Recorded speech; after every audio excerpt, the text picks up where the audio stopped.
toutes et à tous, bienvenue dans les studios du Média Campus sur l'île de Nantes pour cette 7e édition de Datarama. Alors Datarama, c'est l'événement qui explore les données, leur représentation visuelle. C'est une journée de réflexion, d'études, de partage, qui donne la parole à des praticiens de la donnée, tout en cherchant à avoir une certaine forme de diversité dans les pratiques métiers, la culture. On a notamment dans les éditions précédentes pu recevoir à la fois des chercheurs, des designers, des communicants, des journalistes, mais aussi des artistes. Pour cette 7e édition, on a choisi d'explorer le thème de l'urgence. L'urgence, alors on connaît effectivement aujourd'hui de grands bouleversements, un bouleversement climatique, pandémique, des bouleversements géopolitiques, et comment l'exploration, la visualisation des données peut nous permettre de questionner, observer, mesurer, voire anticiper ces urgences. Tel va être le sujet de nos échanges aujourd'hui. Mais avant de vous dévoiler le programme de la journée, Datarama, c'est avant tout une aventure collective qui dure depuis 7 ans maintenant avec des partenaires organisateurs de la journée.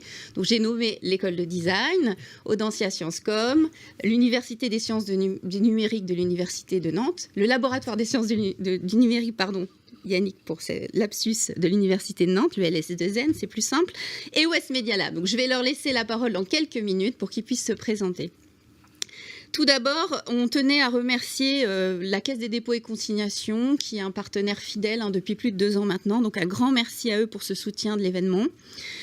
Préciser aussi que cet événement s'inscrit dans la Nantes Digital Week, le programme de la Nantes Digital Week, qui a un événement à l'échelle de la métropole de Nantes qui a commencé hier et qui va durer une dizaine de jours. Ceci étant dit, on dit bonjour collectivement au public qui est installé à la fois dans le Média Campus, dans le hall du Média Campus en direct. Donc bonjour au public qui nous suit en direct, mais aussi bonjour au public qui va nous suivre toute la journée à partir de la chaîne YouTube de l'événement. Pour le public, on tenait aussi à préciser que vous allez pouvoir réagir tout le long de la journée. Vous allez pouvoir nous poser des questions via le site slido.com. Alors, vous voyez, ça s'affiche à l'écran. Vous avez un code à rentrer, Datarama, ou flasher le QR code. Et vous pouvez à la fois poser vos questions. Pour ceux qui ont la chance d'être en direct au Média Campus, vous pourrez aussi, une fois les conférenciers sortis du plateau télé, vous pourrez aussi les retrouver autour d'un café. Mais avant de vous dévoiler le programme de notre journée, on vous a concocté une belle édition. Avant de vous dévoiler ce programme, je vais laisser la parole à l'équipe organisatrice de Datarama. Donc, je commence avec l'école de design, Frédéric Cropin. Bonjour, merci Estelle. Bonjour, je suis Frédéric Rupa, je suis la directrice du Digital Design Lab et avec mes collègues Carl Pinault, directeur du Media Design Lab, et Frédéric Degouzon, qui est directeur de recherche et stratégie à l'école de design. Nous avons travaillé sur la thématique de design d'urgence, essentiellement avec la CDC depuis 2 ans maintenant. Et donc, pour cette édition, nous avons invité deux speakers, Paolo Ciuccarelli, qui est le directeur du Design Center de Northeastern à Boston, et Sara Columbo, qui est enseignante, professeure à TU Eindhoven. Voilà. Merci Frédéric. Je passe la parole maintenant à Sylvie Chancelier pour Sciences Com. Merci Estelle. Sciences Com est donc partenaire pour la 7e année de Datarama à côté d'autres établissements nantais intéressés par le sujet de la donnée. Sciences Com, c'est l'école de communication d'Audencia.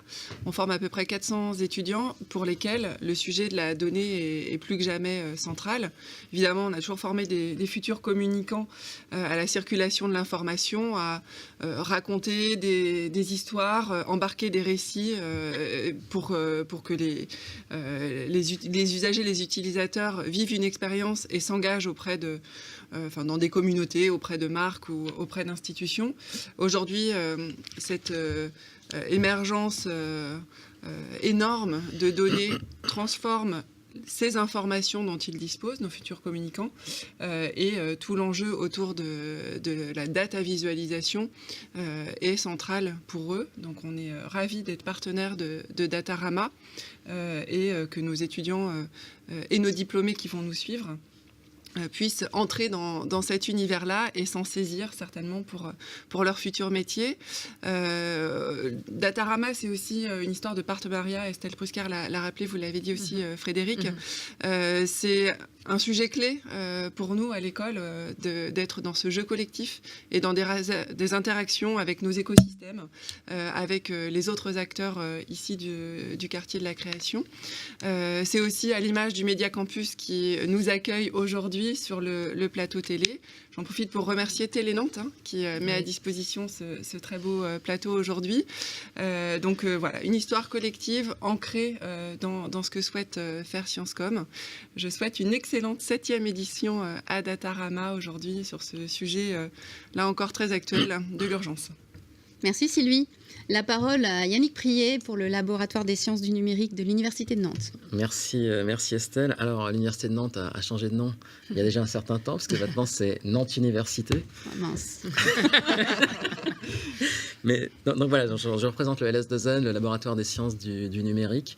Je suis enseignant-chercheur à Nantes Université et à Polytech. Et donc le LS2N, c'est près de 500 chercheurs, entre des permanents et des non-permanents, des postdocs, des doctorants et des stagiaires. Et c'est des chercheurs qui travaillent évidemment dans toutes les dimensions du numérique, qui vont du réseau à la robotique, et pour certains, donc justement, à la visualisation de données, à l'analyse de données, et puis à l'interaction machine dans le sens le plus large. Et puis ces chercheurs, pour une bonne partie, ils sont aussi enseignants, et ils vont enseigner notamment la Dataviz, l'analyse de données, dans différents masters, dans différentes écoles d'ingénieurs sur Nantes. Donc voilà, tout ça pour dire qu'on est ravis de participer pour la 6e fois à l'organisation de Datarama, parce que je le rappelle tous les ans, on n'était pas là à la première. Donc tout le monde fait 7, moi je fais 6. Et ça va être une édition intéressante, puisqu'on va inviter non pas une personne, mais 2 invités, puisque cet après-midi, on aura le plaisir d'écouter les présentations de Philippe Rivière et de Pierre-Antoine Gourraud. Très voilà, bien. merci. Merci Yannick. Alors le dernier partenaire, West Media Lab, donc représenté par Julien Kostrech, n'a pas pu être là ce matin puisqu'il prépare leur gros événement de l'année, le Festival de l'info locale, qui aura lieu la semaine prochaine au Média Campus.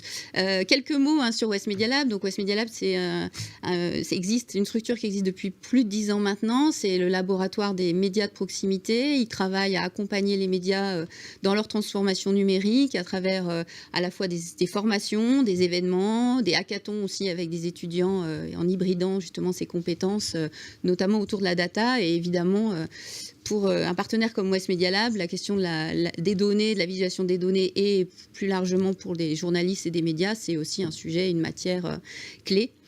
Donc voilà aussi pourquoi West Media Lab nous accompagne aussi toujours depuis 7 ans, et donc une belle équipe. Maintenant, il est temps, je pense, de révéler le programme. En plus, on a petisé autour des invités. Donc on va vous révéler le programme de cette journée. Donc aujourd'hui, on va commencer ce matin avec Paolo Ciuccarelli de la Northeastern University de Boston. Ensuite, on aura le plaisir d'accueillir Sara Columbo de l'Université de technologie d'Eindhoven aux Pays-Bas. On fera ensuite une pause et on accueillera Philippe Rivière, qui est journaliste. Ensuite, on aura le plaisir d'accueillir Pierre-Antoine Gourraud, qui est médecin à la faculté de médecine de Nantes et professeur dans cette faculté. Et on finira la journée avec Weiyi Cai, qui est designeuse d'info au New York Times. En complément de cette journée, je voulais aussi mettre un accent, et vous pourrez, pour ceux qui sont au Média Campus, le découvrir dans le hall de l'Agora. On a le plaisir encore cette année d'accueillir Marc Vialet et Florent Melki, qui nous ont fait une proposition d'exposition en lien avec la thématique de l'urgence, une exposition qui s'appelle Vision d'urgence, donc qui vient de s'installer au Média Campus et que vous pourrez découvrir pendant tout le mois de septembre. Donc n'hésitez pas à venir découvrir cette exposition en septembre. Donc Datarama édition numéro 7, c'est parti. Le programme de la matinée. Donc tout d'abord, on démarre pour un talk d'ouverture avec Paolo Ciuccarelli. On aura ensuite donc environ 45 minutes. Ensuite, on aura un temps de questions. Donc vous avez bien en tête que vous pouvez poser vos questions via le slido.com. On accueillera ensuite Sara Columbo. À nouveau un temps de questions. Et ensuite, on aura une pause avant une reprise en tout début d'après-midi. Merci à toute l'équipe organisatrice. On va laisser la place à notre premier invité, Paolo Ciuccarelli.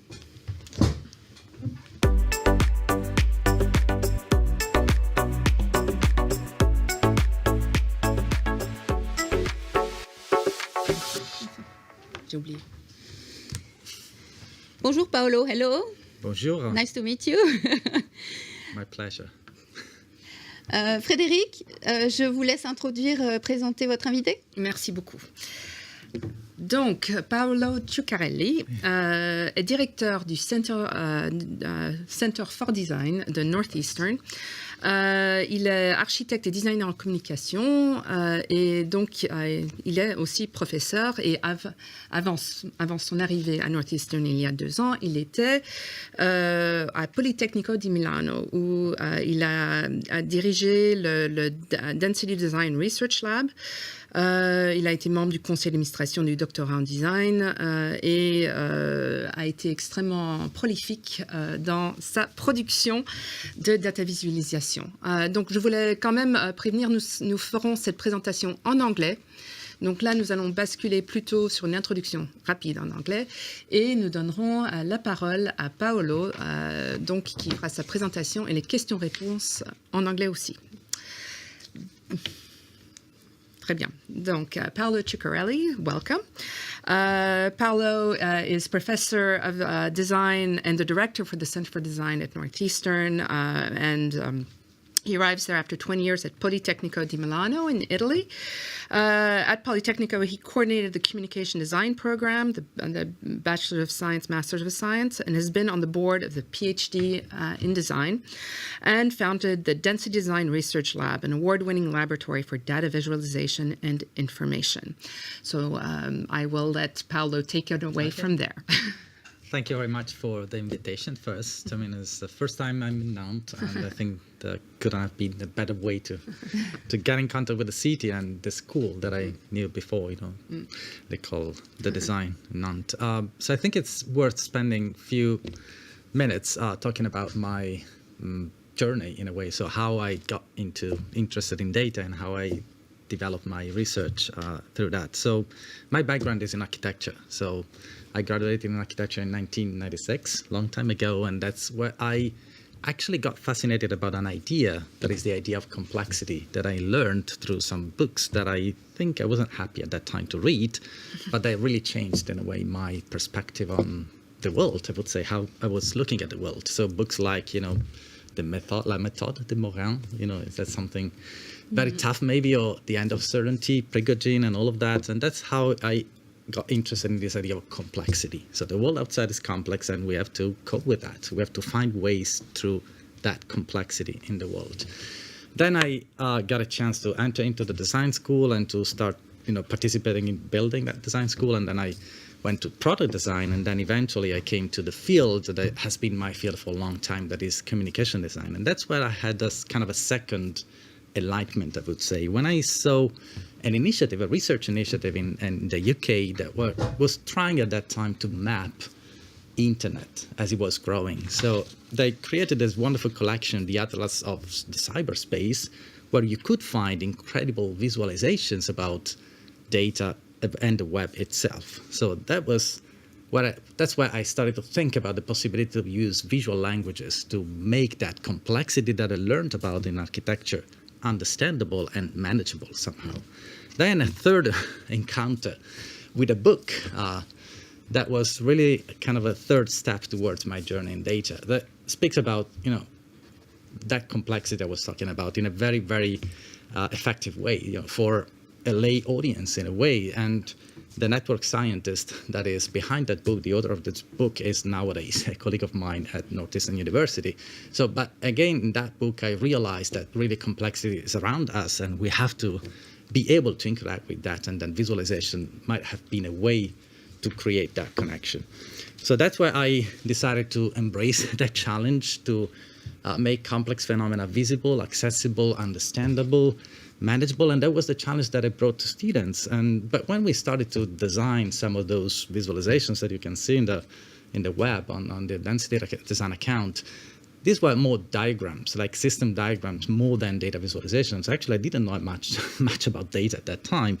But then, step by step, we discovered that data could have been a good way to bring some life into those diagrams. So to make those diagrams more current and alive in a way, to bring some blood and flesh into the skeleton. And so that was the way I approached the data. And this became actually the mission of the research lab that I founded at Politecnico di Milano. So how to research and to make that complexity visible. So for me, data has always been like a means for something else, bigger, high level, I would say. And then another encounter that really changed my journey in a way, or marked my journey towards data, is the encounter with digital humanists.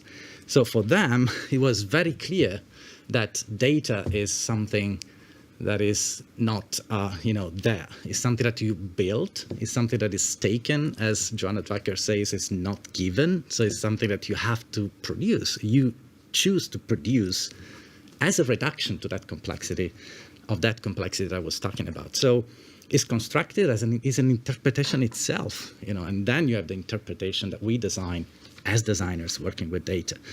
So that makes very clear something that maybe algorithms made clear, that we often think about data as something neutral, objective, but it's not, in fact. So there is nothing more framed than data in technically, economically, ethically, temporally, spatially, and philosophically. So we build data now in a certain context under certain conditions. Data does not exist independently of ideas, instruments, practices, context, and all. So that's something was very clear for the humanists many years ago, has been clear for me at a certain point, and I think this is the approach that I bring anytime I do research, I design something around data. So data is a construction, and so is a technical construction, is a cultural construction. There is nothing like raw data. Sometimes we claim we want raw data, but raw data doesn't exist. They are somehow cooked anyway. So that's why we say we make sense, because sense is made, is constructed, it's not there. We make sense of data.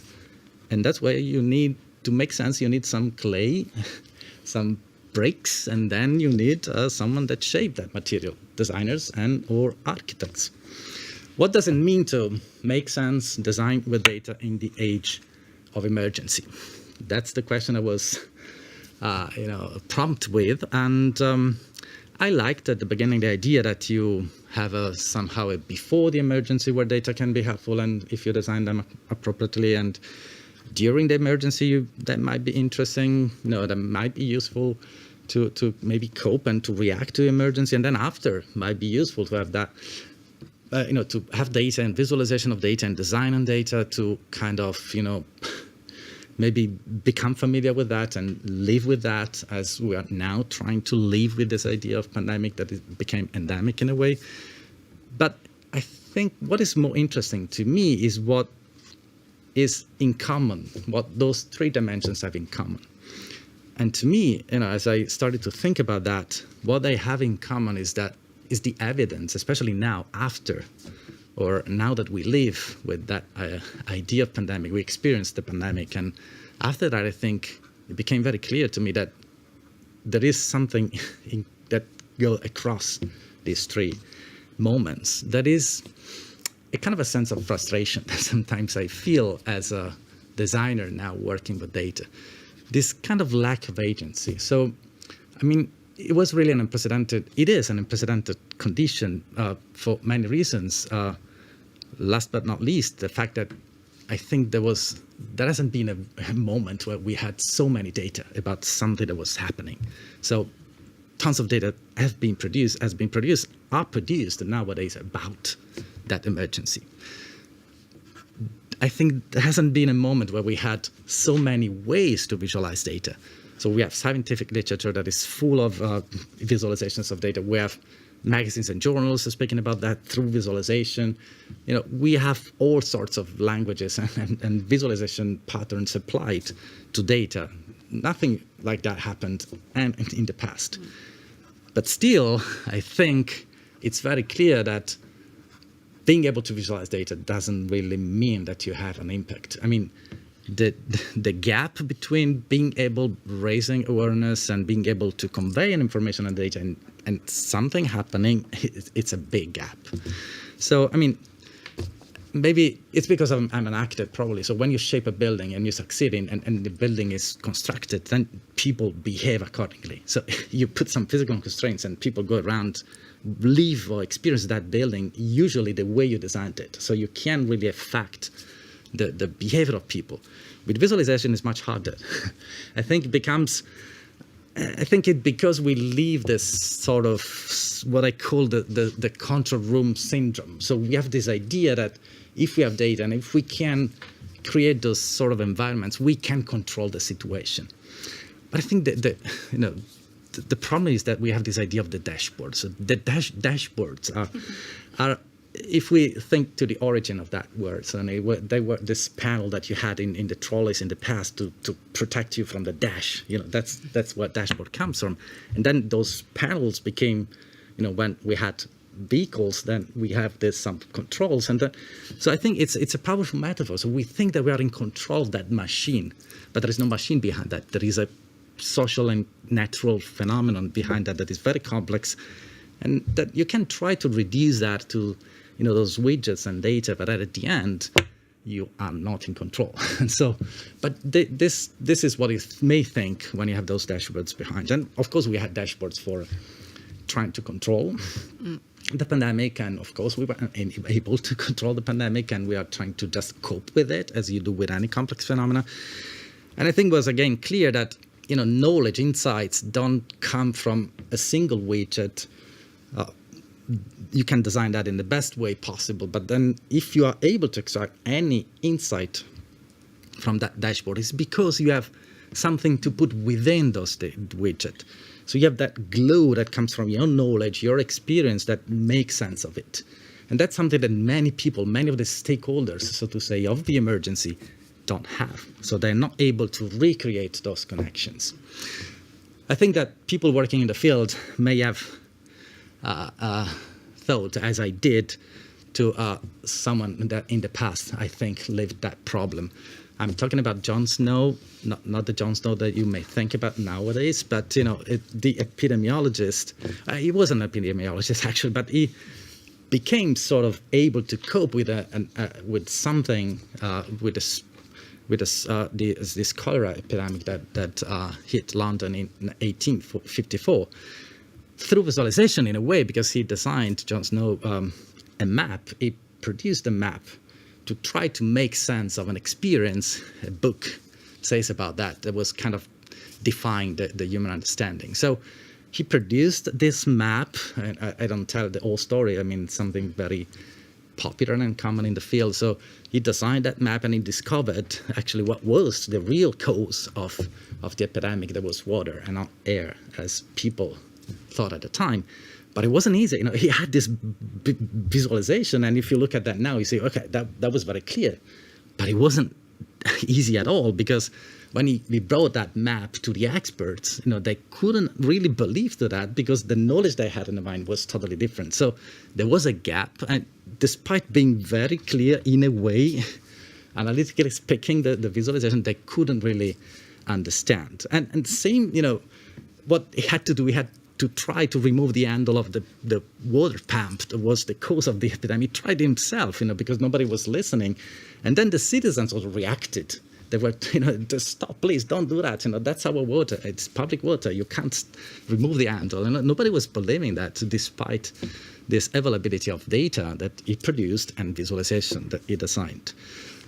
So I think it's very clear that there is enough of translation that we need to do with data, but it is not just about changing the way we represent data, changing the language.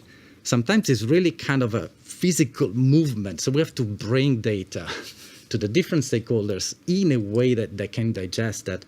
But I like to think about that as a physical movement, because it brings, sometimes it's really an effort. It's physically an effort to bring those things, to design those things for other stakeholders. So I think it's part of the job of a designer to translate those data, to bring those data in the hands, but in the minds of these people, to fill those knowledge gaps, those cultural gaps they have, in order to produce something meaningful. And we do that usually through using rhetorical devices, visual metaphors. And I think we have to learn to live with this idea that we may need to be persuasive. Persuasion is something that has a negative connotation usually. But we have to, it's our responsibility to tell the story in a way that is, of course, within certain limits, plausible, truthful in a way. But, it's always an interpretation, a construction that we do for a certain scope. At the end, if we want to make ourselves more comfortable, if you read William Brinton, engineer, graduated at Harvard, in the beginning of the 20th century, he wrote a book, The Graphical Methods for Presenting Facts, nothing to do with design, but it was very clear in his mind that, when you do, after a person has collected data, he says, and studied a proposition with great care and so all of that, that's half of the work. The larger and more difficult part of the work is to convince, he says, as an engineer, the minds of others that the proposed solution is the best one. So there is this moment of persuasion that often has to happen if you want to make data effective, have an impact. So sometimes I think that visualization is not enough in a way. So we created that claim, a density, the idea that you can, not just make people see the data, but make people feel the data in a way. So if they don't feel it, if they don't feel not just the data, but especially the phenomenon that is behind the data, they will never react to the visualization that you produce. So that's why I invented an exercise many years ago that then has been developed by a colleague of mine that by chance is a semantician. Of course, it's not by chance, but it's because it's all about sense and making sense of things. And so these info poetry exercises, because there is if you think about language, poetry is the language of emotion. And so I try to force the students because they get excited about technologies and data. If you give them those algorithms, they get crazy, but they forget they are human beings playing with certain materials and designers. So getting inspiration from some of the concrete poetry in the 70s in Italy, there are some examples that really resemble to data visualizations. We started this exercise and now has kind of hundreds of examples in this website. And what happened is really interesting because the brief was very loose in a way, but students started to get physical. So there was no indication. Actually, it was a course about data visualization, but students started to, with that brief in mind, so that they had to create a deeper bond with the phenomenon, they started to get physical. So they started to do what we call nowadays data physicalization spontaneously. So it was not part of the brief, but the way they interpret this idea of creating an emotional and a deeper connection with the phenomenon was getting physical. I think that speaks a lot about the potential of going beyond visualization with playing with data and the importance of certain other disciplines to work with us. And also in a way it makes justice of the definition of poetry. If you think to that, poetry comes from poiesis, and poiesis has to do with making. A couple of examples that are very old, just the beginning of the exercise, but I think are very compelling to express the potential of that. One of the first students working on that, she got a very, very simple data set that is about the index of violence against women in different regions in Italy, in all the regions. And she just printed that index on a A4 sheet of paper.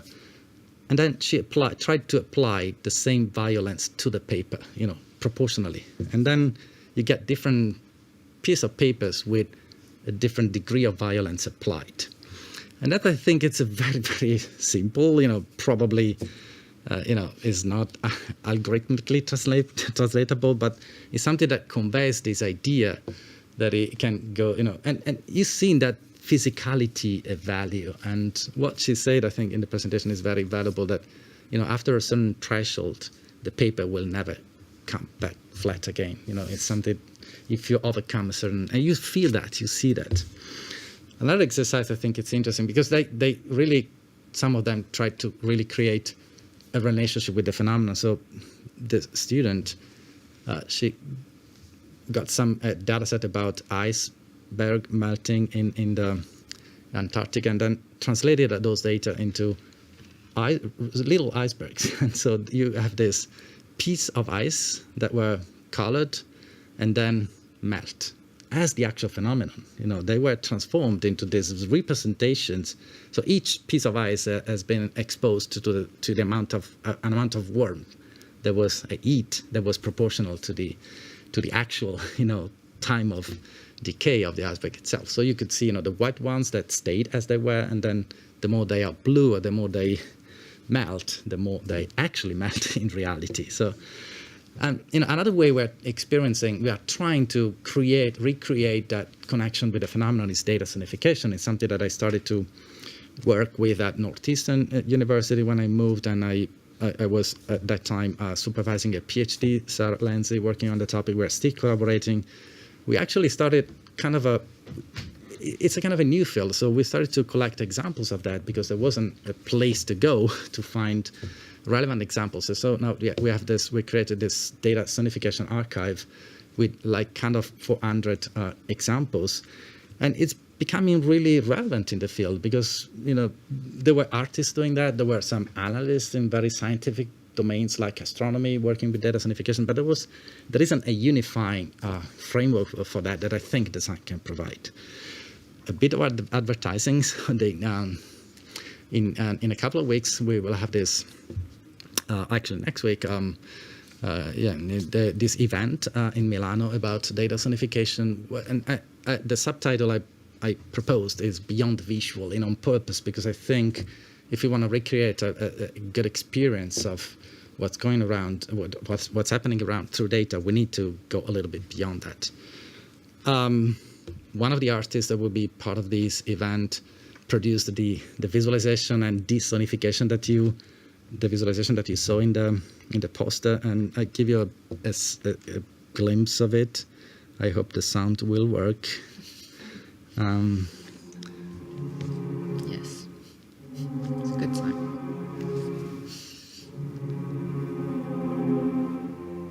Data about COVID-19 cases in UK and that growth.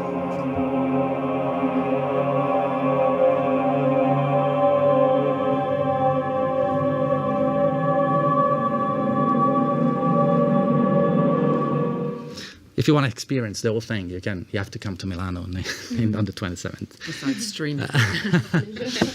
Anyway, so this whole idea, I think, is part of this data embodiment concept that I like pretty much. So the idea that we experience the world with all our senses together. So there is no real division between them. So we created those different disciplines like data visualization or different areas like data sonification. But at the end, if you want to experience anything in a compelling way, we have to put all our senses in action. And so having the possibility to experience, data physically, visually, and in context especially, I think it's very relevant. So these are just some examples of colleagues of mine at Northeastern. They developed some projects that I think are really interesting. So this idea that you can represent pollution, that pollution itself is a representation of the problem. So you apply some kind of design process to that, and you can, in this case, use it directly to represent what the problem is. So just using this technique, Dietmar Offenhuber, that is now the chair of the design department, designed this work. So by removing that, you make the problem evident. And what happens also is that it's not a static representation, it's dynamic, because the pollution will deposit again. And so with that time of deposit, you can also measure in a way how strong is that phenomenon in that place. Well, another example is this work done by, together with other designers, by the current PhD of mine, Sky Moret, for the National Geographic. They did this kind of an installation, but if you see that from afar, it could be a data visualization. But then if you go there, actually, those pieces of plastics, they've been extracted from that ocean and then put on the beach and then displayed in a certain way, but you can walk through them and you can really feel the problem and not just look at the data. Or this other experimental project done by another colleague, Laura Perovich, around data pollution of the Charles River and she involved citizens, and they released those lanterns that were representation of the companies producing the pollution and the amount of pollution produced. So it's a performance, it's an act, is really involving people in doing something. But it can involve people also in collecting data. You can imagine really a kind of a direct relationship with people producing data, visualizing data. I think that's part of this idea of embodiment. In some cases, there are people like staging data with people performing data, actually becoming data in a space and performing that, like theater and data, dance and data. These are other topics that colleagues at Northeastern are exploring. I skipped that for that other example, and I want to introduce another concept that is meta design. Very quickly, what the pandemic made clear to me is the importance of a concept that I learned again back in architecture, that is not just designing the thing, that what we actually do or we think we have to do, but designing the conditions for others to design. I think that's even more relevant, especially with those kind of very complex problems. Others has an asterisk because these others sometimes are not humans. So it might be machines. So who has to instruct machines to design? Of course, designers, I think, are best qualified for that, but we need to learn how to do that. The Design for Emergency platform, I think, is a good example. Platforms are part of that meta design process, but Sara Columbo will talk about that, so I won't go in details. Designing tools for other people to create data visualization, as the Density Design Lab started years ago with the RowGraph project that is now open source and is a collaboration with other partners. But it enabled people, not experts, to interact with D3 libraries that were kind of, obscure for people not knowing JavaScript. And so they created a sort of interface for that. And journalists made a lot of use of that for, creating visualization for journals.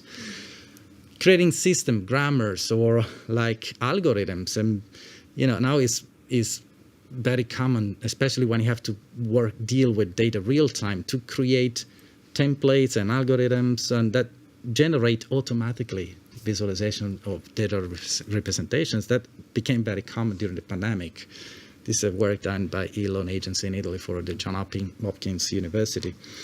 And finally, you can kind of design guidelines, norms, rules, or as in my case and the case of an experiment I've done with another person, kind of driving questions. So use the moment to reflect. I think that's also meta design, thinking about design, reframing design, and that's where I think we landed with Giorgia Lupi.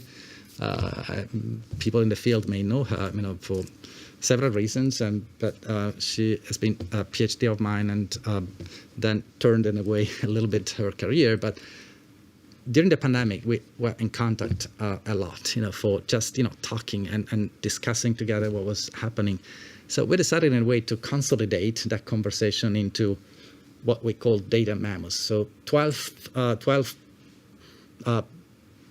cards, in a way, like pieces of text or pins that we wanted to remind, in a way, as designers. So I will try to go briefly through that using some examples that I extracted from the Kovic collection. Is a collection that we are building at Northeastern University, directed by Paul Kahn and UW. This initiative is a kind of an effort of really preserving the memory of what's happening during the pandemic through data and visualization.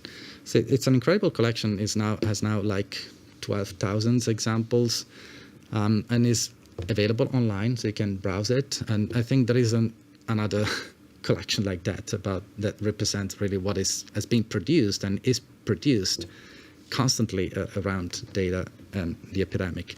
So some of these memos, some of them reflect something that I already said.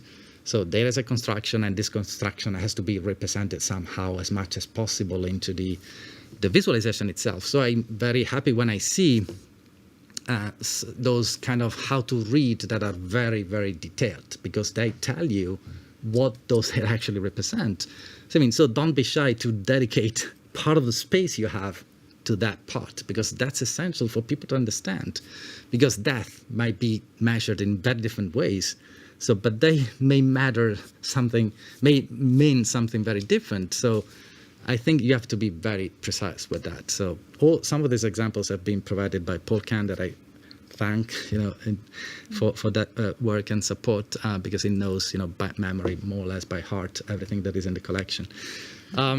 Proportions, of course, that's maybe something obvious, but absolute numbers sometimes are not compelling. You can't compare absolute numbers if you don't know exactly what is the context. So, does it really matter what is the absolute numbers of deaths in millions in different countries? Of course, it's better if you do like per 100,000 people, and not you do like you make a proportion with the actual population of the country. That's something that sometimes is done, sometimes has not been done. So I think that's something to reflect on. What are we conveying? Is absolute numbers good? Maybe sometimes it's not. Context, again, that's kind of an advice for us. Think about if there is any way to say something about what happened behind, around the data set. So having, adding those little labels, adding some kind of annotations to the text is always interesting, because it creates context and makes data visualization more understandable. Frame is the actual frame. It's like when you do shoot a photography. Is that frame that you're taking the good one for the phenomenon? And there are, again, interesting examples in the archive. If you look at that, it really puts our current pandemic in perspective. If you look back in history and then you enlarge your frame and then you go back to the other pandemics, and then you maybe think about our pandemic in a different way. Because, yeah, it's big, it's global, but if you think about it in terms of people involved, it's not that big. Of course, it's just a way to think about the phenomenon in maybe a little differently. Uncertainty. There is a lot of uncertainty everywhere in this phenomenon. So I think we know that we don't know a lot about that, but we should represent that. And yet, most of the data visualizations still use this kind of very precise and accurate language that is derived from science, and there are little signs of designers trying to represent that complexity with the usual cone or the usual area around that marks usually the kind of interval of confidence or something like that, and you have this dashed line. But is that enough to convey the uncertainty that we have behind all of that? And then we didn't go that far from the way scientists represent that. Are we able really as people to understand that complexity? And blanks is another memo, another pin. So we don't want to forget that sometimes the data we don't have are more important than the data we have. So how can we represent those gaps? Sometimes you see, those are maps about the people get vaccinated in different states in the United States, and you have these lines that represents, that there is a texture, a pattern that represents states where we don't have data. But again, is that enough? Is that the map the right way to convey these holes and gaps that we have in the data set? So you have in some cases, really hard to notice them. And what you tend to do, you tend to forget that because it seems not to be relevant because the ink is somewhere else. But maybe they are important, and you should focus on that. Traces, it's kind of connected with construction. Construction is more the way you calculate in a way the data that you are proposing, and traces is more like the supply chain, what brought the data there, but it's something that is often forgotten. And coherency, that's another thing that I don't have examples from the archive for, but is the kind of chart and pattern that we selected coherent with the phenomenon? You can, we don't do often enough is to try with many different ways and then, understand what is the best one for that, because there is no one way, of course, to visualize a data set. It came to my mind something that a magazine in Italy did very long time ago, in 2013, and they tried to visualize something very relevant, that is the rate of, the index of death in hospitals for certain surgeon interventions, surgery interventions. But, this percentage of course, depends what kinds of intervention are you getting. For certain interventions, it's pretty common to have like 90% of failure because they're so hard to perform and so complex that you can't really. In other cases, it's 5% is a lot. So, but how you compare that? And those crosses are all the same, and those bar charts, they don't say anything about that. So the coherency, with the actual phenomenon is important, and we can often improve that part. Complexity, of course, I said a lot about complexity, and the problem with the dashboards that is like, this Cartesian idea that you can divide a problem into small units and then you understand. We know that doesn't work. So anytime I see an example like this where designers tried to wave together in a way those widgets and to make that relatable and to make sense of them transversally, I think that's worth as a designer, as an effort to recreate those connections that people are not able to create mentally through the widgets. One of the last engagement, sometimes especially with non-experts, attention needs to be gained. So we have to it's not granted, it's something that we have to conquer in a way. There are many strategies possible. And, sometimes animation could be a very nice way to like direction. Maybe people from that works with movie can help us, having better skills in directing those data and staging the data on a plane in a way that becomes more compelling and meaningful. So how fast this animation should be. Should I stop somewhere? Should I emphasize some of these movements? It's like choreography, maybe like dancing data on a flat surface. Stage is one of the last one. We have many devices, many ways to experience data. We have to make sure that they are, equally meaningful in all these stages.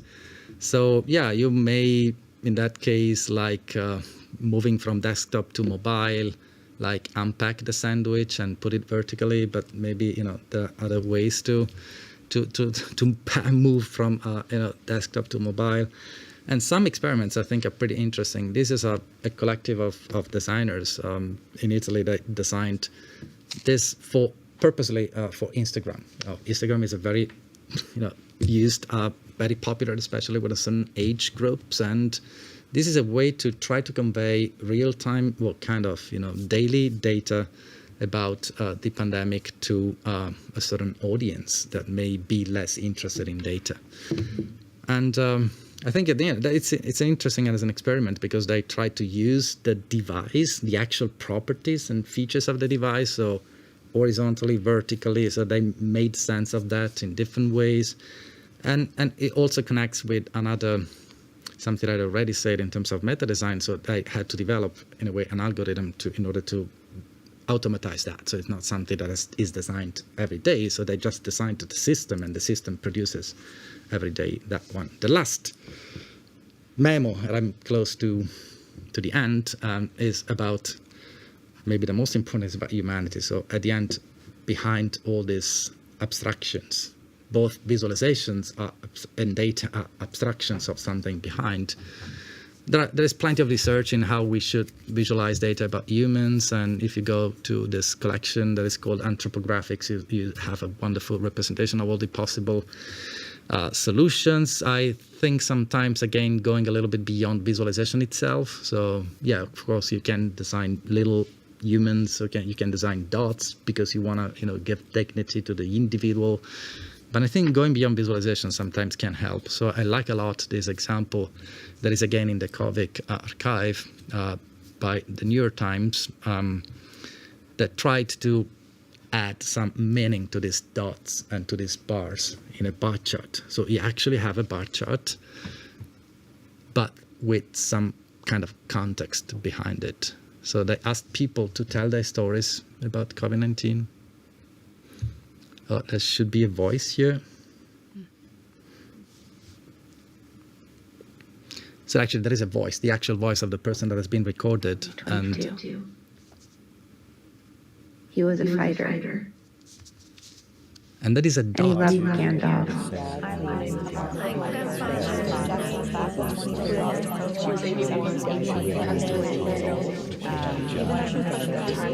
My name is Victoria, and I'm an RN from Ohio, and I would like to memorialize Margaret. Margaret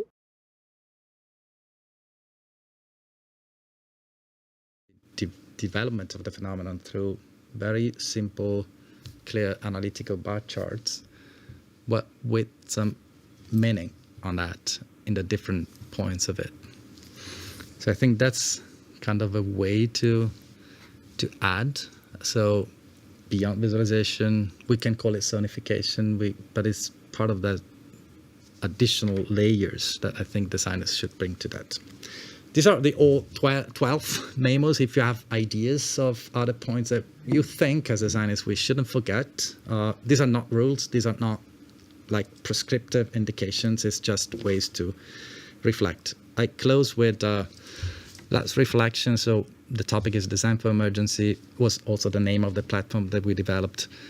But maybe I think the issue with emergency is that it's not punctual. It's a continuous phenomenon. So we live in a constant situation of emergency. So I try to frame it as a kind of a designing in the emergent in a way, or design the emergent, because there is always something emerging. So we have to be able to grasp that new emergent complex phenomenon and to react as fast as possible. So I think the best we can do is to be prepared, and that's where I think meta design as a concept can help. Thank you very much for your attention. I hope I stayed within the limits in time. Absolutely. Very happy to respond to any questions. And there are quite a few questions coming in. If you have questions, by all means, please submit them through Slido. I don't know if there we go. Fabulous. So don't hesitate to ask your questions. The first one is, what is your vision of the possible uses of AI to help designers in the data visualization domain? I love that question, but first and foremost because we are working on that. So it's an active, important research line in the Center for Design, and not just for information design and data visualization, but for design in general, because I believe that's happening. So it's another emergent phenomenon we are observing first, and we are trying to orient in a way that is meaningful for designers.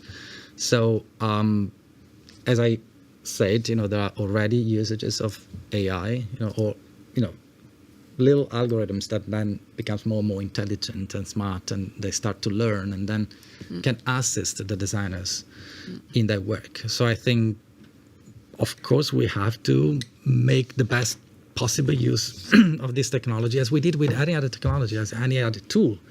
So, and the best we can hope is that we start designing those tools for ourselves. That's, again, meta design. So as raw graph was the tool for that time, for now I'm waiting for that tool, or I hope I will design that tool that incorporate little elements of AI and then facilitate especially the mundane work that often we have to do. So designers will be assisted by those technologies. So let's try to be part of the process, because that's not obvious, as much as possible, and bring our knowledge out there. But it is happening, is good in a way. We have to make sure that it's done in the right way. That's our responsibility. Amen. There's another question here relating more to this idea about having to convince people and leading to action. The question specifically, convincing people is the most challenging part when translating data. How do you manage to get to convince before showing the data visualization to anyone? Yeah, before showing that visualization, I think that's very important. So it's certainly a process, it's a journey. And you can't expect that you, especially, I have a diagram where I call some of the stakeholders reluctant. So there are people that don't care. So they don't even care about the phenomenon. You can't expect them to care about the data that you produced for approximating this phenomenon. So they don't care. So you have to create a process, and maybe you start by arranging an exhibition or a performance somewhere, and you get the attention of the people. Then you guide those to, brainstorming, but it's a process that we have to build. Data visualization is one component, but that's why I think it's good to be designers. survey design may be useful. People from, art that help us creating a compelling performance or installation. It's a process. So the FARer, the stakeholder, meaning is not expert of the data, is not expert of the domain, is not expert of making decisions on top of that, policy making, is not expert, is no expertise and doesn't like it. So that's a long journey. The FARer, the stakeholder, the longer the experience and the journey you have to design. So it's not just data visualization, but it's before and after and during, there is something else that needs to be designed. And also with the complexity of the stakeholder network that you actually have to go and engage with. It's a lot of work. I actually do have a question myself, which I want to tag in here because it actually makes sense between the persuasion. In pragmatic semiotics, there's this concept of belief habits, that it's this inertia that is commonly agreed upon practice. And so you were talking about Jon Snow having to overcome this inertia. And we, to a certain extent, we're faced with exactly the same kinds of problems when new pandemics, for example, spring up. How do we actually get that belief habit to change? And perhaps one of the links that we can make with meta design is specifically that the point of this data is not necessarily to persuade into action, but to first cause the crisis of doubt, basically, between the way things have been done and that things need to change.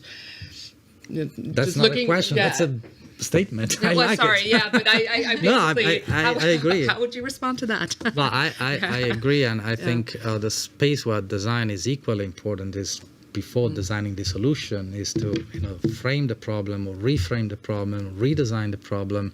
So I think that's equally important. The issues that we are rarely involved, giving us the responsibility or the possibility to recreate that crisis, open that crisis, is something very difficult to get. So it's a crisis of belief habit, not a crisis of emergency. No, a crisis of belief. But how do you create that? You need something that sometimes goes beyond the actual capacity of a designer, meaning that you have to have the possibility, you have to engage with the people you want to get in crisis in a certain way that is not sometimes offered. It doesn't go through the usual channels that we are usually granted. We have a question from Yannick Prier.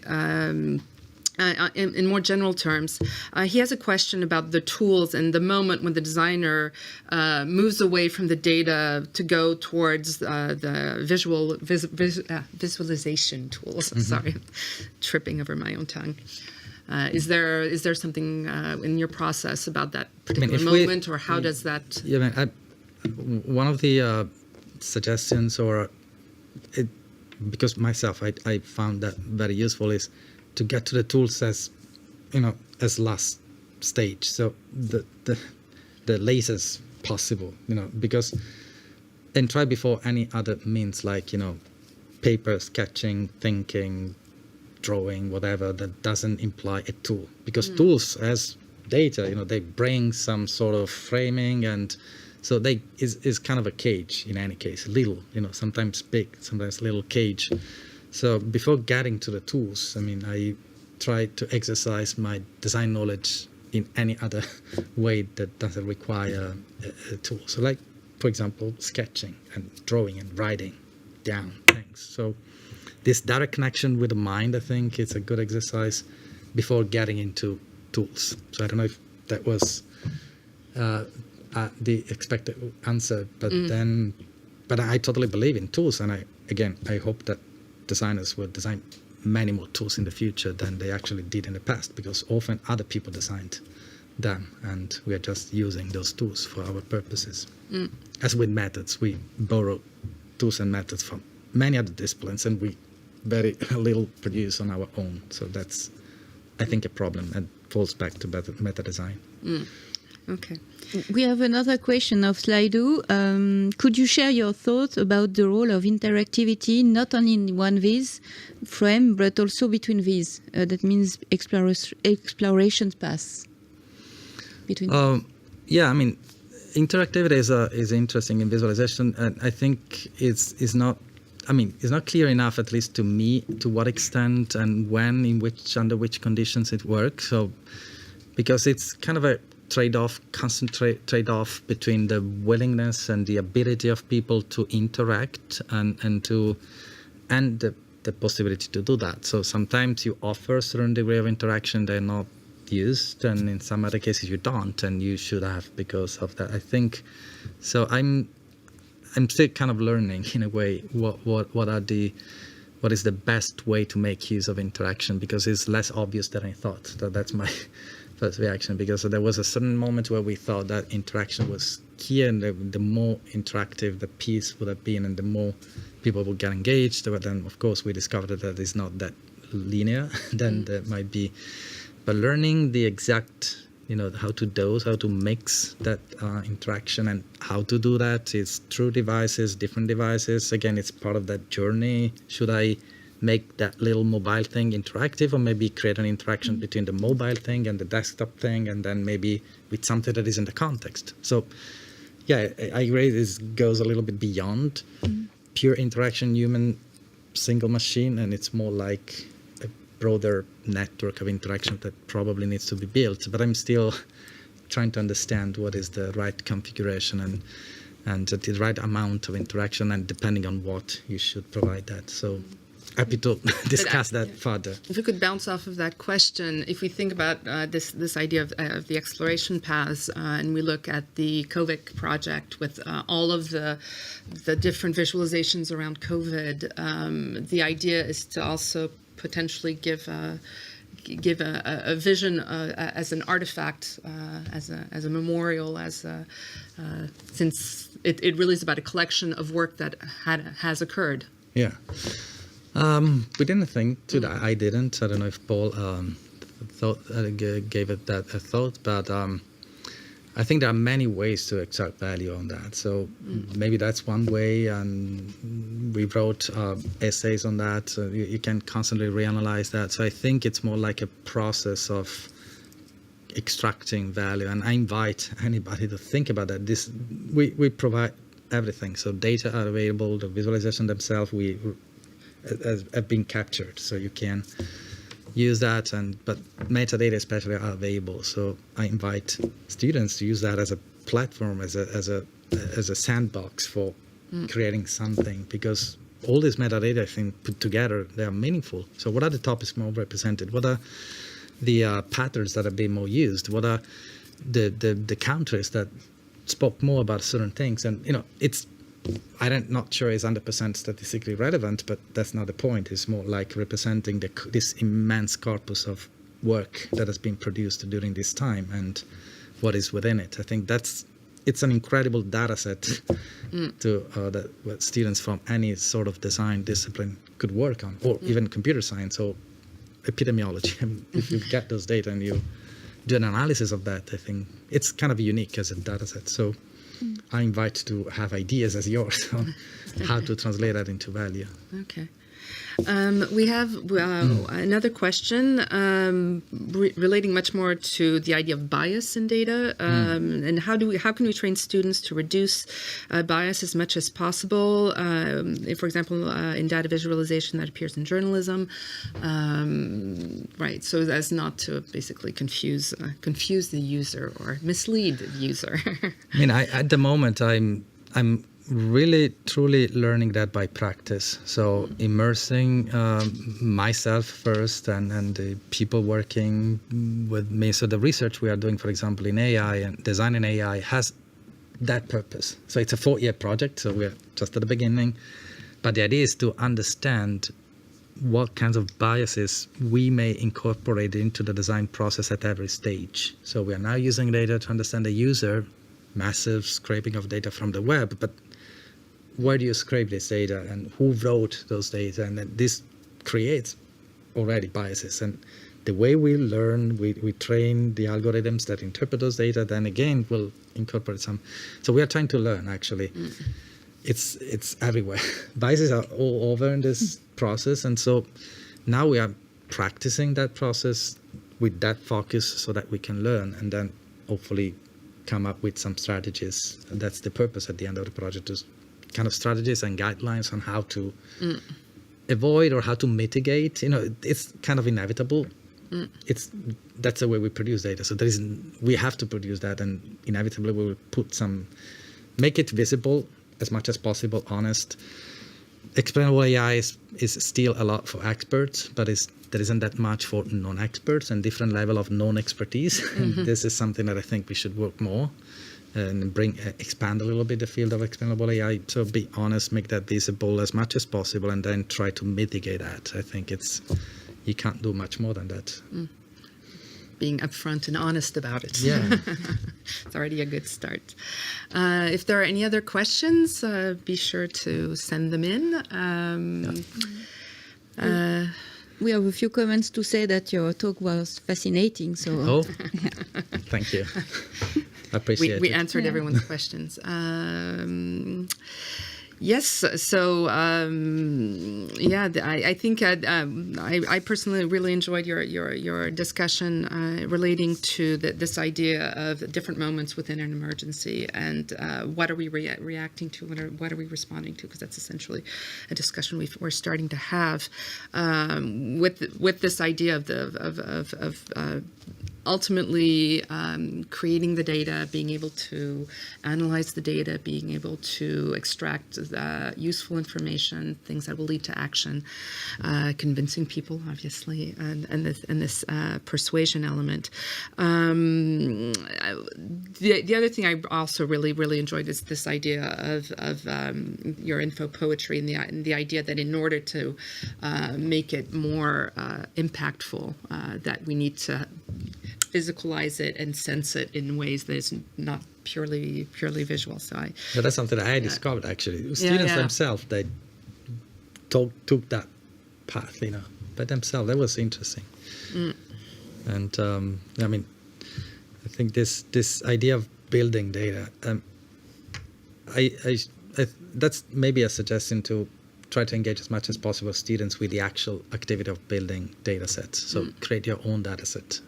Create those data, and then you realize what it means. Before visualizing them, try to create your own data set. And so this exercise that George Alupi and Stephanie Posavec, they produced this book, Dear Data, what is a exercise they did, exchanging postcards with personal data. But they created the data set and then represented them in a personal. Everything was very personal, but in this personal engagement with data. And another something that I was thinking is that,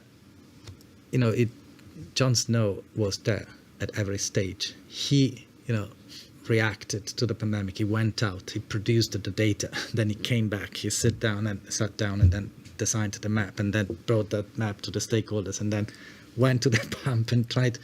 So this kind of engagement, I think, if you don't believe on that, so the more, if it's about engagement, if it's about having impact, if it's about, you have to feel that yourself first. So that's something that, of course, you can't have that in any case, but maybe you have a partner that feels that. It plays that role. So you have to partner with someone or be yourself an advocate or something about that as much as possible, depending on.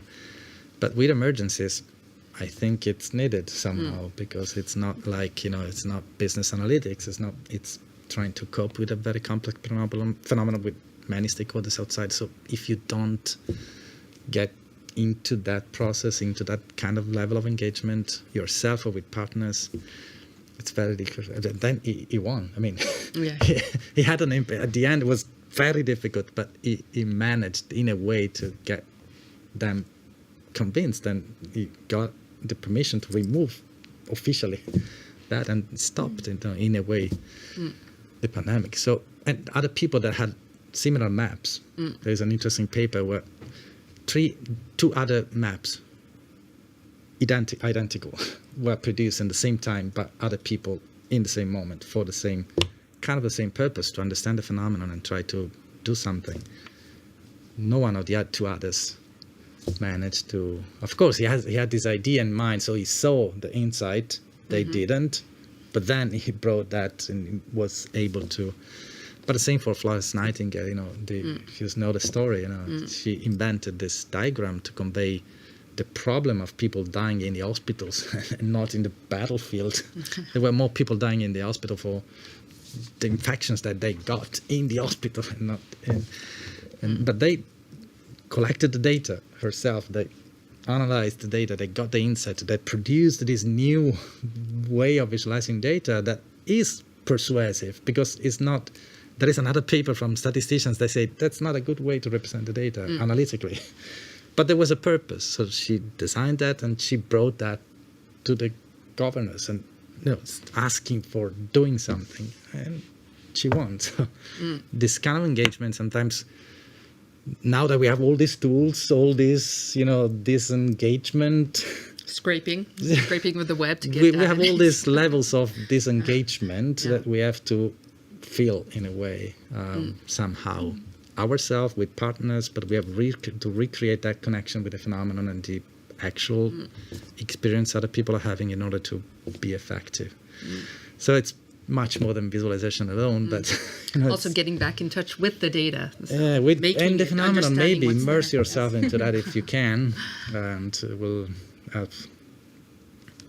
So Thank you. A lot of work. Thank you very much. Right. Thank you, Thank Paolo. you so much. Thank you so much. It was really fascinating. Merci Paolo. Donc on a fait le tour de. Merci Merci à pour vous. cette intervention. Je crois que ça a été bien suivi et on a pu faire le tour de toutes les questions. On va vous libérer et on va passer à notre invitée suivante, Sara Columbo, qu'on va accueillir tout de suite. Sara Columbo qui vient de l'Université de technologie d'Eindhoven aux Pays-Bas.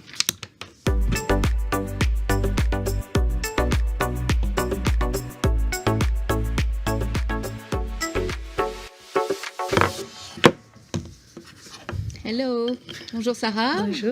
Nice to meet you. Nice to meet you too. Alors le temps qu'effectivement on va laisser Sarah s'installer et du coup je propose peut-être Frédéric de présenter Sarah, nous présenter bien Sara sûr. Columbo. Merci beaucoup Estelle. Donc Sara Columbo est professeure adjoint au département de design industriel de TU, l'université de technologie de Eindhoven aux Pays-Bas. Ses recherches travaillent vraiment sur l'impact des technologies émergentes sur les utilisateurs lorsqu'elles sont intégrées dans les objets du quotidien. Donc elle a travaillé beaucoup sur les objets, mais aussi les données produites par ces objets. Donc c'est pour ça qu'elle est là. Elle a fait un passage à Northeastern University aussi, et elle était chercheuse principale et conférencière en design à Massachusetts Institute of Technology, MIT. Cette présentation sera aussi en anglais, donc là je vais basculer en anglais. Les questions et réponses seront aussi en anglais. Donc merci de nous les envoyer sur le Slido qui va s'afficher. Voilà. Avec le QR code et le code Datarama. Voilà. Donc Sarah is an assistant professor at the Department of Industrial Design, Eindhoven University of Technology in the Netherlands. Her research explores the impact of emerging technologies on users when embedded in everyday objects and their consequences on human experiences and behaviors at the individual and societal level. Before joining TUE, Sarah was a research scientist at the Center for Design, Northeastern University, where Paolo currently is, and previously a senior research associate and lecturer at the Massachusetts Institute of Technology Design Lab. There, she led projects on designing and prototyping future user experiences enabled by emerging technologies. And so, take it away, Sarah. Thank you for being here. Thank you very much for the introduction. Good morning, everyone, and thanks for inviting me today. My presentation this morning is going to focus on facing emergencies through data and design. And in particular, I'm going to talk about the Design for Emergency project, which is a project launched at the very beginning of the COVID-19 pandemics in 2020. So I will start by telling you the story of this project and how it started. So we probably all remember that at the beginning of March, there was this global emergency, and we might also remember that the first country to be heavily hit in the Western world by the pandemic was Italy. At that time, it was the 8th of March, 2020. I was in Boston. I was working at Northeastern University with Paolo Ciuccarelli at the Center for Design, and we were looking in dismay at what was happening in Italy, because that day, March 8th, the first lockdown was implemented in the whole region of Lombardy. And it was the first attempt to really contain the coronavirus spread.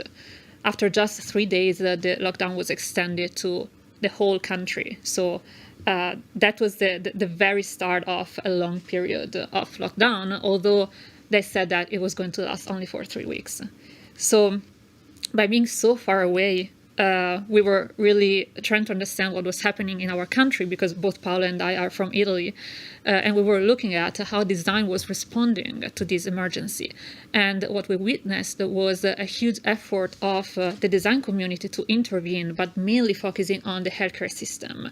So we were looking at, we were seeing designers trying to redesign pieces of walls and ventilators and masks and protective equipment. But what I soon realized was that confinement measures were also were leading to a different kind of emergency, which was a social emergency. And very little was being done at that point, or basically nothing, to face this emergency through design. So as a design researcher, I started to ask myself, how can design intervene in this new type of emergency and in this different emergency, which is due to confinement and isolation? And the answer was launching the Design for Emergency project. That initially was the idea of creating a platform where designers could share ideas, share concepts, and design solutions to address the condition of isolation of people who were living the lockdown in that moment. So I talked with Paolo Ciuccarelli about this idea, and we decided to launch it through the Center for Design. So that's how Design for Emergency started. But the first thing that we realized was that being in Boston at that time, where the lockdown was not yet implemented, we didn't really have a first-hand experience of what people were living at that point. So we realized that the first step that we needed to take in order to involve the design community and ask the design community to address the social isolation and the confinement measures through design solutions was to understand what people were going through at that point, in that moment. So we designed a very simple structure for how this platform, this online platform, could be launched and could be created. And the first one of these steps was focusing on collecting data about how people were feeling in that moment, what were their experiences, their problems, and their emotions. The second step would be analyzing data, extrapolating insights, and publishing these insights online and inviting designers to address the problems that we were uncovering. So the third step would be designing solutions and sharing these solutions in an open way on our design platform. And the first step would be implementation. Of course, this was very dear to me personally. I really wanted to do something that could help people in that situation. So implementation, in my initial idea, was could be done by enabling collaboration between different partners and helping them to bring some of these ideas to the ground and making them real. So I'm going to go through these 4 steps. I'm going to tell you a little bit about how we implemented this initiative. So the first step was data collection. And we initially launched a survey where we asked people just to answer a number of questions that were both multiple choice questions or very open questions about the problems that they were facing in that moment, how they were feeling, what the main issues were, and how they were going through this moment.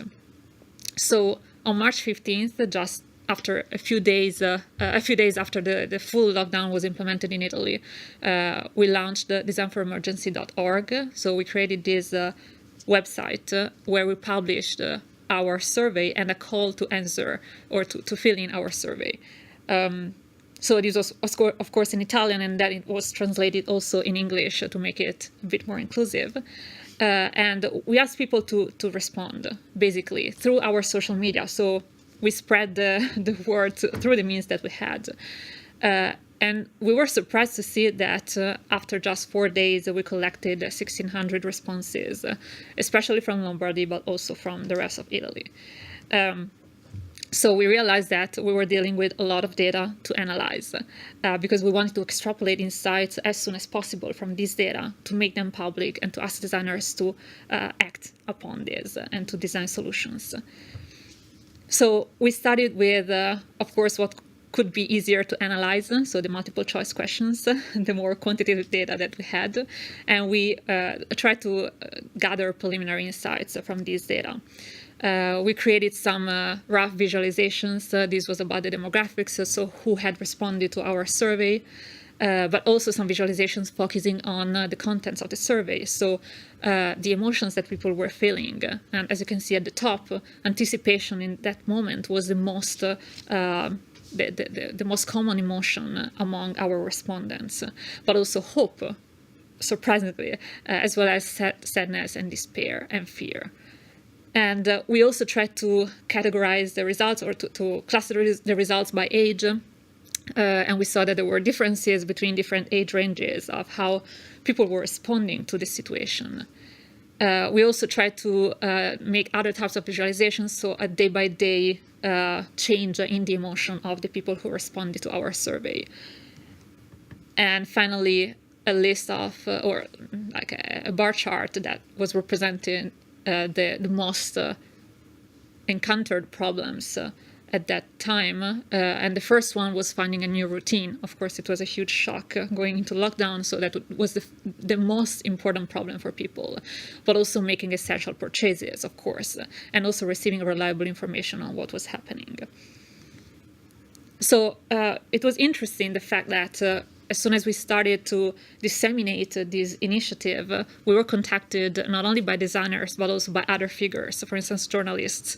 So this data was republished by a newspaper in Italy, a national newspaper, Corriere della Sera, on March 24th, 2020. They made an article using our data about how people in Milan and Lombardy were feeling at that moment. But of course, we had huge amounts of data, not only the quantitative ones, but also we asked open-ended questions about how people were feeling, what was making them feeling good at that point, what they were afraid of. And it was, we did not expect, to be honest, this kind of response of so many people.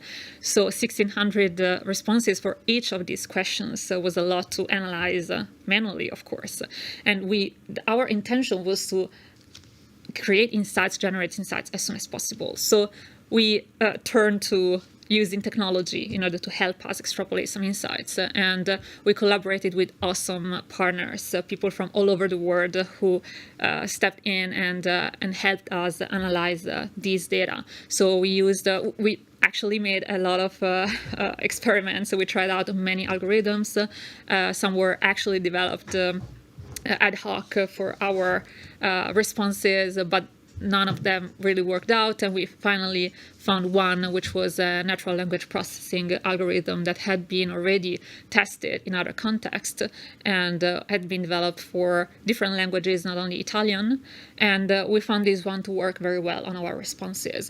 What this algorithm allowed us to do was to identify the most recurrent and relevant key phrases within our responses. So basically for each question, we could extrapolate the main topics related to that question, the main keywords or key phrases. And we used these results in order to create this other visualization. So you can see on the left all the questions that we asked in our survey. And this is, for instance, the response that people gave to what makes them feel good.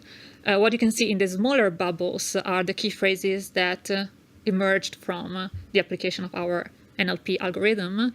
And then we manually clustered these concepts in order to create higher level concepts, which are the bigger bubbles. And as you can see in Italy, what made people feel good in that moment was their loved ones. That was the most recurrent concept.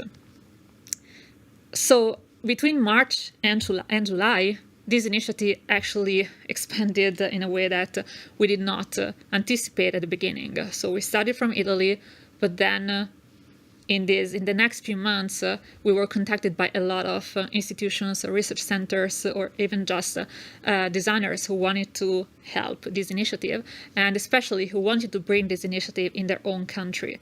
So in the span of a few months, we expanded from Italy to 12 countries in 3 continents.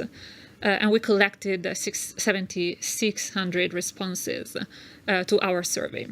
Of course, we collaborated with the partners to translate everything, the website, all the information that we had there, and the survey in their local languages. So that was also a huge effort that was enabled by collaborating and having partners all over the world helping us on this. And once we collected all this data, it was interesting to see that we could also compare the responses that different countries gave. And for instance, the 2 countries that we had most responses from were Italy and Brazil. And if you look at how they answered these questions, what makes you feel good, you can see that there are some similarities in that family or the loved ones and interacting or keeping in touch are 2 macro concepts or topics that emerged in both countries, although there are also differences in the relevance of these concepts, right? And we can see that there were some peculiar concepts. For instance, in Brazil, music was really important to them to make them feel better. We did the same for other questions like what are you most afraid of? And we find the same concepts. For instance, the concept of economic crisis, loved ones, dear ones, family, contagion, uncertainty. These are all things that people in both countries were afraid of. Although uncertainty had, for instance, a different relevance in the 2 countries. And in Brazil, quarantine was mentioned as something that people were really afraid of, while in Italy, for Italy, people not respecting the rules was more important. And it's also, unfortunately, it became evident how also death had different importance in the 2 countries. So we probably remember that Brazil was one of the countries that had the highest number of deaths, and that was indeed one of the concepts that emerged also through our survey. So in parallel to expanding this initiative in different countries and translating everything, analyzing the data, we also started the design phase. And of course, it was asynchronous in the different countries. This initiative followed also the spread of COVID that we know was not consistent in all the countries. So we started with Italy, and with the results that we got from Italy in March, we published our insights on the platform right away as soon as we had some visualizations to show. And we asked designers to be engaged in this initiative and to look at this data and try to come up with solutions that could address the problems or the emotions or the desires of people that we had identified. And we also invited them to share these solutions and these ideas in an open way. So to allow everyone, anywhere, to implement these solutions locally. So that's what we did. We launched open design challenges starting from the beginning of April, once a week, and then also a few design workshops in collaboration with partners. So more structured activities aimed to collect ideas to publish on our platform. These are some of the partners that we collaborated with in that phase. And especially with Brazil, we had a strong partnership, and I created an awesome initiative around design for emergency locally. So as soon as we collected ideas, we started to publish them on our platform, as I said, in an open manner. So that's also a little bit of a shift in paradigm for designers, because especially if you think about service designers or interaction designers or product designers, they're not really used to share ideas openly. So this was also a challenge, and it was also a way to experiment with this different paradigm in this context of emergency, which of course is a very specific context. So you can go on our website, designforemergency.org, and you can surf our catalog of ideas that were published. There were seed ideas, so we had a template. We asked designers to fill in this template, which was a 2-page PDF, so a very simple way. And then we had a thumbnail on the homepage of this catalog where you could have just the basic information of the authors and the idea content. So once we collected these ideas, we also started to cluster them into different categories in order to visualize better this content on our website. And we published them on the platform under 4 different categories that were physical safety, and you can see a snapshot of what these ideas were. Mental health and well-being, that was another cluster, a big cluster of ideas, as well as shared experiences. So allowing people to do things together, although they were separated physically.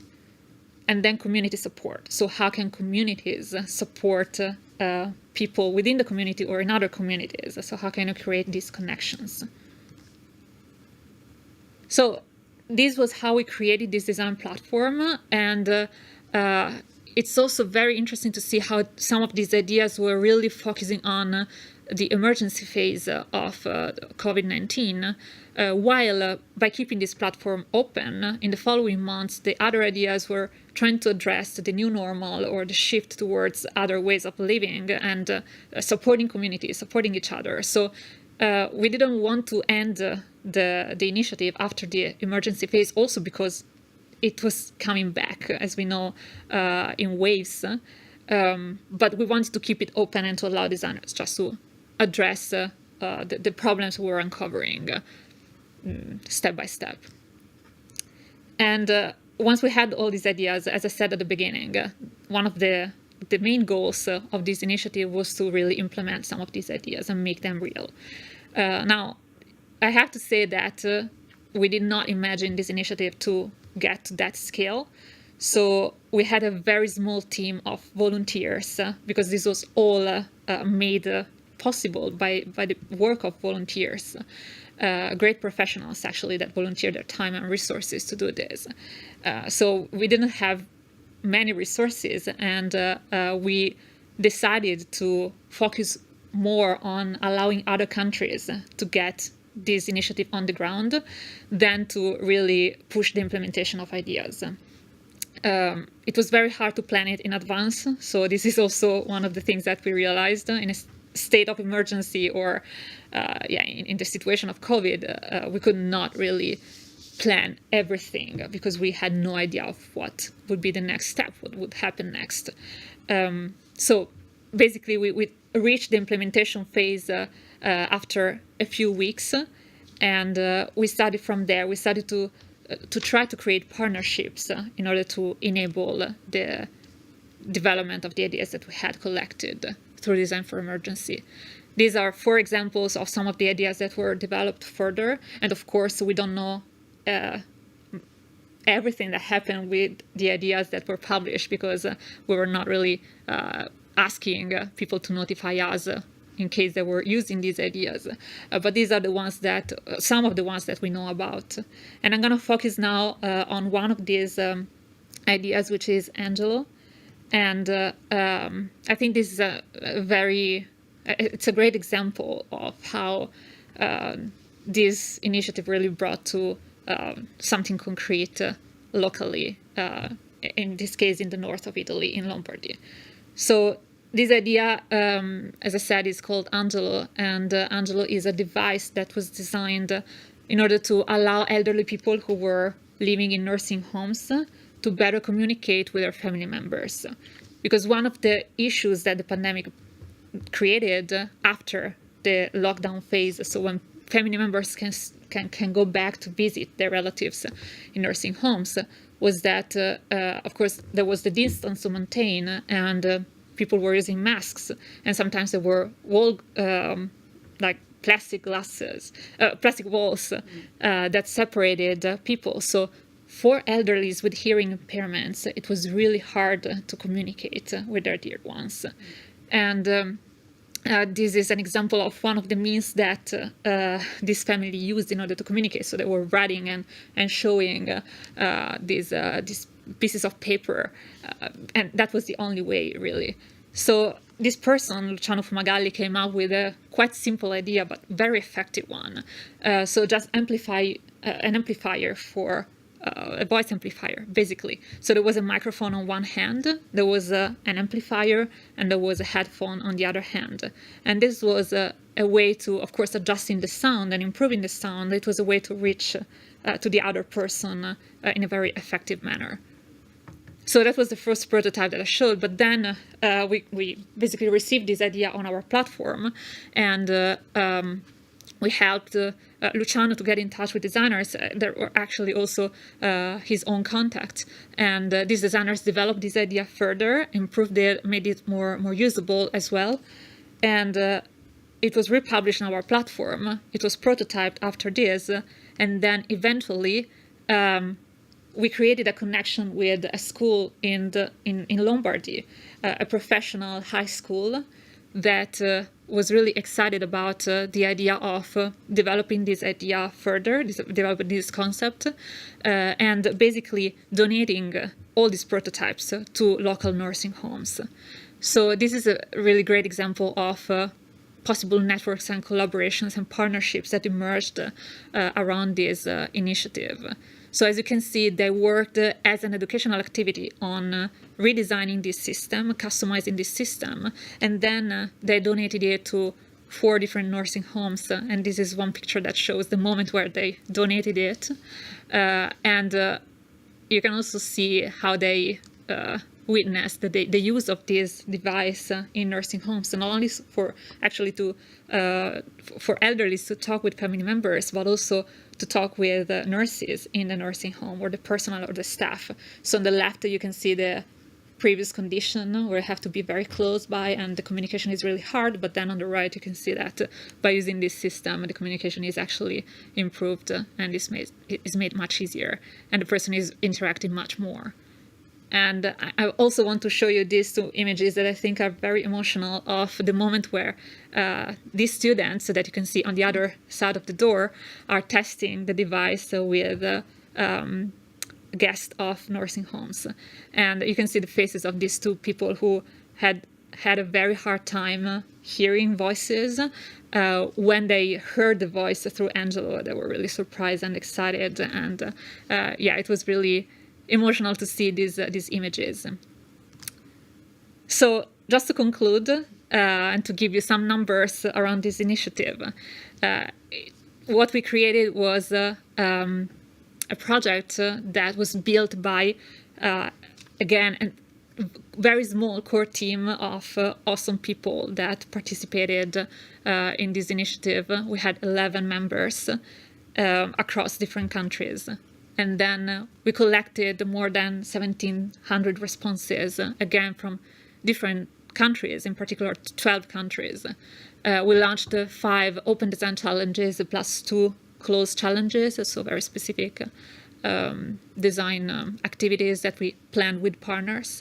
We involved in total more than 130 designers all over the world.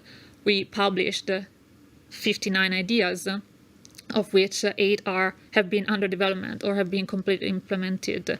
And again, this is what we know. And we had 19 different research partners and 17 organizations that participated in this project. So I just wanted to conclude by also pointing out some of the challenges that we encountered throughout this process. The first one that I'm really sensitive to is that of inclusivity. So everything was centered around collecting data about how people were feeling in that moment. But we, of course, used some means to spread the survey that were social media and direct contacts and WhatsApp groups. So everything that we could use to reach out to people.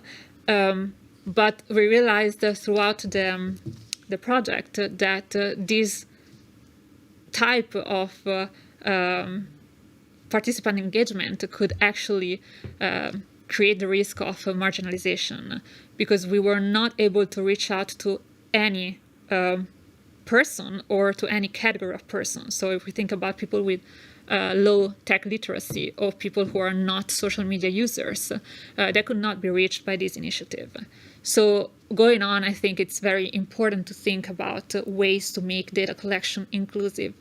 And of course, taking advantage of technology, which is a great means, but also finding alternative ways in order to not leave people out. Because especially in this situation, these were the people that probably had the most compelling needs or suffering the most for the pandemic, but we could not reach out directly to them. Then the second point was the data collection and visualization.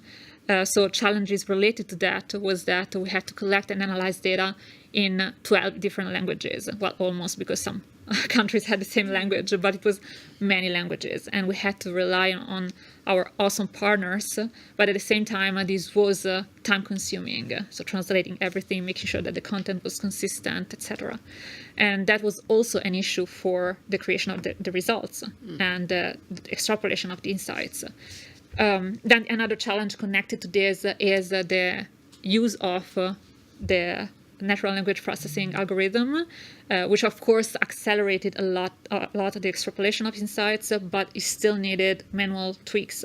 So we had to cluster the topics manually, and that also was very time consuming. So in a way, this slowed down the implementation, and it would be interesting to think about ways to plan this in advance and to improve basically this or decrease this time consumption. Then finally, we had constantly a tension between local versus global because we were relying on local partner and their engagement in the long term. But that was not always easy, and it was a huge network to manage. But at the same time, we were creating global designs, but we were expecting them to be implemented locally. And that was also another tension that was probably quite unique for the kind of emergency that we were living, but it was still something that we had to deal with constantly. And finally, one of the issues was also the creation of impact around or through the ideas that we generated. So we had some good cases of ideas that were implemented, but we also saw a kind of lack of engagement by designers in taking the next step. So in having this entrepreneurial spirit and really making something out of these ideas, or also fostering partnership was quite challenging. I want to leave you with actually something that is has not been published or made public yet, which is the creation of a data platform for design for emergency. So in the month following where everybody was trying to go back to normal, we looked back at the initiative and we realized that there was a huge power in the data that we had collected. And so we decided to create a dedicated website only around the data that were created through this initiative. So data.designforemergency.org, that's the platform where we are publishing all the data that we have collected. And this is just an example of a few pages of the website. But basically here you can find the data from 12 different countries.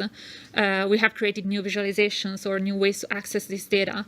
And we also automated the process from the data that are collected through the survey to the direct publishing of this data, so the creation of dynamic visualizations.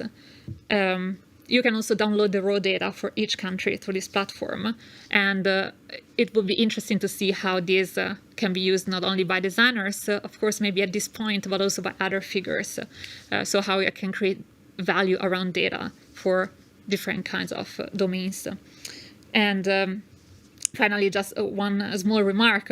It is not complete yet, because this in-depth and time-consuming analysis of the open-ended questions were not really completed for each country. So this is also an open call if anyone is interested in supporting this initiative and in completing it. We're very happy to hear from you. And yeah, finally, I just wanted to give a big thank to all our partners, our core team, our global partners for research, but also the partners that helped us in the design and the implementation of this initiative. So thank you very much. Thank you. Thank you very much. Yes, if you have any questions, don't hesitate to post them on Slido. Hopefully the Yes, here we go. The QR code is displayed. I actually have a couple of questions. I'll start out with them. Probably more plumbing related, as one would say, if we think about data as the raw material. In the first visualization that you show principal emotions that are felt. How were those emotions? How did you tally them, basically? Because I keep thinking I probably felt about 5 or 6 of them simultaneously. So was this through sentiment analysis of the language? Was it self-declaration? No, yeah, in this case, great question. But in this case, it was a list of emotions that we shared in the survey. So you could select all the emotions that you were feeling at that moment. So it was a pre-selected list based on research in the emotional science or domain, and we extrapolate this list, and that's because this was one of the easiest way to then analyze results and publish them immediately. And my second question then is these ideas, the 59 ideas that in the end made it to the website, was it exclusively the fruit of the design workshops, both open and closed, and on the open workshops, were non-designers included? Were people from the community? Was it co-constructed? Or if you can talk about that a little bit. Yeah, well, it was mainly from the open challenges and from the design workshops that we co-created. But we also received ideas from other, for instance, communities. I remember there was one from an atelier in France that was developing solutions for people with disabilities. And they submitted this initiative that was actually an initiative to connect people with different needs. And so they were not designers per se, but they were creating this network or this initiative to generate a network during the pandemic, and they published it as a way to connect people. So this is one example I can think of. But there were many also spontaneous submissions to this, and not all of them, I believe, were designers. But we did not. Because of lack of resources and time, we did not engage with involving communities specifically and going outside the design domain in that phase. Okay. I mean, we tried also to partner with, for instance, a hackathon that was happening in Milan, and that was another way to spread our initiative and collect sources. I think that hackathon was not referring only to the designers, but we basically got in touch with this initiative through our contacts in the design world. So it was still connected to that sort of community. Okay. And was everyone working remotely? Yes. I mean, everyone in this initiative, apart from me and Paolo, but we were also working remotely. We met each other here for the first time after 2.5 years. The whole initiative has been designed and built and managed completely remotely. I've never met anyone that has been worked in this initiative in person, and that's kind of crazy if you think about that. And did you have contribution from students from design school, for example? Yes, one of the workshops that we designed was with a design school, Domus Academy, a design school in Milan. So in that case, we had groups of students working around this challenge. Yes. When we've got a little meta design question. Basically, now that we're getting to the point where we're getting back to, as you say, the new normal,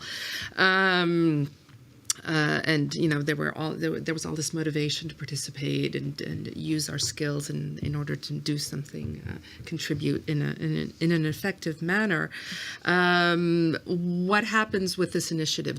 Are we waiting for the next pandemic for it to come back, or basically are we waiting for the next catastrophe? Not really waiting for it, but no. But we've been discussing the future of this initiative, and we believe that this can indeed be applied in different ways to different kinds of emergencies or crises, because what we implemented was this a 4-step approach or framework to designing in an emergency. And the first one was understand what was going on, understanding people needs, and then creating these insights and asking designers to intervene and to do something about it.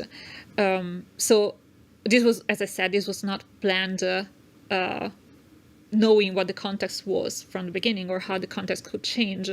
But in the end, it worked out in a way. So we think that this could be used as a starting point for other initiatives that maybe want to test this methodology in other contexts or with other emergencies that maybe are not that global, are more local.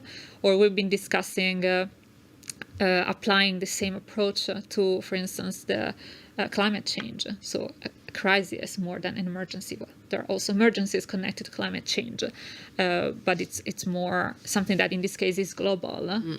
But it is there and has been there for some time. So, yeah, can we create a community around this? Can we imagine solutions that can be designed and that somehow follow this and start from collecting data, different kinds of data from people, from communities? So, yeah, these are ways to continue this initiative in the future. Okay. There's another question here. Do you think that in the future designers will need or be obligated to work with shared data like your project? It's interesting to understand, would be interested to understand if they refer to the data we collected from people or the ideas that designers generate. I'm not sure if it's clear from the question. Yes, I don't know if they're going to be able to respond quickly. No, but it's fine. I can talk about both. Let's imagine both. Exactly. So, well, in terms of data, I think open data is an existing paradigm. Of course, it doesn't happen all the time, doesn't happen in all the domains, but that's something that we're getting more and more used to. Of course, there are many problems connected to that, as we know, also about privacy and GDPR, but it's still something that is happening, and I think it's going to happen more and more. So probably as designers, being able to connect to this new type of knowledge, new for the design domain, or part of the design domain, and maybe also ideating solution in connection with data or based on data, that's something that to me is going to be quite relevant in the future. If we also think about new technologies, well, data and design is really becoming one thing, because if we think also about the traditional approach to design, product design, the most, designing static objects, that's not possible anymore, almost, right? A lot of our objects are connected, are generating data, and need to think also in the data paradigm. So I think that these two fields are really going to overlap in the future. And in terms of open ideas, well, that's a great question, because I personally think that in some cases, designers had a sort of weird feeling about publishing open ideas, because that's not something that belongs to our domain yet. But on the other side, I think that the state of emergency that we were all living somehow really encouraged people to take that step and to do something for communities and for others and for countries that maybe they were not living in at that moment. So I think that it's a dual, and we didn't have a chance to do that through the project so far, at least. But it would also be very interesting to investigate how designers feel about this, about the possibility to generate open solutions and open ideas, and also how businesses might be interested in this. So completely new paradigms for, especially in these situations, of course, which are probably. Yeah, we've got the open data communities, which was actually the topic of Datarama number 6 last year. So it's kind of an interesting link back to that. But if we look at our artifacts that are produced in an open way, it's more the maker community than the design community. The design community being perhaps more linked to industry, and that it's an interesting way of perhaps the designers getting into the maker sphere.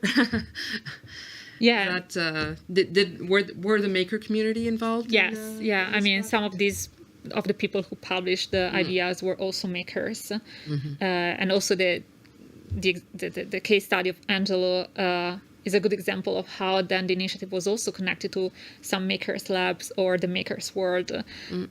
And it's actually going on right now, also involving some of these groups. So yeah, it's definitely something that created bridges between communities, and it can be a way for designers to take that step more towards the makers world. I mean, it's a very complicated discourse, I think, because on the one side, you can wonder if that's really the designer's role to implement ideas themselves or to build ideas. On the other side, that can be a good opportunity for those who have these desires and skills. But if it should be a new paradigm, I'm not sure about that. But for sure, there are opportunities there that can be explored more. And I just wanted to mention this as well, which is I think that for designers, what we really witnessed, or I witnessed personally, was that we also were in touch with some of the designers that created these ideas, and we asked them if they wanted to develop that further. And they didn't really have the tools to do that.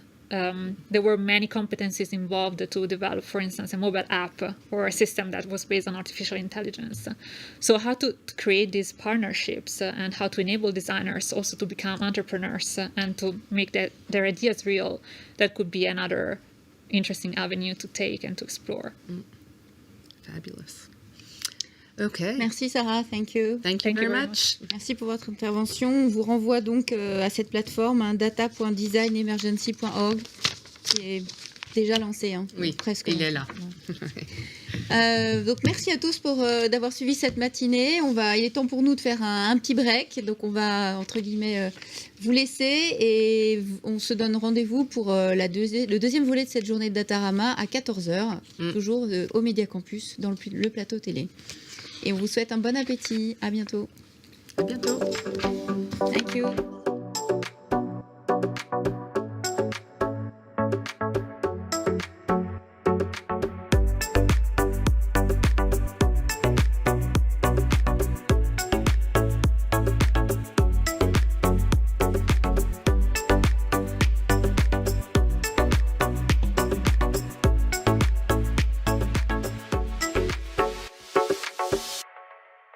À la fin en général. Ah ok. Quand tu dis on Ok. remercie.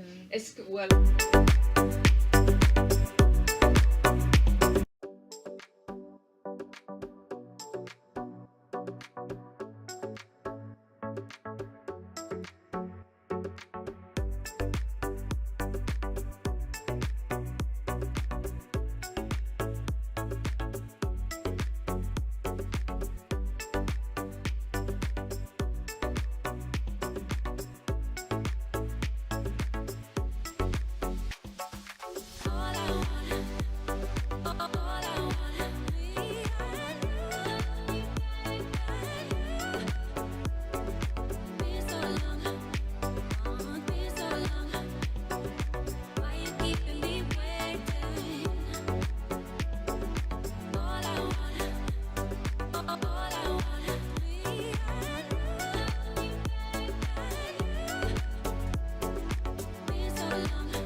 Nous voici de retour dans les studios du Média de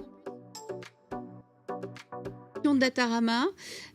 Pour ceux et celles qui nous rejoignent cet après-midi, bienvenue, bonjour. Datarama, c'est l'événement qui explore les données et leur visualisation.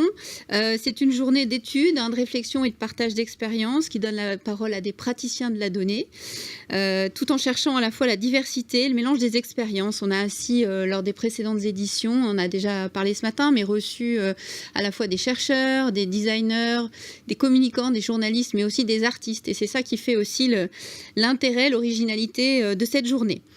Pour la 7e édition, on a choisi cette année de s'intéresser au thème de l'urgence.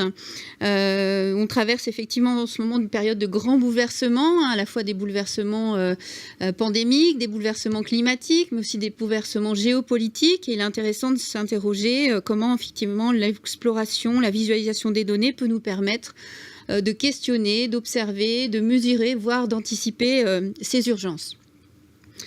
Avant de vous dévoiler le programme, d'attaquer ce programme de l'après-midi, un petit focus sur l'équipe organisatrice, puisque Datarama, c'est aussi une belle aventure collective qui se poursuit depuis 7 ans maintenant, donc avec 4 partenaires organisateurs de cette journée.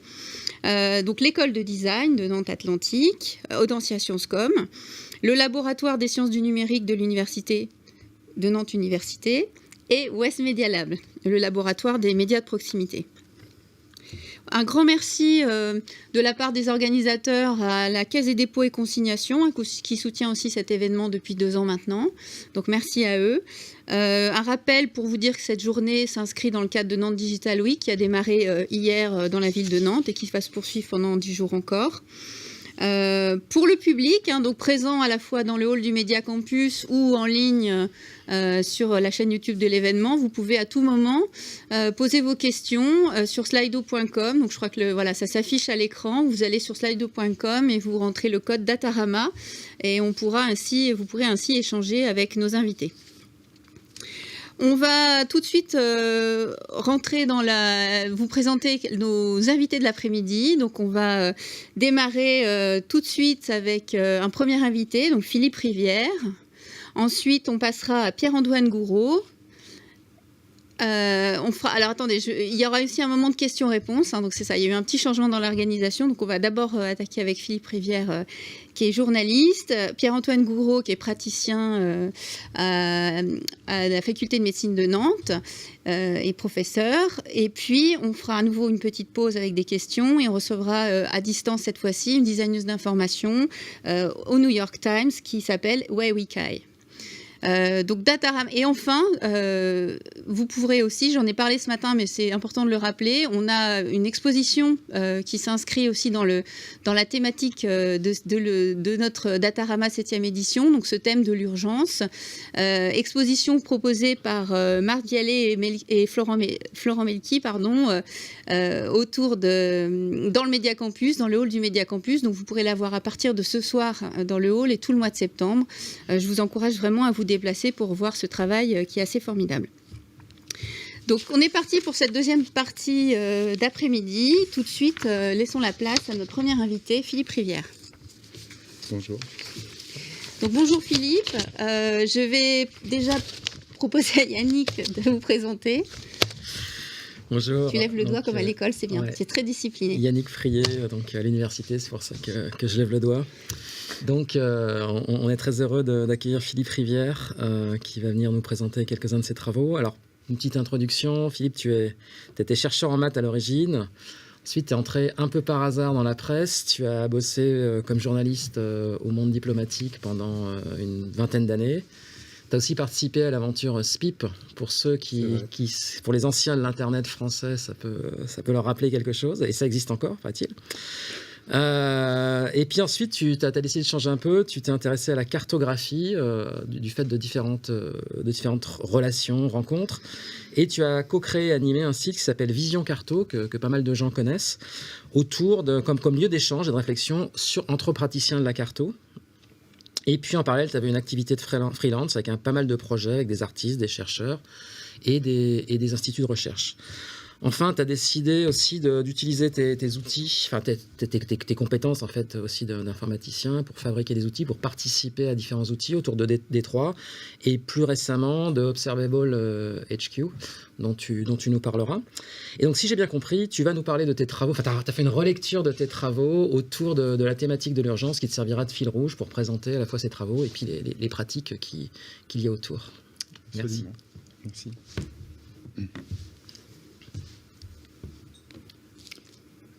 Bonjour. Merci de m'accueillir ici. J'ai commencé à réfléchir un petit peu au sujet et à voir ce que je pouvais raconter. Et puis, je me suis aperçu que j'étais un petit peu angoissé, en fait, avec toutes les catastrophes qui nous tombent sur le coin du nez. Et j'ai essayé de réfléchir un petit peu à savoir comment cette pratique de la visualisation de données me servait aussi quelque part à sublimer cette angoisse, à la transformer en quelque chose de créatif. Et donc mon histoire, en fait, elle va commencer là où Paolo s'est arrêté, c'est-à-dire on a parlé tout à l'heure de Florence Nightingale. Du coup, on commence en Crimée. Elle est partie. Donc, Florence Nightingale, c'est une infirmière, enfin, les chefs infirmières, et elle accompagne l'armée britannique pendant la guerre de Crimée. Et puis, effectivement, elle se rend compte, comme Paolo le disait, qu'il y avait plus de gens qui mouraient à l'hôpital du fait de l'hôpital, des mauvaises conditions sanitaires, que finalement de leurs blessures de guerre. Et pour plaider sa cause, pour convaincre qu'il fallait changer les pratiques, eh bien, elle a créé, on va dire, le champ de la visualisation de données. On peut la considérer comme une sainte patronne du domaine. Et son action, à travers son action de plaidoyer, si on dirait ça comme ça maintenant, et aussi cette visualisation de données ont eu un impact sur des millions de vies, dirons-nous. Donc on est sur un cas exemplaire d'une visualisation de données qui a de l'impact et qui correspond à quelque chose, enfin un besoin important et qui sauve des vies en réussissant à convaincre. Voilà. Alors de mon côté, j'ai pris le train hier pour venir vous voir de Vendôme à Nantes. Et puis j'ai fait une petite collecte de données. Donc vous voyez, on a des nombres 34 et 3, 27 et 2, 24 et 2, 27 et 0. Et je vais vous montrer concrètement comment on peut visualiser ces nombres dans Observable. Donc on va essayer de faire une petite démonstration de live coding en direct. Alors pour ça, je vais quitter la présentation. C'est tout à fait expérimental. Prise de risque. Je vais quitter la présentation et je vais partager mon écran. Et si ça marche, c'est qu'on a une super technique, et si ça ne marche pas, c'est que mon ordinateur n'est pas au point. Donc là, ça a l'air de bien fonctionner. Je vais prendre le temps d'agrandir tout ça. Alors, vous avez vu l'adresse qui s'affichait tout à l'heure. Vous pouvez aller la voir. Ce qu'on va faire, il faut que je crée un notebook pour commencer.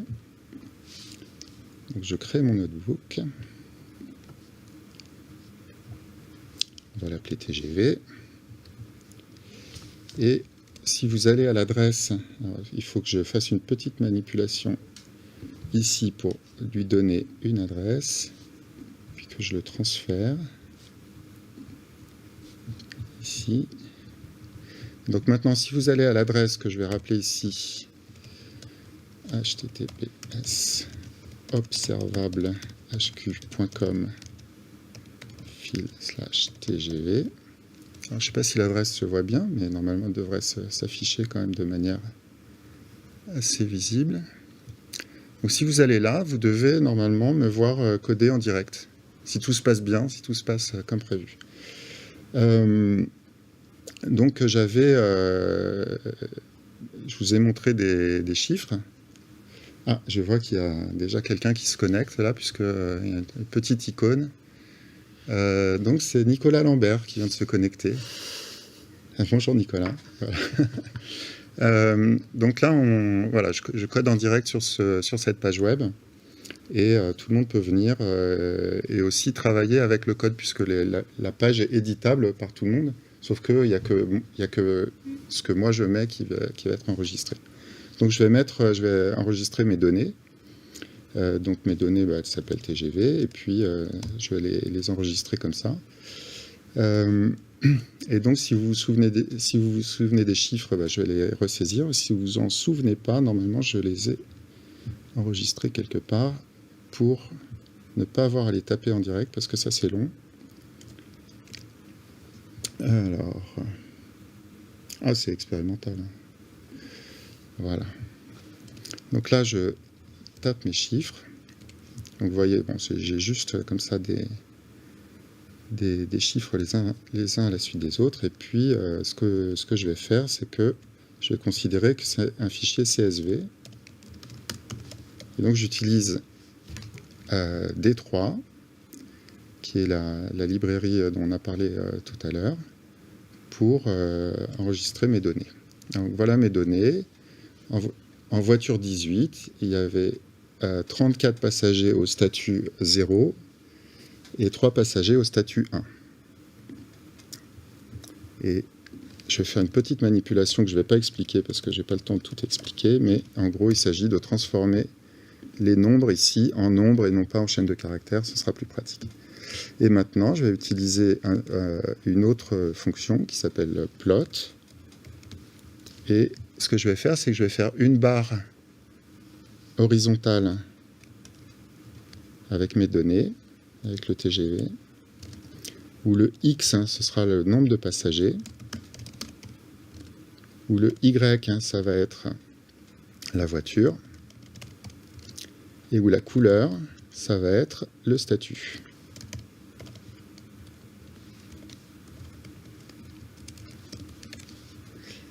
Voilà. Donc là, on a une visualisation de données, vous voyez, en deux ou trois lignes de code.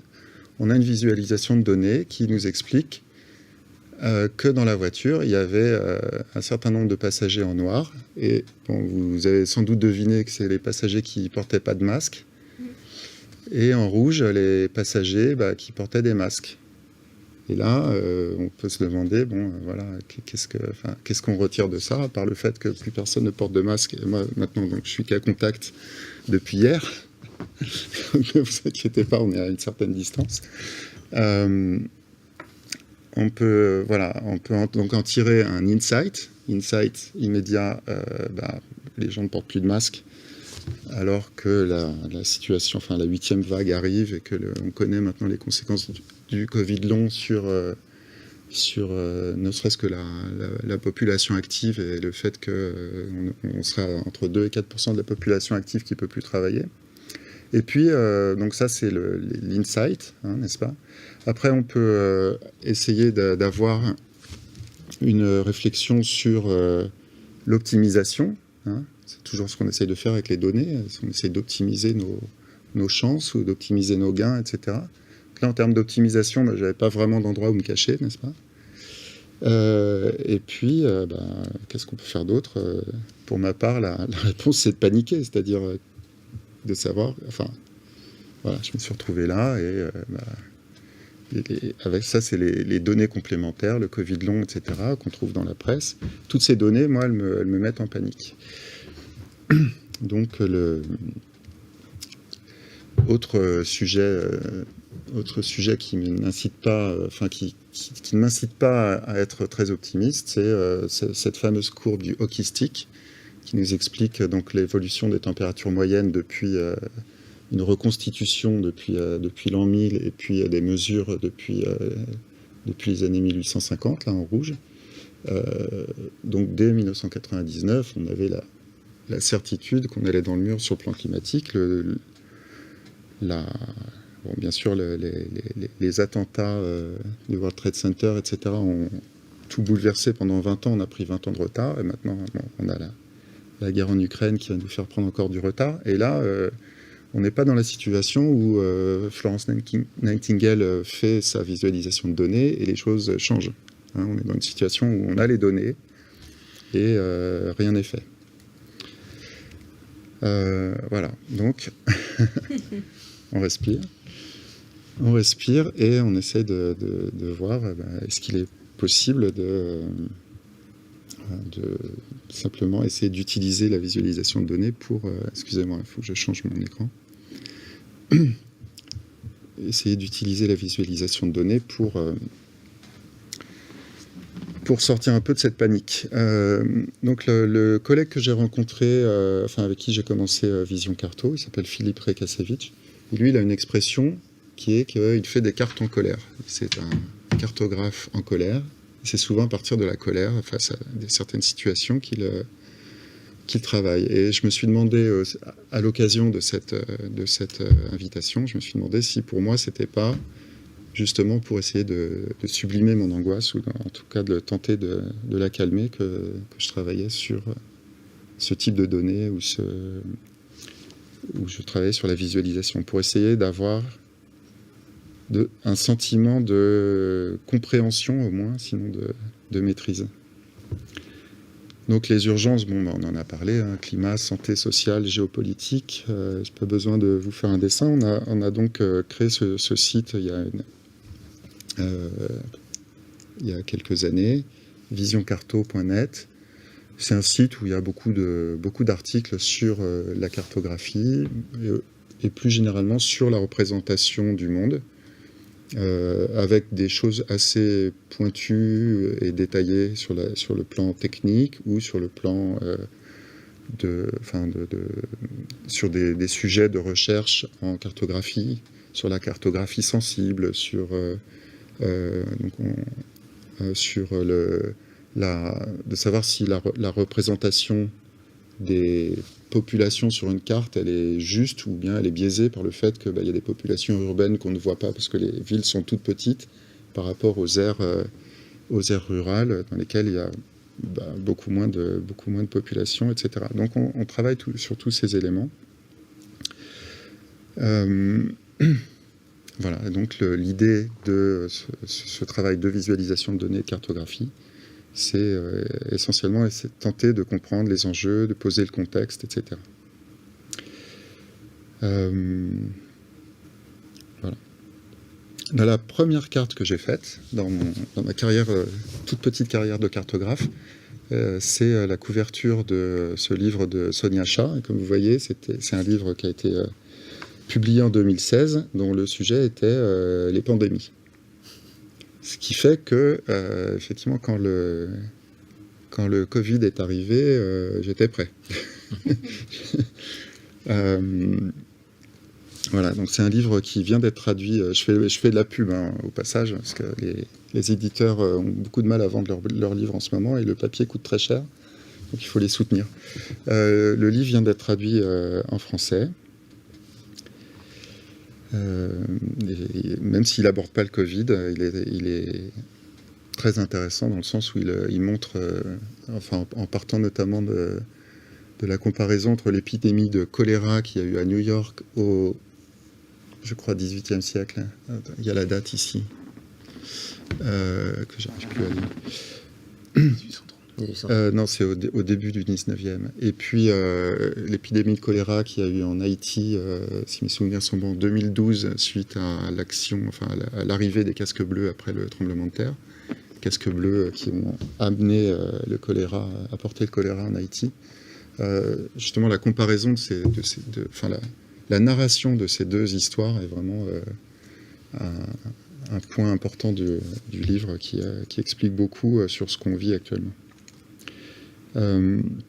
Donc, toujours avec Philippe Rivière et d'autres personnes du collectif Vision Carto, on essaye de travailler sur les ordres de grandeur et on essaye parfois d'essayer de comprendre.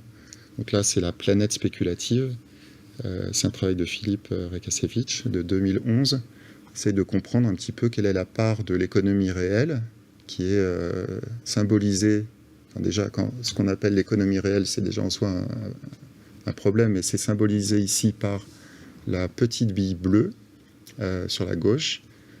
Donc on est à 60... Enfin bon, je ne vais pas lire les chiffres, il y a beaucoup trop de zéros. Donc c'est le PIB mondial. Et puis la planète spéculative, c'est la boule rouge-orangée au centre. On voit qu'elle dépasse complètement la taille de l'économie réelle. Et ça, c'est des chiffres.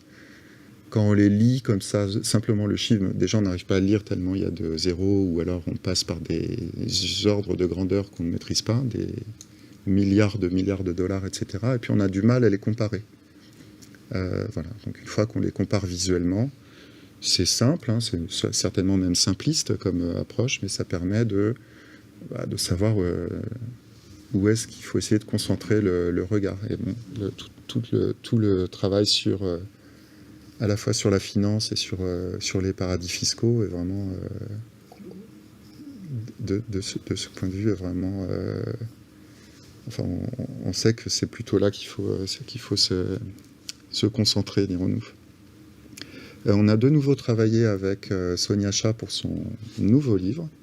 Donc là, c'est une carte qui est, à mon avis, qui passe pas du tout sur Internet.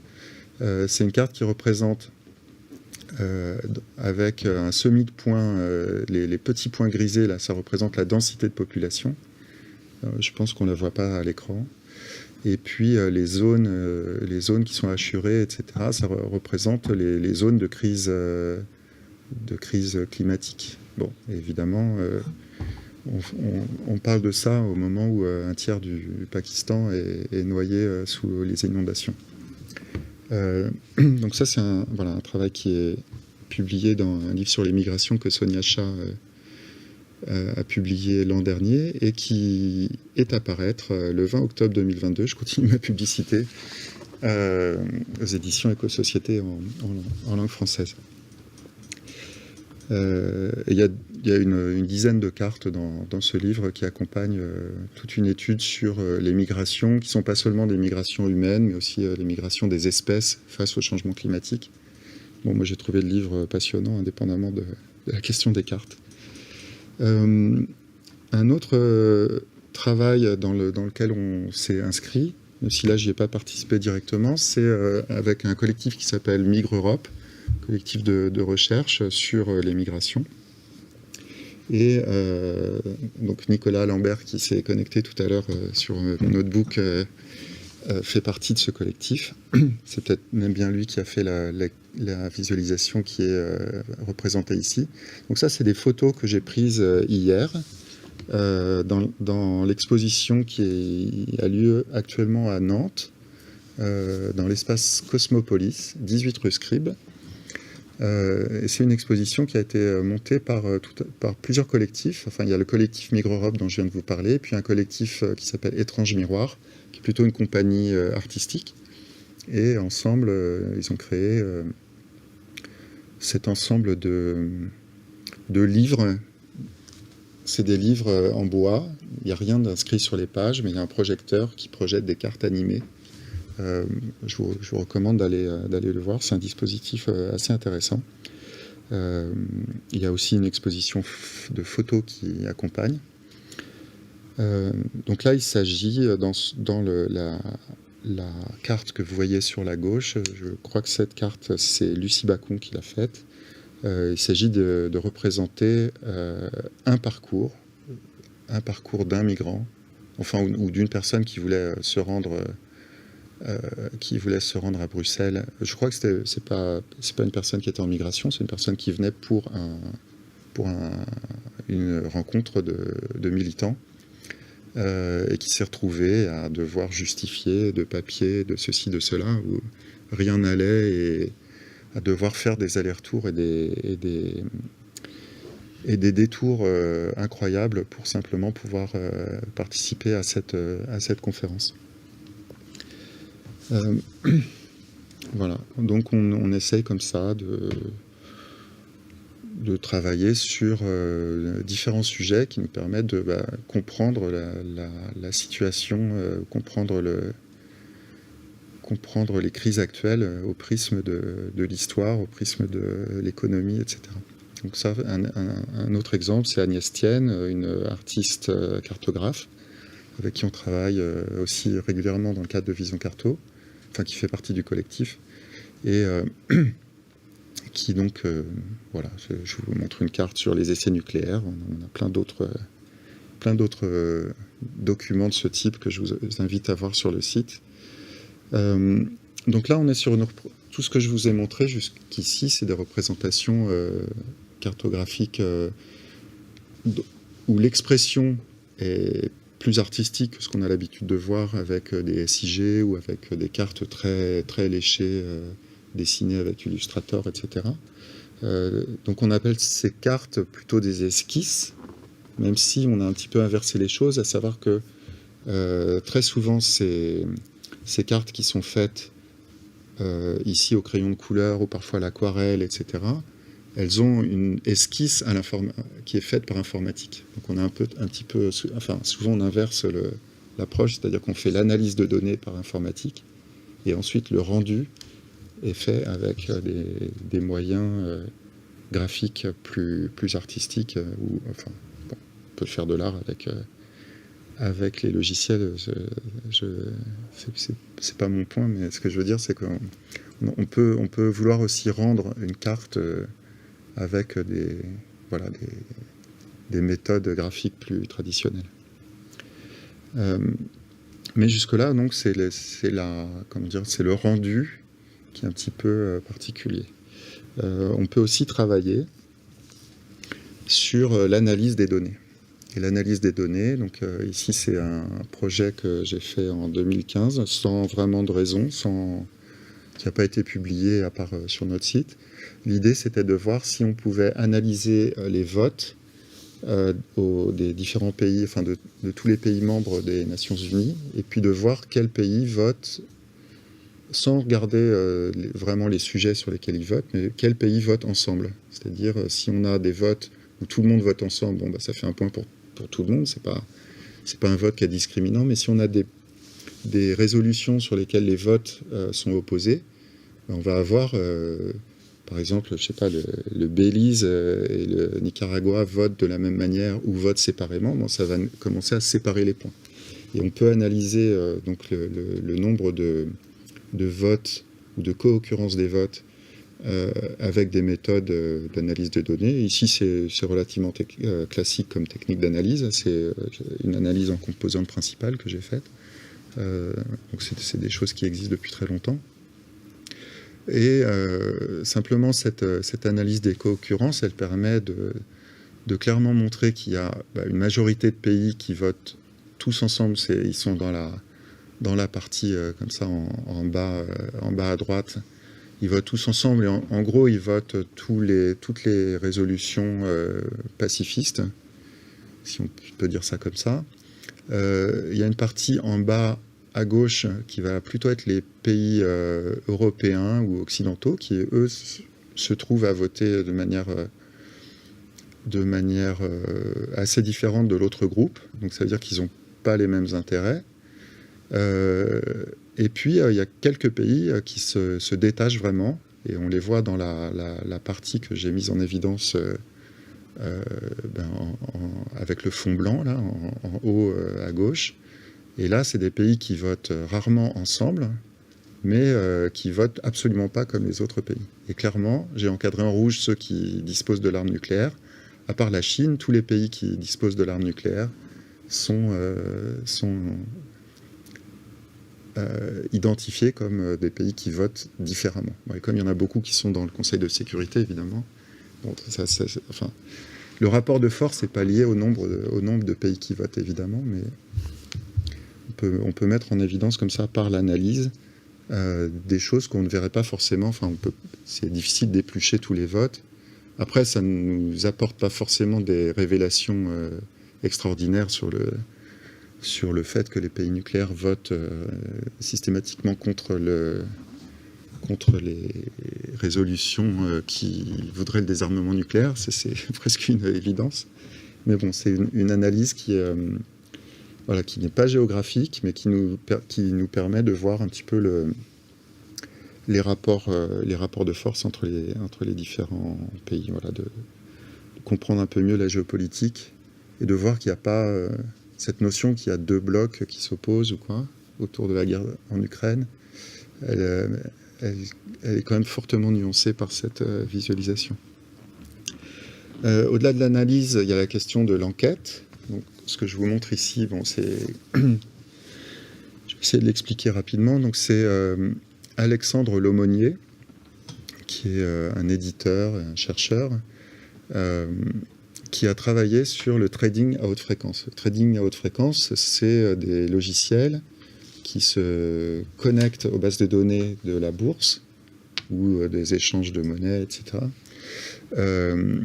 Mais notamment c'est la bourse de Londres, etc., ou d'Amsterdam. Bon, ils se connectent et ils regardent les cours en direct, et puis ils font des arbitrages, c'est-à-dire qu'ils achètent et ils vendent pour essayer de gagner la différence qu'il peut y avoir entre le cours à la hausse, à la baisse, etc. Bon, vous connaissez toutes ces choses.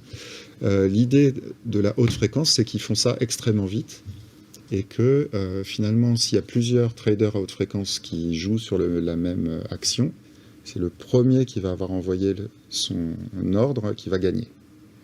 Et c'est des choses qui se passent. Donc l'idée, c'est pas tellement que l'ordre il est fait dans la microseconde, mais c'est que celui qui arrive à avoir une microseconde d'avance sur le voisin, sur le concurrent, va remporter l'enchère et donc va gagner plus d'argent.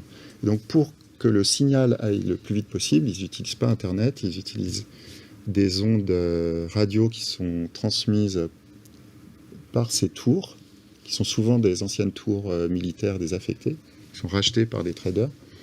Et ce que Alexandre a fait une enquête de terrain, il est allé sur place, voir ce qu'il y avait sur ces antennes, et il a essayé de reconstituer le parcours, enfin les antennes, elles répètent l'information d'antenne en antenne, donc il a essayé de voir par où ça passait, et ce qu'il met en évidence, je ne sais plus si c'est dans cette carte-là, il met en évidence que ça passe à Calais, parce que Calais, c'est le chemin le plus court pour aller de Francfort à Londres, mais c'est aussi il passe à Calais, juste au-dessus de la jungle, des migrants où sont installés les migrants qui tentent de franchir la frontière. Donc là, il montre par l'enquête, et c'est ça que j'ai trouvé génial dans son travail, il montre par l'enquête qu'il y a une logique commune, que c'est pas simplement une coïncidence géographique, mais qu'il y a une logique commune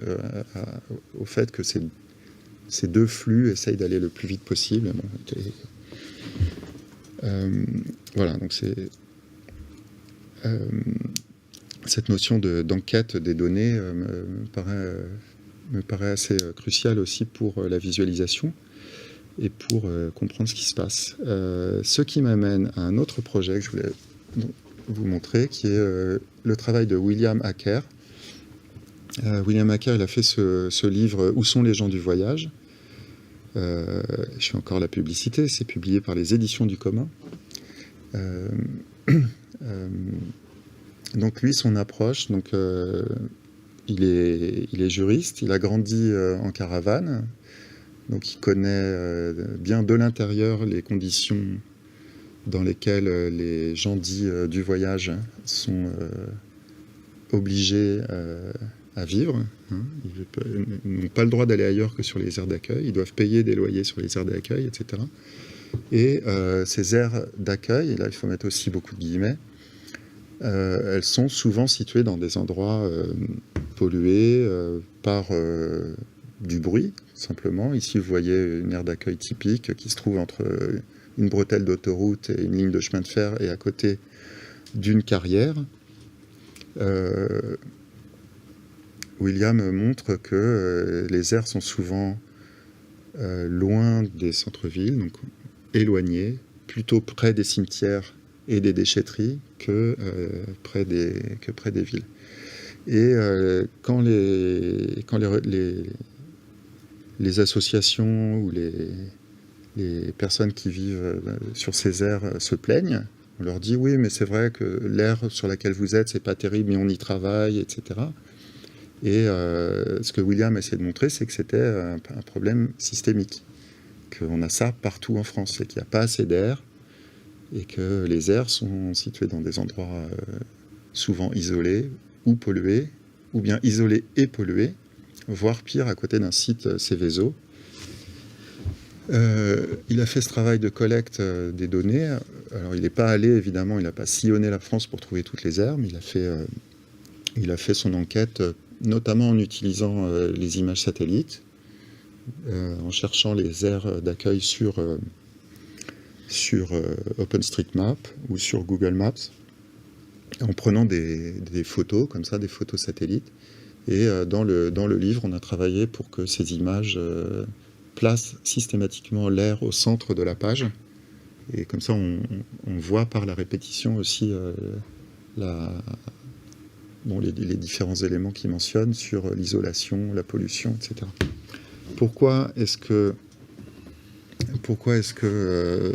je parle de ça dans le cadre de l'urgence ? C'est que au moment de l'explosion de l'usine Lubrizol à Rouen, en septembre 2019, William entend parler de cette explosion. On dit c'est un site Céveso, et lui tout de suite il se dit il y a une aire d'accueil à côté, et ça n'a pas raté. Donc on a ici une carte où on a alors les deux zones orange, c'est des zones il y en a une qui est pour le traitement des eaux usées et l'autre c'est pour le stockage de substances dangereuses. D'accord. L'usine Lubrizol qui a explosé, c'est la partie en rouge avec le symbole explosif. Et puis l'aire d'accueil, c'est la petite zone verte là. Donc, vous voyez qu'ils étaient vraiment les premiers voisins de cette usine. Et après, il s'est rendu sur place, discuter avec les gens qui habitaient pour savoir comment ils avaient vécu la chose. Je vous passe les détails. Il y a des interviews en vidéo qui sont sur Internet. Il y a un récit qui est fait dans le livre.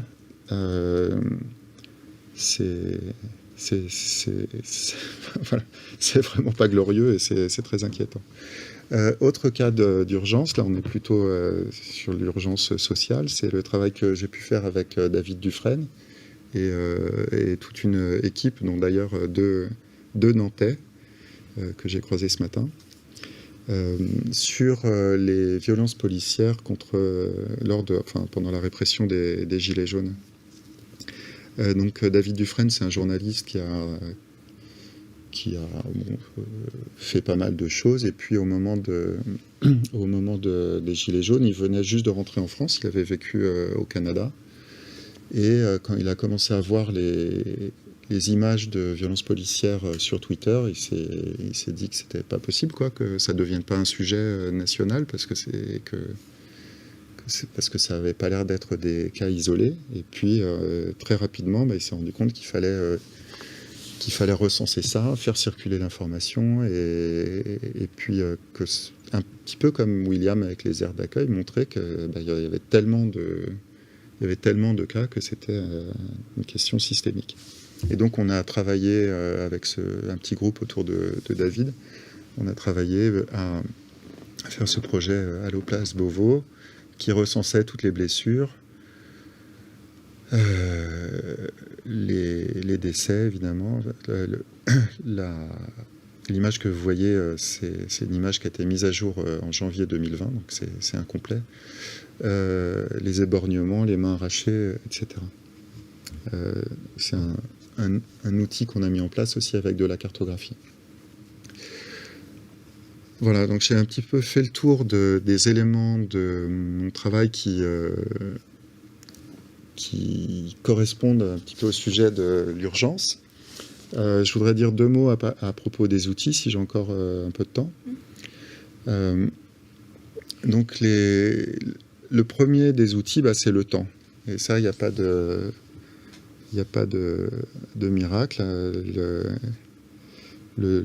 Pour pouvoir travailler dans l'urgence, il faut être disponible. Et il faut avoir des outils bien affûtés, dont on a bien appris à se servir, et ça prend du temps. Bon, j'avoue que c'est un paradoxe à 2 francs, hein, c'est pas...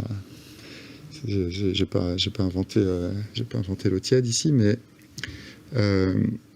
c'est quelque chose qui est important si on veut pouvoir faire ce type de travail, c'est qu'il faut réussir à se donner du temps. Et donc ça veut dire qu'il faut utiliser tout ce qui est possible. Donc les budgets de formation, les journées dites libres, ou les journées où il ne se passe pas grand-chose. Si on est freelance, il faut augmenter son tarif. Parce qu'il y a une partie du temps qu'on consacre à son client, puis il y a une partie du temps qu'il faut consacrer à ses outils.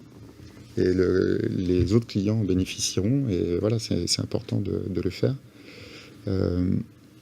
Il faut essayer de se ménager, de quoi pratiquer, de quoi répéter. La visualisation de données, c'est comme une pratique artistique. Pour moi, c'est une forme d'art. Et voilà, c'est exigeant. Du coup, moi, je sais pas, j'ai pas vu Game of Thrones, par exemple, pour vous donner une idée des conséquences. Voilà, je reconnais, j'ai mis une citation ici de Tom McWright qui a publié ça avant-hier, un article sur le focus, la capacité de concentration. Donc j'ai absolument conscience que cette possibilité, elle est en soi fortement inégalitaire et genrée. Pour pouvoir être créatif, dit-il, certaines conditions matérielles doivent être rassemblées. Les gens qui s'amusent à faire des projets expérimentaux sur Internet ont souvent une fortune cachée ou un revenu qui ne sollicite pas l'intégralité de leur attention. Voilà. Donc ensuite, les outils plus techniques, D3, je vous ai montré tout à l'heure une ligne de D3 qui permettait de transformer un fichier CSV en un jeu de données utilisable en JavaScript. D3, c'est une bibliothèque de fonctions qui permet de faire un petit peu tout ce que vous voyez là. Je ne sais pas si c'est nécessaire de présenter. C'est un projet dans lequel je me suis investi au départ parce que je voulais faire de la cartographie et que j'avais trouvé que c'était le meilleur outil pour faire de la cartographie thématique sur Internet. Je mets tous ces mots parce que je ne fais pas du SIG et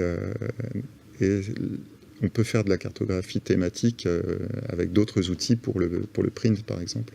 Mais pour Internet, c'est vraiment D3 qui est le meilleur outil. Et notamment, j'étais absolument séduit par son système de projection cartographique qui permet de représenter la planète de diverses manières et d'avoir des cartes qui sont intéressantes.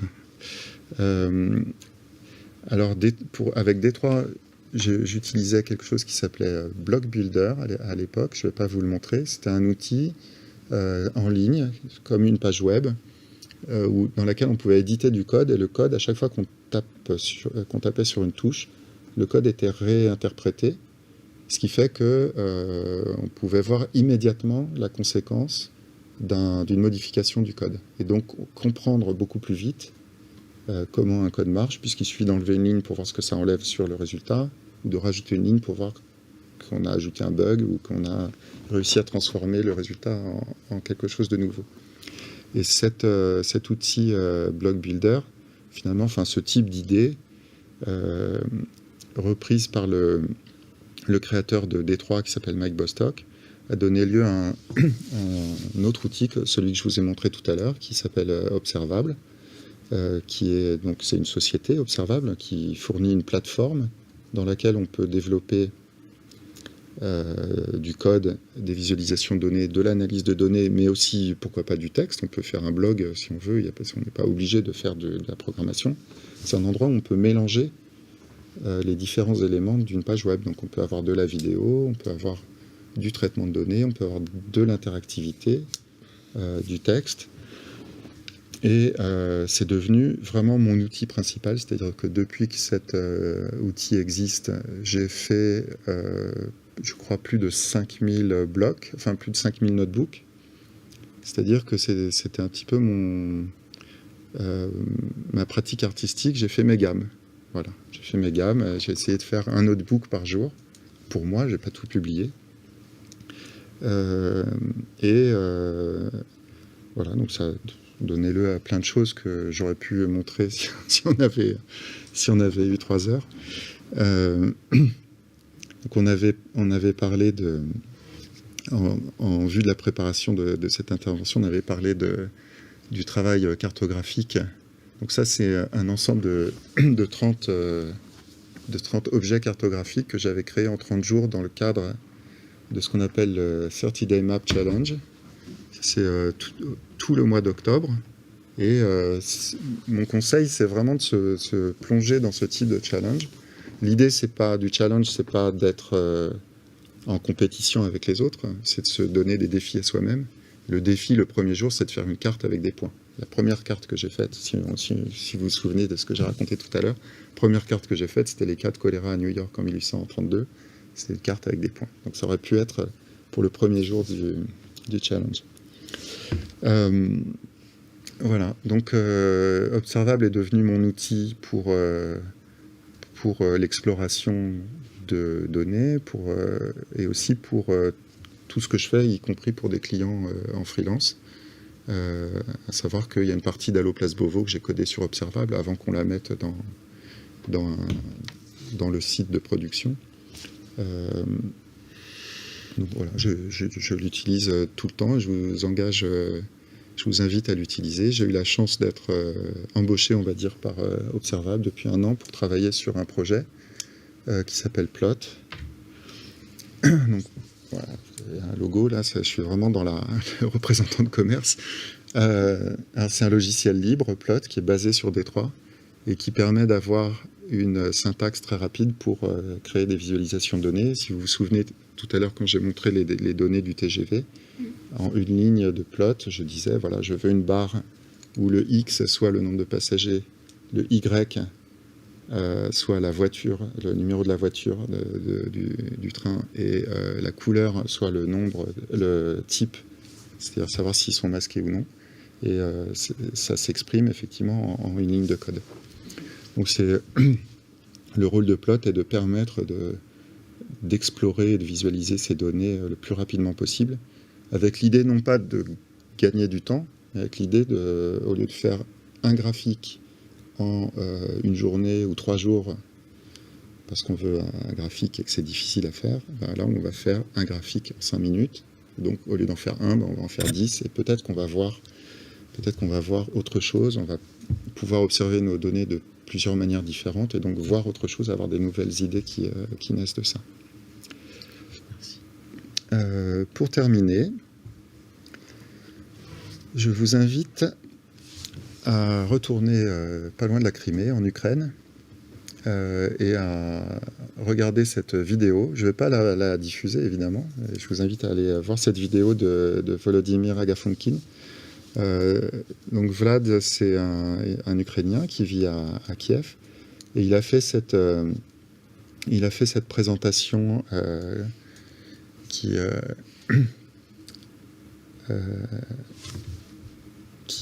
présente la manière dont il résout des problèmes du quotidien avec Observable. Et parmi les choses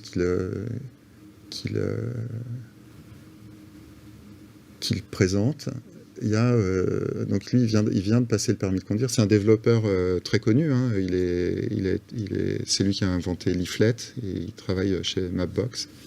Et il a créé aussi le module des diagrammes de Voronoi de Détroit. Et donc, dans cette conférence, il montre comment il vient de passer le permis de conduire. Il avait encore du mal à se garer devant chez lui.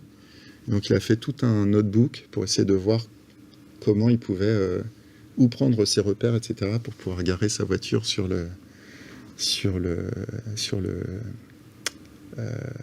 son parking. Ça, c'est assez amusant. Et puis, il termine en montrant comment aussi il a utilisé la visualisation de données. Là, c'est un peu moins drôle, mais ça nous ramène au point de départ pour visualiser les alertes à la bombe en Ukraine. Donc, il montre dans ce notebook comment interroger. Donc, il y a une base de données de toutes les alertes aériennes qui a été publiée, qui a une API. Et ce notebook interroge l'API pour faire une visualisation de données. Et en fait, on ne va pas explorer la visualisation de données parce que je vais m'arrêter de bavarder. Mais vous voyez ici un petit menu où il est écrit Kiev. Et si vous cliquez sur le menu, vous pouvez avoir la même visualisation de données dans les différents départements d'Ukraine. Voilà. Et donc en bleu, c'est la nuit. En bleu et jaune, un peu plus vif, c'est le lever ou le coucher du soleil. Et puis en jaune, c'est la journée. Voilà. Et en rouge, c'est toutes les périodes d'alerte aérienne qui ont été annoncées, enfin qui ont été recensées dans la base de données. Voilà, je vous remercie. Merci Philippe Rivière. On passe aux questions ? Oui, alors on est à la bourse, si j'ai bien compris. On a 10 minutes pour les questions. On a quand même quelques minutes pour les questions, d'accord. Moi, j'en ai une. Vas-y. Tu parlais de visualiser, de visualiser pour pas paniquer. Et donc, d'une certaine manière, c'est pour mettre à distance, mais en même temps construire des choses qui sont non satisfaisantes ou qui sont horribles. Et donc, mais j'ai l'impression que dans ces visualisations, finalement, voilà, il n'y a pas de prise de. Ça reste des Dataviz extrêmement objectives, extrêmement. Il n'y a pas de décoration spécialement. Alors il y a ce que vous appelez les esquisses là, qui peuvent éventuellement mettre un peu une petite sensibilité, de crayon, de choses comme ça. Mais il n'y a pas de décoration comme certains pourraient le faire, de prendre des éléments du quotidien, de changer les échelles, d'essayer de rajouter en fait à la donnée des éléments de décoration qui eux-mêmes justement veulent susciter une émotion, veulent susciter quelque chose. Je voulais un peu ton avis là-dessus. Oui, effectivement, l'idée c'est de comprendre ces données et pas de leur faire dire autre chose que ce qu'elles sont. Je pense que c'est ça simplement. Donc l'idée c'est pas de... Parce qu'après on peut transformer la visualisation en propagande. C'est facile, il y a des manuels entiers qui sont consacrés à ça. Non pas expliquer comment utiliser la visualisation à des fins de propagande, mais comment se rendre compte qu'on utilise une visualisation de données pour nous manipuler. Enfin, c'est la même chose. Donc, non, l'idée, c'est pas ça. C'est au contraire d'essayer de dire le plus honnêtement possible ce que nous, on voit dans les données et pas d'aller au-delà, parce que sinon, sinon quelque part, ça va à l'encontre de ce qu'on veut faire. J'ai vu passer hier sur Twitter cette image de la Loire complètement à sec, disant aujourd'hui la Loire est complètement à sec, c'est vraiment incroyable le changement climatique. Bon, voilà. Après, ici je suis à Nantes, je suis passé sur le pont, il y a encore de l'eau, donc cette photo, c'était pas vraiment la Loire, et c'était pas vraiment aujourd'hui, et voilà. Donc la Loire est pas à sec. Quelqu'un qui me provoque, qui veut provoquer une émotion en employant ce type de procédé, finalement, il joue contre son camp, puisque il n'est plus audible, il n'est plus crédible. Donc, tu es plutôt contre ce genre de... Donc, moi, ce que j'essaye de faire, c'est que de mettre les données que les données soient le plus incontestables possible, quitte à être en deçà de ce qu'on pense être la réalité. Donc si par exemple on recense, je vais prendre l'exemple d'une association qui s'appelle United. Donc c'est une association qui recense les migrants qui sont morts en tentant de franchir les frontières, donc qui se sont noyés en Méditerranée, etc. Et ce que fait cette association, c'est de ne mettre dans la base de données que des cas qui sont confirmés, ont été confirmés dans la presse, qui ont été confirmés par des ONG sur place, qui ont été confirmés par la police. Mais les cas des gens qui sont noyés sans laisser de traces, et dont on entend parler par ailleurs, ne rentrent pas dans la base de données.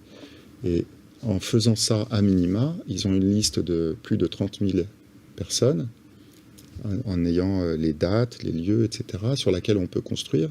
Mais on sait qu'il y a bien plus de 30 000 personnes qui sont décédées en tentant de franchir la frontière. Je pense que c'est plus solide de construire un message, même sur une image à minima de la situation, que d'extrapoler, d'imaginer ce qu'est vraiment la réalité, pour après se faire défoncer parce qu'en face on nous dit oui, mais vos données ne sont pas crédibles parce que vous comptez des gens qui sont... Voilà. Et c'était pareil avec le travail de David sur les violences policières. Je veux dire, toutes les violences policières n'ont pas été filmées. Dans la base de données, ce qui est recensé, ça a été filmé, confirmé au téléphone. David a envoyé des emails aux gens pour leur demander des témoignages écrits, etc.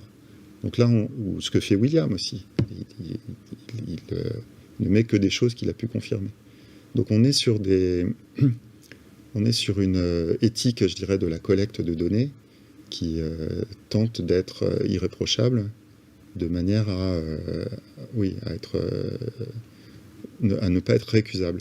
Après, sur la manière dont on présente les données, on peut dramatiser. On ne va pas se mentir, le fait que le projet Allo Place Beauvau soit jaune sur fond noir, ça ne donnerait pas la même chose si on avait fait un petit sépia sur un fond blanc.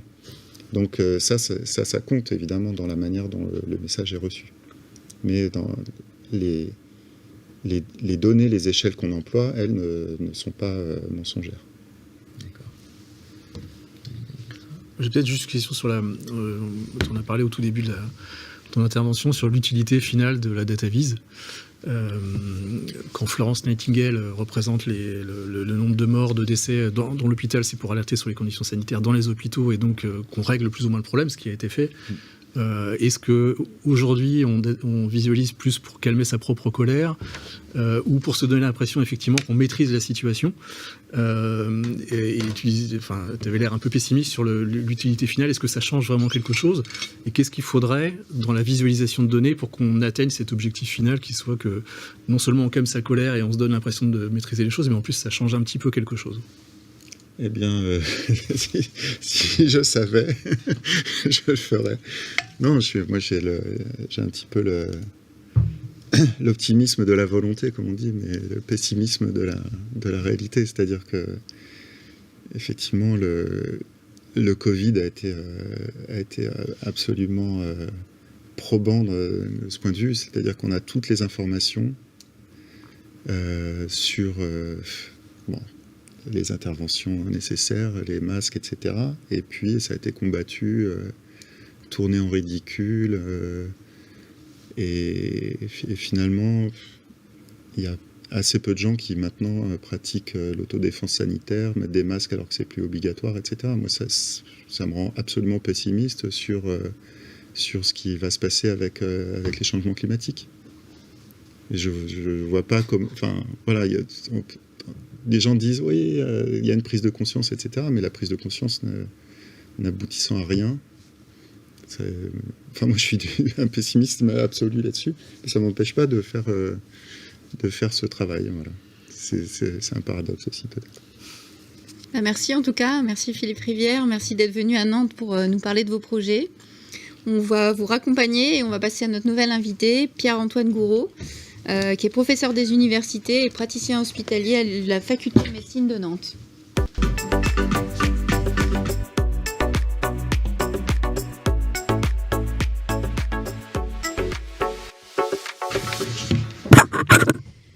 Bonjour Pierre-Antoine Gourraud, on va vous laisser vous installer tranquillement. Je vais proposer à Yannick Prier de nous présenter le professeur Pierre-Antoine Gourraud. Ce nouvel invité. Merci Yannick. Alors Pierre-Antoine, merci de venir. Tu es professeur à la faculté de médecine de Nantes Université et praticien hospitalier, ce qu'on appelle dans le petit jargon un PUPH. Tu viens de la biologie, tu as travaillé comme postdoc, puis assistant, puis associé de professeur à l'Université de Californie à San Francisco, avant de revenir en France et à Nantes, donc sur un poste de professeur à l'université.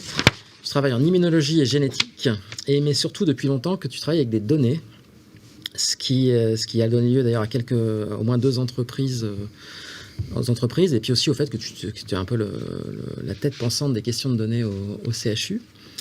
Et d'un certain nombre de sujets. Tu as publié récemment un article dans le Figaro sur le fait qu'il fallait repenser la production des données de santé, les coproduire entre patients et soignants et décentraliser la gestion des données entre les réseaux d'éditeurs. Peut-être que tu pourras en dire un petit mot.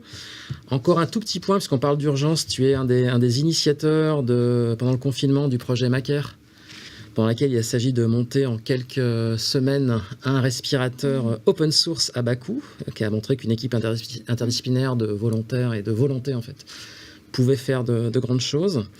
Et enfin, c'est la thématique du Covid et de l'urgence qui nous amène à t'inviter, puisque pendant le confinement encore, tu as initié la conception d'un tableau de bord qui permettait d'agréger des données et de prendre des décisions en local, en tout cas, sur l'épidémie. Merci d'être venu. Écoute, merci beaucoup pour votre invitation. J'ai toujours beaucoup de plaisir à être au Média Campus avec l'école de design. C'est effectivement l'autre projet qui nous a beaucoup mobilisés avec l'équipe de la clinique des données du CHU de Nantes dont je vais vous parler aujourd'hui. Ce projet qu'on a appelé Argos et dont l'enjeu est de visualiser ce qu'on a appelé la multidata pour mieux décider. Et en fait, c'est un exemple où la data visualisation a un rôle particulièrement important dans le pilotage sanitaire, et là, un peu en temps de crise, un peu bousculé. Avant ça, tu l'as dit un petit peu, effectivement, je suis un professeur de l'université. J'ai choisi le service public, y compris en choisissant de rentrer en France après un long passage aux États-Unis. Et pour autant, avec beaucoup d'interactions avec le monde privé, souvent avec des histoires de données, toujours contractualisées avec l'université de Nantes, à travers lesquelles ces interactions sont contractualisées. Donc. Alors, effectivement, tu l'as dit, l'actualité de la semaine, c'est la publication lundi dernier de cette tribune dans le Figaro, qui va m'aider à vous partager le sentiment qu'est le mien quand on parle de données. J'ai souvent tendance à dire à mes étudiants, à mes collègues, vous voyez, en fait, nous sommes des naïfs de la donnée. On ne comprend pas encore très bien ce qui se joue, ce qui se noue autour de la donnée. Et dans cette tribune, j'appelais à repenser les données de santé, parce qu'il y avait un mot sur lequel je trouvais qu'on se trompait, ou l'ambiguïté était facile à faire. On parle parfois de producteurs des données de santé. Mais quand on dit producteur des données de santé, il y a un risque de malentendu. C'est pas un producteur au sens d'un bien manufacturier, de fabriquer un bien matériel. En fait, il vaudrait mieux entendre producteur au sens musical ou cinématographique. Et ça permet de souligner que, bien sûr, à l'origine d'une donnée, celle qui me concerne le plus, avec les 2,1 millions de patients qui sont passés au CHU de Nantes, eh bien, c'est des données de santé. Alors, bien entendu, il y a des patients à l'origine de ces données, mais il y a aussi toute une communauté de soignants qui, eux aussi, finalement, participent à créer ces données. Et donc, être un petit peu moins naïf vis-à-vis des données, des techniques qui manipulent ces données, eh bien, c'est, entre autres, penser la production des données de santé plutôt au sens musical qu'au sens agricole. Alors j'ai un petit faible pour l'école de design et j'ai eu la chance le 2 juillet 2021 à Carquefou d'être vraiment aux premières loges à écouter le parrain de la promotion 2021 au moment de la remise des diplômes, et il avait dit la chose suivante que je trouvais intéressant pour illustrer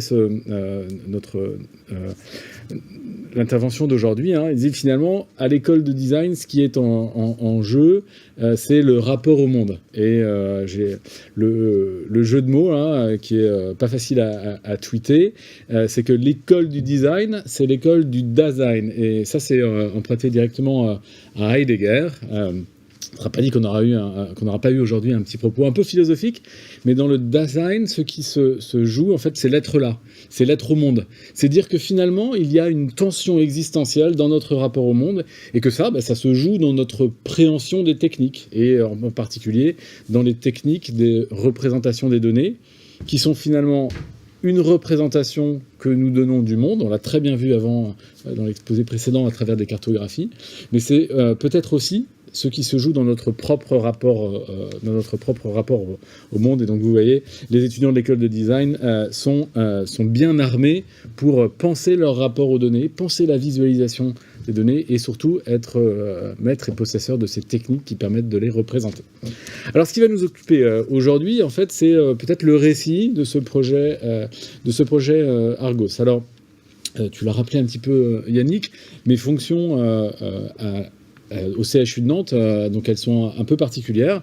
Je ne vois pas de patients, je suis professeur de médecine, mais je ne suis pas médecin, mais je prends soin de l'ensemble des données qui sont générées par l'activité du CHU de Nantes. Et cela, on le fait dans un service qui est organisé exactement comme un service clinique, et qui s'appelle d'ailleurs la clinique des données. Nous, notre spécialité, c'est donner une deuxième vie à l'ensemble des données qui sont produites par l'activité de soins. On les recycle, on les transforme pour qu'elles permettent de répondre d'abord à des questions de recherche. Le 26 avril 2020, j'étais un petit peu occupé par le projet Macaire, mais la direction du CHU contacte notre équipe et dit, écoutez, c'est quand même compliqué cette histoire de Covid là. Ça fait un mois et demi qu'on est dedans. On a du mal à prendre des bonnes décisions. On les prend un peu à l'instinct. On s'en sort pas mal. Mais comment est-ce qu'on pourrait faire pour mieux éclairer notre prise de décision locale, là, au CHU Nantes? Est-ce qu'il faut qu'on ouvre des lits? Est-ce qu'il faut qu'on ferme des lits? Est-ce qu'il faut qu'on se prépare à encaisser aux urgences? Et ça, c'est pas très facile. Et donc, ils sont venus s'adresser à notre équipe en disant, oui, d'habitude, vous faites de la recherche. Là, on a besoin un peu que vous nous aidiez avec les données pour essayer de prendre des meilleures décisions. Et donc on voit que c'est pas du tout notre activité ordinaire. D'habitude, on n'est pas dans l'urgence. On réfléchit, même à la cohérence entre les données et les questions qu'on souhaite leur poser. Mais sur les mêmes fondamentaux collaboratifs, finalement, le 11 mai 2020, on retrouve un peu cette question de célérité dans la crise. Eh bien, on déploie une plateforme dont je vais vous montrer quelques captures d'écran. Ce qui est très important dans un tel projet, c'est dès le début être capable de se dire qu'est-ce qu'on cherche à faire, qu'est-ce qu'on veut vraiment faire. Et donc très rapidement, on a dit on va informer pour mieux décider. Et notre objectif, c'est de disposer finalement d'une superposition de séries temporelles, donc un indicateur dont on va représenter visuellement l'évolution dans le temps, qui est pertinent par rapport à l'évolution de la crise pandémique Covid-19, mais sur notre territoire d'influence, chez nous, dans la région nantaise.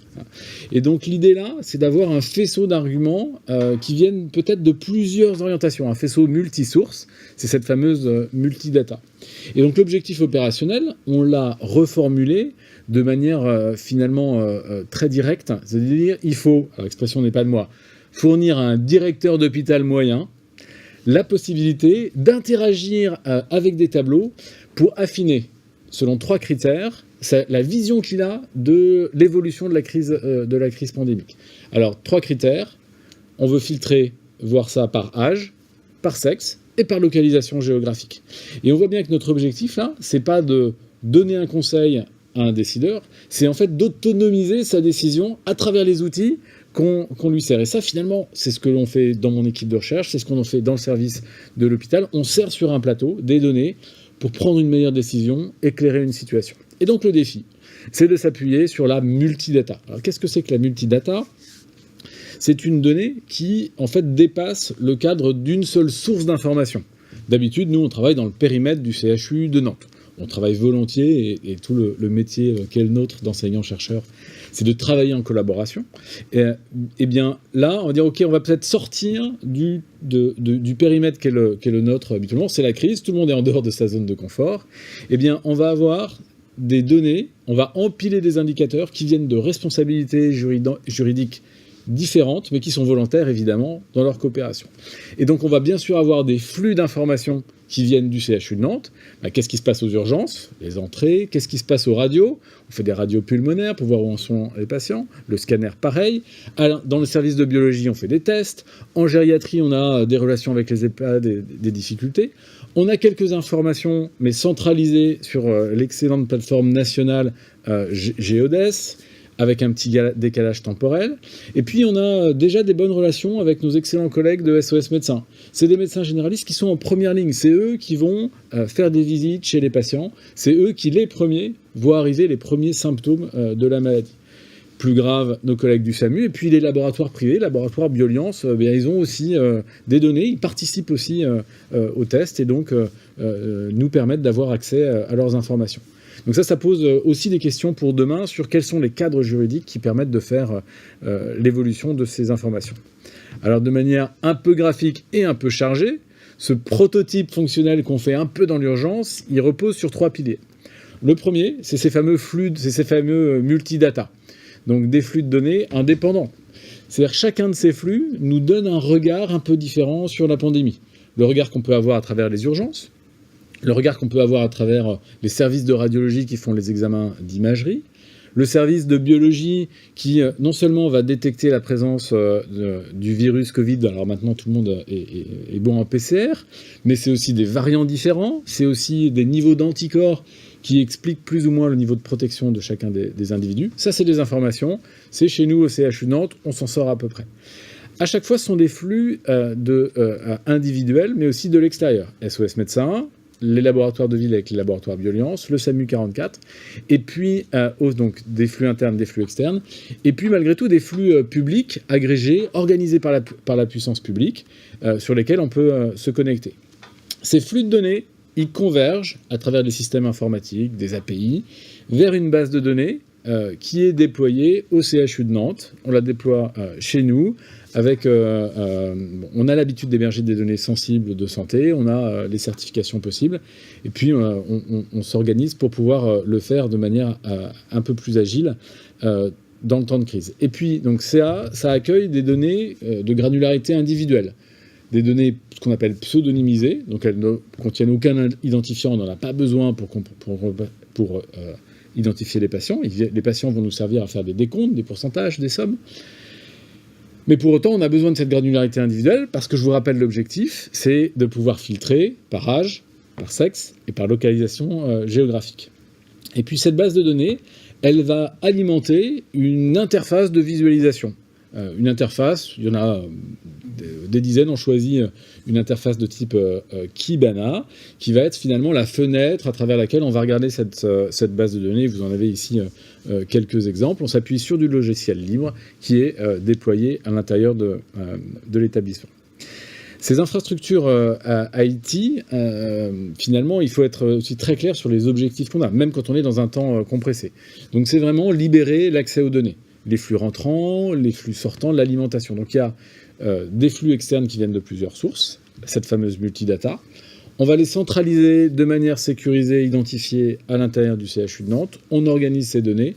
Et organiser ces données, c'est déjà préparer la visualisation et permettre qu'on les examine. Ce qui est intéressant ici, c'est que on a en fait tracé le sillon qui est le nôtre au CHU de Nantes.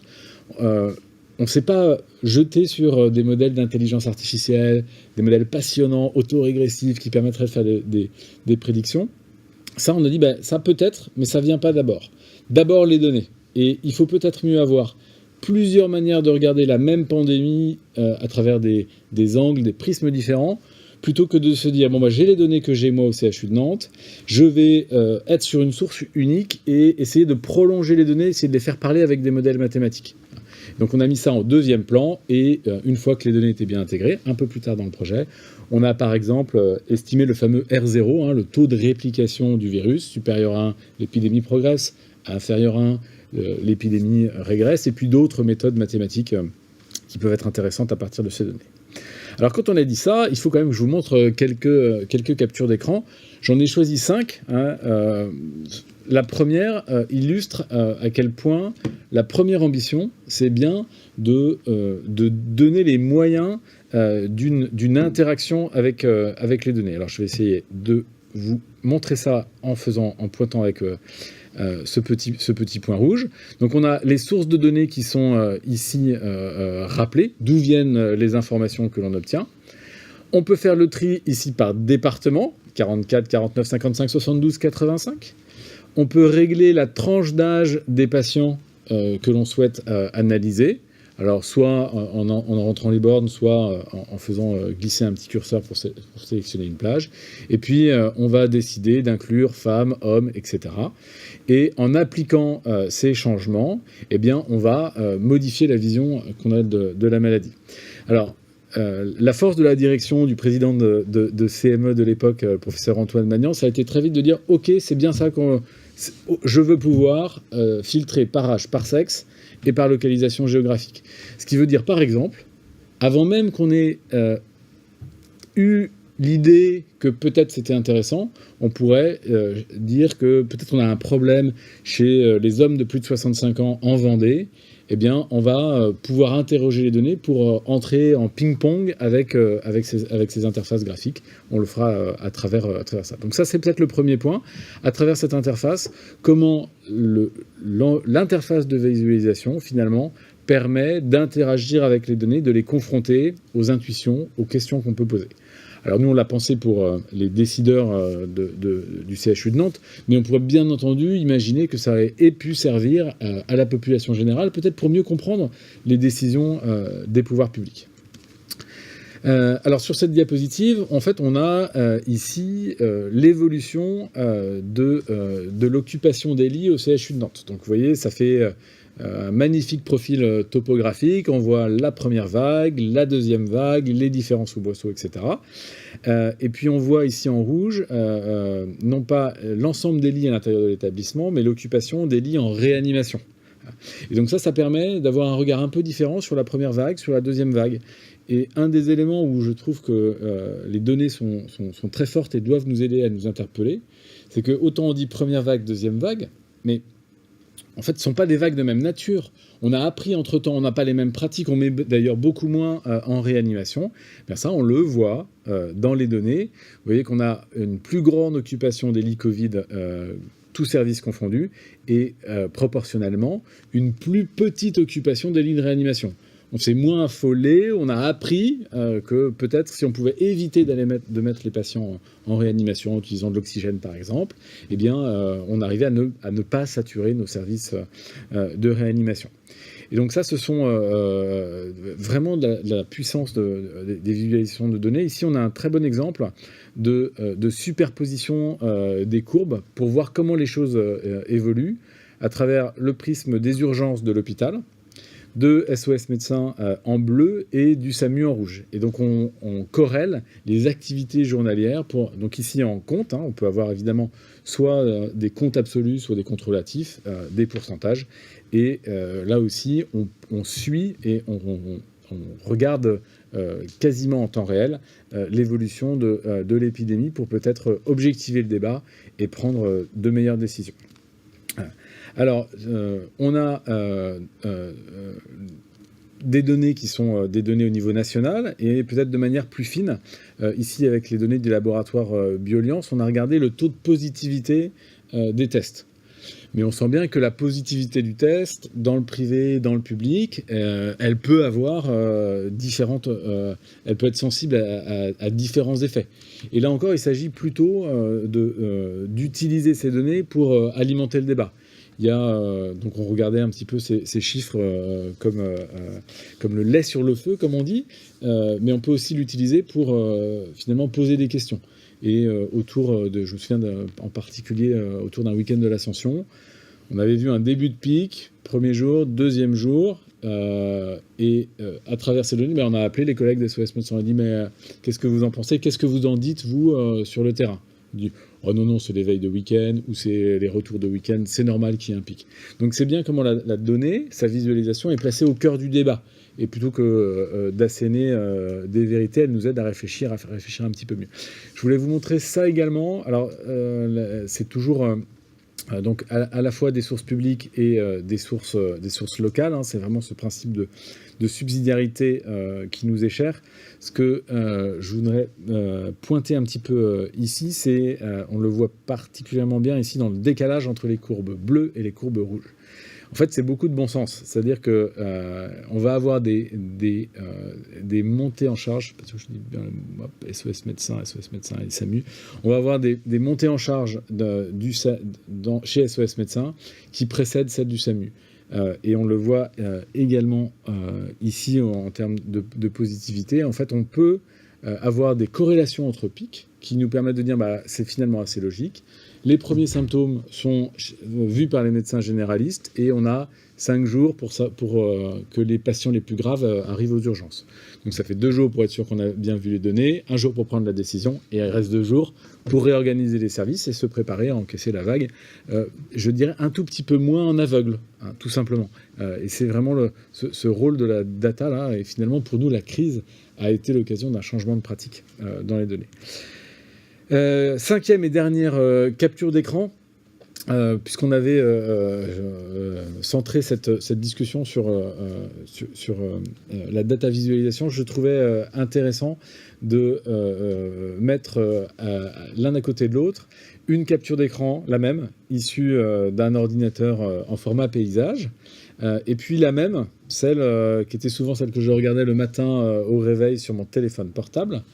Faciliter l'accès aux données, on est bien dedans. Donc que l'information soit disponible sur un ordinateur, sur une tablette, sur un smartphone. La plateforme s'adapte très bien à ça.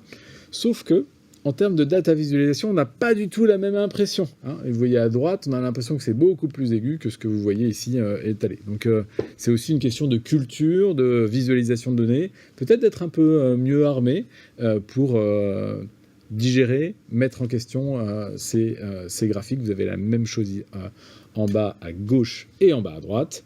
On a finalement de la même courbe dont juste le fait de passer du téléphone à l'ordinateur portable change un peu l'impression visuelle que l'on en a. Quelques leçons et peut-être interrogations à partager avec vous aujourd'hui. Finalement sur ces enjeux qui sont derrière ou à travers la visualisation de données. La première, c'est qu'on peut quand même s'interroger un peu sur nos pratiques, nos habitudes. On aimerait les qualifier d'anciennes. Avant la crise Covid, et j'espère pas trop après, comment on gère les données là ? Souvent, c'est avec des tableaux Excel. Ces tableaux Excel, parfois ils sont nominatifs. Parfois on n'a que des données agrégées, donc on ne peut pas se poser la question, comme on l'a fait de manière un peu plus fine, et puis localement sur notre territoire. Plutôt que de s'appuyer sur des API, on a beaucoup transmis par email, et pas forcément des messageries sécurisées de santé. On a une tendance naturelle, et probablement légitime, à centraliser les expertises. Et plutôt à produire des rapports PDF par des experts. Ça aurait été localement ceux de mon service, ou nationalement des équipes beaucoup plus musclées et expérimentées en modélisation de données. Et puis souvent, en temps de crise, on va se crisper, on va se replier sur une seule source de données. Le projet Argos, au CHU de Nantes, avec très peu de moyens, finalement, il dit quasiment l'inverse. On a abandonné les tableaux Excel, on est passé à des objets JSON, avec la granularité la plus fine possible. On a laissé les ordinateurs se parler ensemble, et on a hébergé au CHU de Nantes avec une anonymisation la plus profonde possible. Alors on n'a pas été au bout de cette ambition, mais on l'a bien vu. C'est les ordinateurs qui échangent les données entre eux. Alors c'est nous qui les programmons, mais on ne cherche le moins possible à reposer sur des opérations manuelles ou des transmissions d'email. On n'est pas dans une structure où on produit des rapports et on les envoie. On a une plateforme web qui est accessible à tous. On a une plateforme qui est adaptable, qui permet de visualiser la donnée et qui vise à autonomiser les décideurs. Et ce n'est pas une source de données, c'est plusieurs. C'est bien des principes de gouvernance, d'échange, de subsidiarité et puis d'accords réciproques qui sont à l'œuvre. Alors c'est un projet voilà, qui nous a beaucoup occupés, y compris dans ces difficultés, mais pour lequel on a vu finalement que le choix de données de granularité individuelle, ça présentait vraiment une rupture. Et ce choix, il est lié à l'ambition de donner une capacité à filtrer les données. Alors aujourd'hui, ces données, elles sont vraiment pseudonymisées. On l'a dit, évidemment, on a gardé le moins possible de données identifiantes. Et pour autant, eh bien, un âge, un sexe, un lieu, une heure de passage sont des informations identifiantes. On pourrait certainement faire un petit peu mieux avec des pratiques que l'on envisage déjà avec les données synthétiques. Et plus important encore, ce micro-projet, j'allais dire, de crise, avec nos smartphones et nos quelques captures d'écran là, avec Nantes Métropole, il nous a donné l'idée, l'ambition de créer demain une météo santé du territoire. Ce qu'on a fait dans la crise, finalement, il faudrait que chaque Nantais, chaque Nantaise, chaque habitant du territoire dans la région puisse finalement voir, interagir avec des données qui lui permettent peut-être d'être un peu plus acteur de la santé. Je voudrais tenir enfin 3 leçons en m'appuyant un peu sur quelques articles publiés dans la presse. La qualité du jeu collectif qu'est le nôtre dans les établissements entre les différents services. Je suis Nantes, c'est une grosse machine, c'est 12 000 salariés. Donc quand on appelle les services informatiques qui sont déjà en tension pour dire, dis donc, on va avoir besoin d'un petit serveur de plus, etc. Je n'étais pas sûr que ça allait gagner. Bah si, on l'a fait. Et on l'a fait chez nous. On l'a hébergé sur notre propre structure. Et on l'a fait non pas parce qu'on ne pouvait pas aller vers un hébergeur externe, mais aussi parce que pour nous, c'est pas un choix technique au fond. C'est un choix qui exprime le respect qui nous anime vis-à-vis de nos patients. Leurs données, elles sont tellement importantes que on les confie pas ou pas n'importe comment à l'extérieur, même dans la crise. Et donc c'est d'abord la gouvernance, le respect de la loi qui compte avant la solution technique qui pourrait nous obnubiler. Ça place vraiment nos CHU, et pas qu'à Nantes, partout sur le territoire national, comme un des carrefours des données de santé sur le territoire, et aussi comme un hôpital public auquel nos concitoyens peuvent faire confiance. Ça nous a un petit peu remué. On ne peut pas continuer le statu quo avec des indicateurs qui reposent sur la manipulation individuelle, même bien intentionnée de tableurs. Et alors on pourrait en sourire, mais chez nos chers collègues au Royaume-Uni, ils n'ont pas perdu des milliers, ils ont perdu des dizaines de milliers de cas Covid, apparemment parce que le tableur Excel était trop petit. Donc on a des pratiques qui potentiellement nous mettent en risque. Il ne s'agit pas d'incriminer les gens qui ont certainement beaucoup travaillé, y compris le week-end, à manipuler des fichiers Excel. Simplement, à un moment, il faut prendre conscience que certaines pratiques sont aussi des pratiques à risque vis-à-vis des décisions qu'on doit prendre. Et s'il manque 30 000, 40 000 cas dans les décomptes, Boris Johnson, il peut continuer à se décoiffer. Et dernier point, peut-être le plus important qui a été le cas spontanément et collectivement, notre équipe elle a dit non, on va pas être ceux qui vont produire des slides ou dicter la bonne parole, y compris à notre chère direction. Et la tentation elle est grande en fait, de dire je vais produire des tableaux, je vais les diffuser et je vais leur imposer ma vision de ce qu'il faudrait faire, ma vision de la pandémie. Nous c'est plutôt un principe de subsidiarité, donner les moyens d'eux. On essaye d'être aussi centralisé que possible. On a centralisé les données au CHU, mais aussi décentralisé que nécessaire pour mettre en puissance les individus. Et ça se traduit avec cette autonomisation des décideurs dans la philosophie du projet Argos. C'est ce que nous faisons dans nos projets de recherche qui comportent d'autres visualisations, mais qu'on appelle des Clinical Decision Support Systems, c'est-à-dire des aides à la décision. C'est pas l'outil qui prend la décision, c'est le patient avec le soignant, qui finalement sont là pour mieux comprendre et mieux prendre une décision en mobilisant des données au cœur de la prise de décision. Voilà. Et sur cette conclusion, je vous remercie beaucoup de votre attention. Merci. Merci beaucoup. C'est passionnant de voir comment cette pandémie a permis finalement une forte accélération des pratiques professionnelles. Donc, vraiment intéressant. Je vous rappelle qu'on peut poser des questions pour le public qui nous suit sur le slido.com. Et Yannick va déjà relayer les premières questions. Alors, j'avais une question sur les expertises techniques internes ou externes au CHU pour de tels projets. Est-ce que c'était juste ton équipe, en fait, ou est-ce que vous êtes allé chercher d'autres gens? Alors, non, c'est vraiment d'autres équipes. Hein. C'est d'abord le travail qu'on fait avec le service informatique de l'établissement. La majorité de son travail, c'est de s'occuper du dossier de soins, de vérifier que les données pour le soin des patients du CHU de Nantes, les données sont disponibles en temps réel et intègrent et qu'on trace qui a accès à quoi. Donc ça, c'est l'activité autour du dossier patient informatisé. Et puis nous, on les sollicite beaucoup pour d'autres projets, des projets un peu hors normes comme celui-là. Et donc là, c'est vraiment ces équipes-là qui vont déployer le serveur. On a travaillé aussi avec des prestataires extérieurs qui se sont mobilisés pour la crise. Alors, un peu comme dans l'esprit du projet marquée, finalement, ce sont des gens de l'extérieur qui proposent leur aide. Et à un moment, parce que c'est la crise, on arrive... Des experts élastiques, par exemple. Par exemple, des experts élastiques. Et on voit bien que c'est pas tant l'objet open source qui est important, mais finalement la capacité à le déployer. Et puis, cette expertise technique, elle est toujours au service d'une connaissance fine des données. Et ça se fait au plus près du terrain, avec pas simplement mon équipe, mais aussi toutes les équipes de soignants du CHU de Nantes. Quand on voit la biologie ou la gériatrie, il faut pénétrer au cœur de leur activité à travers leurs données. Ok, j'ai une seconde question de Frédéric. Est-ce que vous êtes en conformité RGPD et sinon, est-ce que vous avez remis en question... est-ce qu'à un moment donné, l'urgence a remis en question un certain nombre de contraintes en se disant on verra plus tard ou... Alors, je ne sais pas si tu as le droit de répondre. Alors, non, je réponds à toutes les questions et c'est une très bonne question. Alors, d'abord, peut-être un élément de contexte. Avant la crise Covid, on est au CHU de Nantes, dans le premier hôpital en région qui a reçu de la CNIL l'autorisation de déployer un entrepôt de données de santé, avec aujourd'hui 2,1 millions de patients.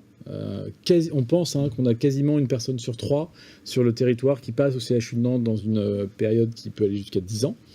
540 millions de données structurées, donc ça ce sont toutes les données qui sont produites par exemple dans les analyses biologiques, la glycémie, l'hématocrit, etc. Et puis c'est aussi 35 millions de documents.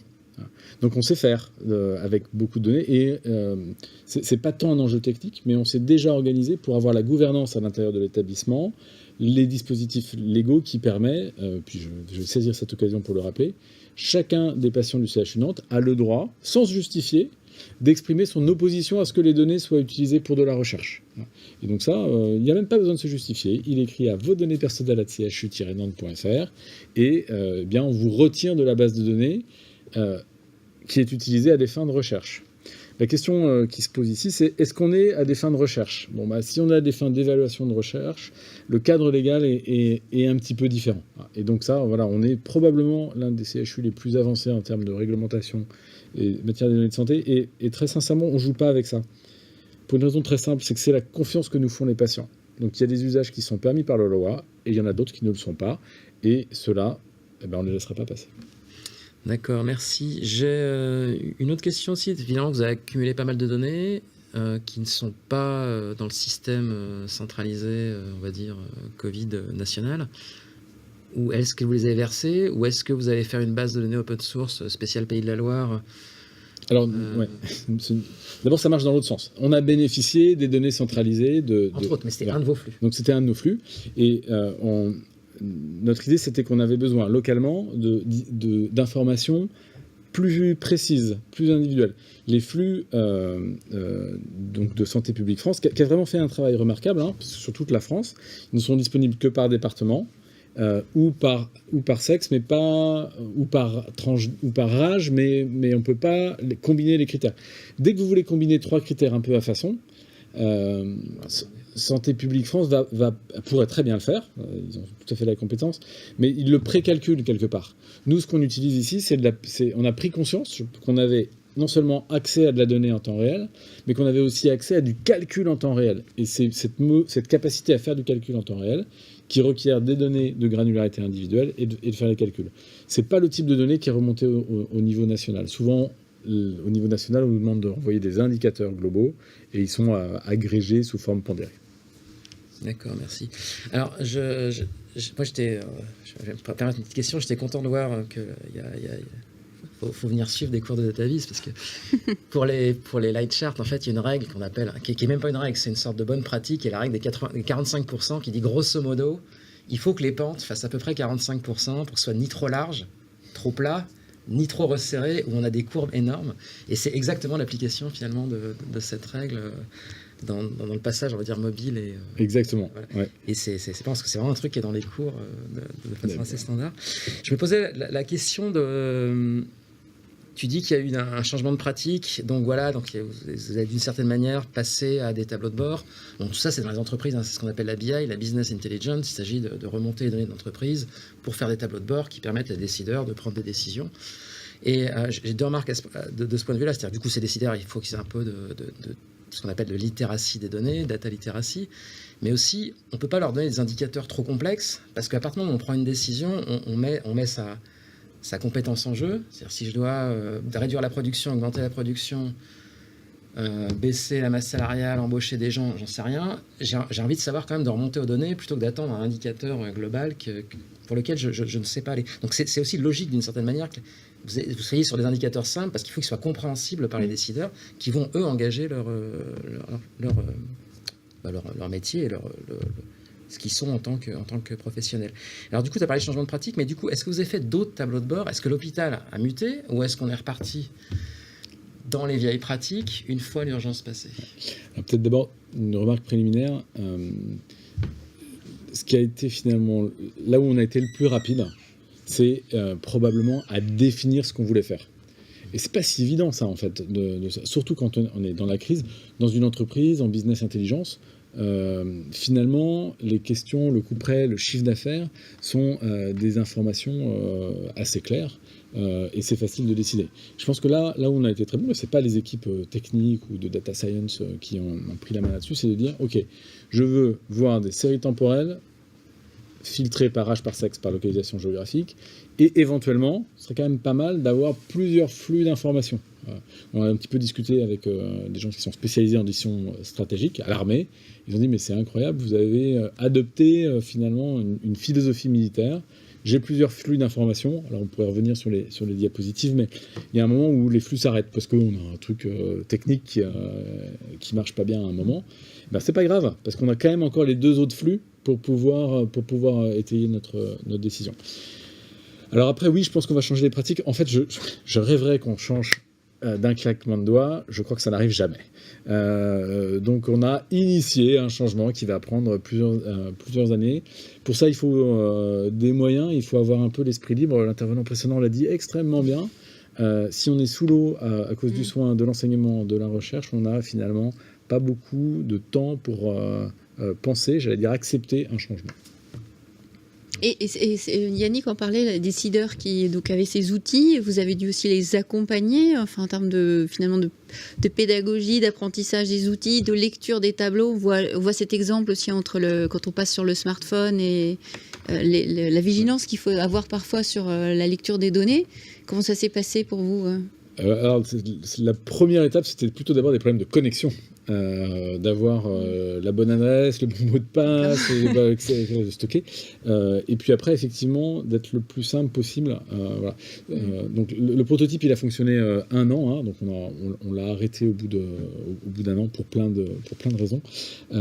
Et c'est vrai que une des leçons certainement à retenir, c'est une acculturation de cette interaction avec les données. D'accord. Est-ce qu'il y a d'autres questions ? Alors j'ai une dernière question sur notre petit canal là, qui est est-ce que vous avez procédé à des tests utilisateurs ou est-ce que ou le dashboard, est-ce que vous l'avez un peu testé ou est-ce que finalement c'était Grafana et c'est voilà. Alors on n'a rien fait en suivant les canons du développement. On a été très vite ou le plus vite possible parce que l'urgence l'impose. Alors c'est pas bien et c'est certainement complètement sous-optimal hein, comme application. Oui, entre le 26 avril et le 11-13 mai, quand on déploie la plateforme, il se passe pas beaucoup de temps. Et je pense que là, c'est plutôt des réflexes de développement agile et itératif qui sont à mettre en œuvre. et d'être prêt pour maîtriser ces outils et peut-être dans la crise inventer les tableaux qui répondent aux questions pertinentes à ce moment-là. Alors, je me rends compte que je ne suis pas sûr que tu aies répondu à la question sur finalement la mise à disposition en open source ou pas de la base que vous avez construite. Alors non, l'open source, en fait, il n'est pas possible pour les questions de RGPD. Ce sont des données pseudonymisées. Je pense que c'est difficile à attaquer sur l'open source avec le projet marquée, etc. Donc, mais on ne peut pas mettre à disposition les données individuelles qui finalement seraient réidentifiantes. Agrégé. Alors, agrégé, c'est possible. D'où l'ambition qu'on avait et qu'on a vu assez vite, alors notamment avec la société Octopies, que je connais bien, que je conseille. On nous a dit, mais est-ce qu'on ne peut pas réussir à faire des flux de données synthétiques, c'est-à-dire des données qui respectent finalement l'intimité des gens, pour deux raisons. D'abord parce que si on peut le faire, c'est mieux, critères éthiques, mais surtout ça nous faciliterait énormément la capacité à mobiliser des gens qui sont extérieurs à l'établissement.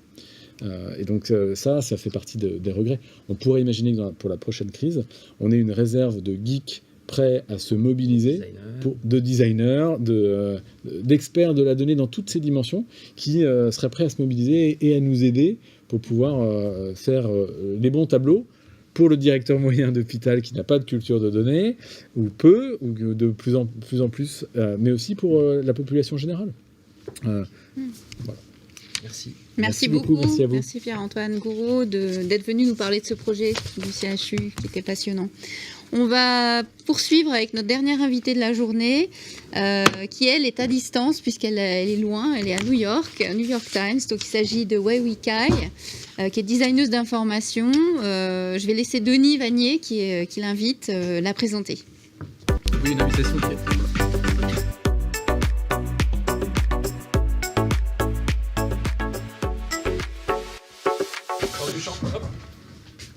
Oui, je disais une invitation qui a été faite au nom de West Media Lab, le partenaire de Datarama, pour essayer de répondre un peu à cette question de la Dataviz et de l'urgence en partant de l'urgence médiatique.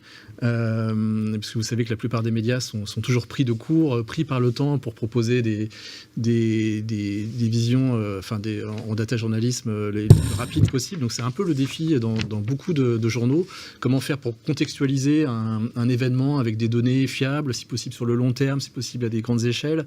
C'est un peu le casse-tête quotidien dans la plupart des équipes de data journalisme. Alors en France, ces équipes de data journalisme sont plutôt réduites, malheureusement, parce que c'est très cher de constituer des équipes comme ça. Aux États-Unis, et notamment dans des grands journaux, les équipes sont plutôt conséquentes. On parle de vingtaines, de trentaines de personnes, avec des équipes très variées de data journalistes, de designers, de développeurs.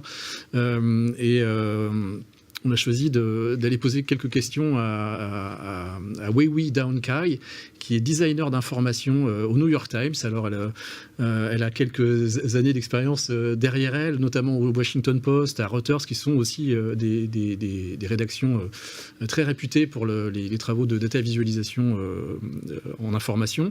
On lui doit récemment une enquête sur l'exploitation de bois en Roumanie, liée à la demande croissante en pellets, notamment pour le chauffage au bois. Et on se souvient aussi d'une visualisation qu'elle avait réalisée une semaine après notre confinement à nous en France, sur l'origine du Covid, avec notamment cette carte en forme de pieuvre de la manière dont s'était réparti le virus à partir de Wuhan. Et elle va nous parler dans cette conférence qui a été préenregistrée, parce qu'on avait quelques problèmes de communication pour la faire en direct. Elle nous montre les coulisses de la recherche autour de ces visualisations de données pour ce projet sur le Covid et d'autres projets qu'elle a menés depuis. Vous allez voir, c'est passionnant, et on revient avec elle après par téléphone pour des questions-réponses, donc n'hésitez pas à... Préparez vos questions, effectivement, elle sera en ligne avec nous après la conférence. Merci Denis. Hi everyone, my name is Dawn. I'm a graphics and multimedia editor at the New York Times. Thank you so much for having me here today. I'm very excited to talk about data visualizations with you guys. I'm especially excited today because I'm going to talk about the more unconventional and creative types of data visualizations that I've worked on recently, and share some fun experience creating them with you. So the talk is about the different phases of data visualizations in visual storytelling. A little bit more background on what I do. I've been at the Times for about 4 years, and I make all kinds of different visual stories on various subjects. And here is a little glimpse of the kinds of projects that I've worked on. So I make from maps, diagrams, and charts to larger scale visual investigations, to also sports and Olympics coverage, which was very exciting to work on. And in different projects, I play kind of different roles. Sometimes I'm a more reporter and researcher. Sometimes I'm more design and developer, and sometimes more producer, and play the role of a conductor that put all the materials together in a one cohesive package. And I work with a wide range of different tools, from Illustrator and other Adobe products, and I do coding and mapping softwares and also video editing softwares. So every project is different, and that keeps things very interesting. But the most important aspect of these visual projects, I have to say, is collaboration, and none of these projects would have existed if it's just me working by myself. And every project takes input of a team of reporters and graphics editors and also editors to really make the stories into what they are. So because we cover a wide range of topics, and every projects kind of end up taking very different forms, and that keeps our job very interesting and fun. And today I'm going to talk about the most fun part of my job, which is get to experiment with forms and try to break the conventional boundaries of what data visualizations are. But before talking about breaking the boundaries, I want to talk about the conventional ones. So when you type in data visualization into Google, this is what you're likely to get. Google image search. So basically they're just charts. Sometimes they're dressed up charts, but they're just basic chart forms. And first of all, before I go deeper into this talk, I want to make the point that these are the cornerstones of our job. That is these basic chart forms. And sometimes basic charts are the best and most effective way to visualize the data and tell the story you want to tell. So this presentation is by no means to discourage you from making bar charts and line charts and pie charts and all these charts. In fact, they can be incredibly smart and very powerful, and they can tell 1,000 words in just one glance. And in fact, everything I'm going to talk about today is stemmed from basic chart forms. And in a way, maybe every data visualization started from some form of basic chart. And I've made my share of basic charts, and here are some examples. Top left, we have a line chart, step chart showing Serena Williams' world ranking over time, and the orange line highlight when she was #1 in the world. And the bar chart on the right shows the population of women of reproductive age in different states, and it's helping people to understand the news about abortion and where women will get most affected with this abortion ban that's going on in the US. And at the bottom, we have 2 line charts showing the cases and deaths per capita in urban counties versus rural counties. The story was about how people know coronavirus was spiking in urban counties where population was really dense, but in fact in rural counties where population are not so dense, coronavirus are also going up. So as you can see, these line charts are these basic charts are very effective in telling a story and really get to the point. So these charts are important in our job, and I'm sure in a lot of your jobs as well, and we should not stop making them. But sometimes these charts are just not enough. Sometimes your story or your project really calls for something more custom, more creative, and more unique, and more eye-catching. And these are what I'm going to focus on today, these more customized and more unconventional forms of data visualizations. And I'm going to use some examples of the works I've done recently and share some tips of how you may step outside the box of basic chart forms and find some creativities in visualizing the data you may have. The first tip I want to talk about is to marry different types of data visualizations. It could be marrying two different chart forms in one. It could be marrying charting with mapping. It could be marrying charting with photo illustration. There are endless possibilities when you put two different things together. So I will use the example of a diagram that I created for a story about the coronavirus spread to illustrate this point. Here's the diagram, a chart, however you want to call it. We call it the octopus, and that's kind of the nickname of this chart now. And it's showing the travel flow from Wuhan, China, where the coronavirus first started, to various international cities. And this diagram really is the result of marrying mapping or abstraction of mapping with the Sankey diagram, and ended up with this very unique looking and a very customized visual that really serves this particular story's context, and which I will go in more detail now. So this diagram lives in the story called How the Virus Got Out. It was published back in March 2020. It was when the pandemic first started and when the virus was first started spreading all over the world. And we wanted to make a project that understand how we got to that point and explore the dynamic between travel lockdowns and the spread of the virus. And we use data and reporting to show how the virus got out of China and also how it spread into different parts of the world. And we found that although lockdowns are very effective, they came a little too late in stopping the virus from spreading, both domestically inside China and internationally. So the story naturally started in China, and that was the first part of this project. And we got detailed travel volume data in China in the weeks before and after the travel lockdowns in February 2020, I believe.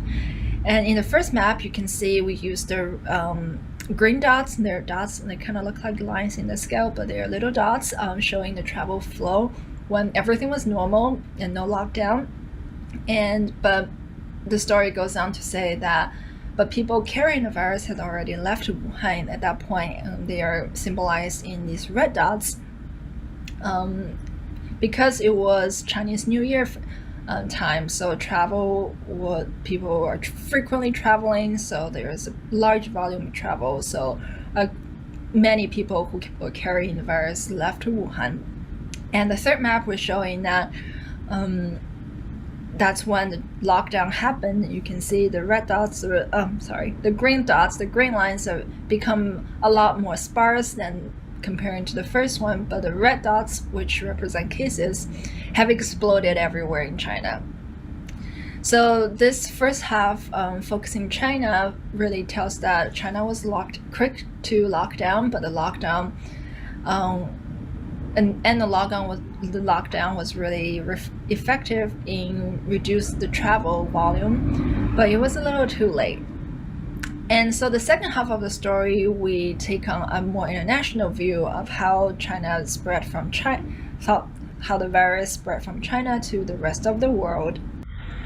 We gather data on where people traveled to the most from Wuhan in 2019 and use that as a baseline to estimate the travel volume in 2020.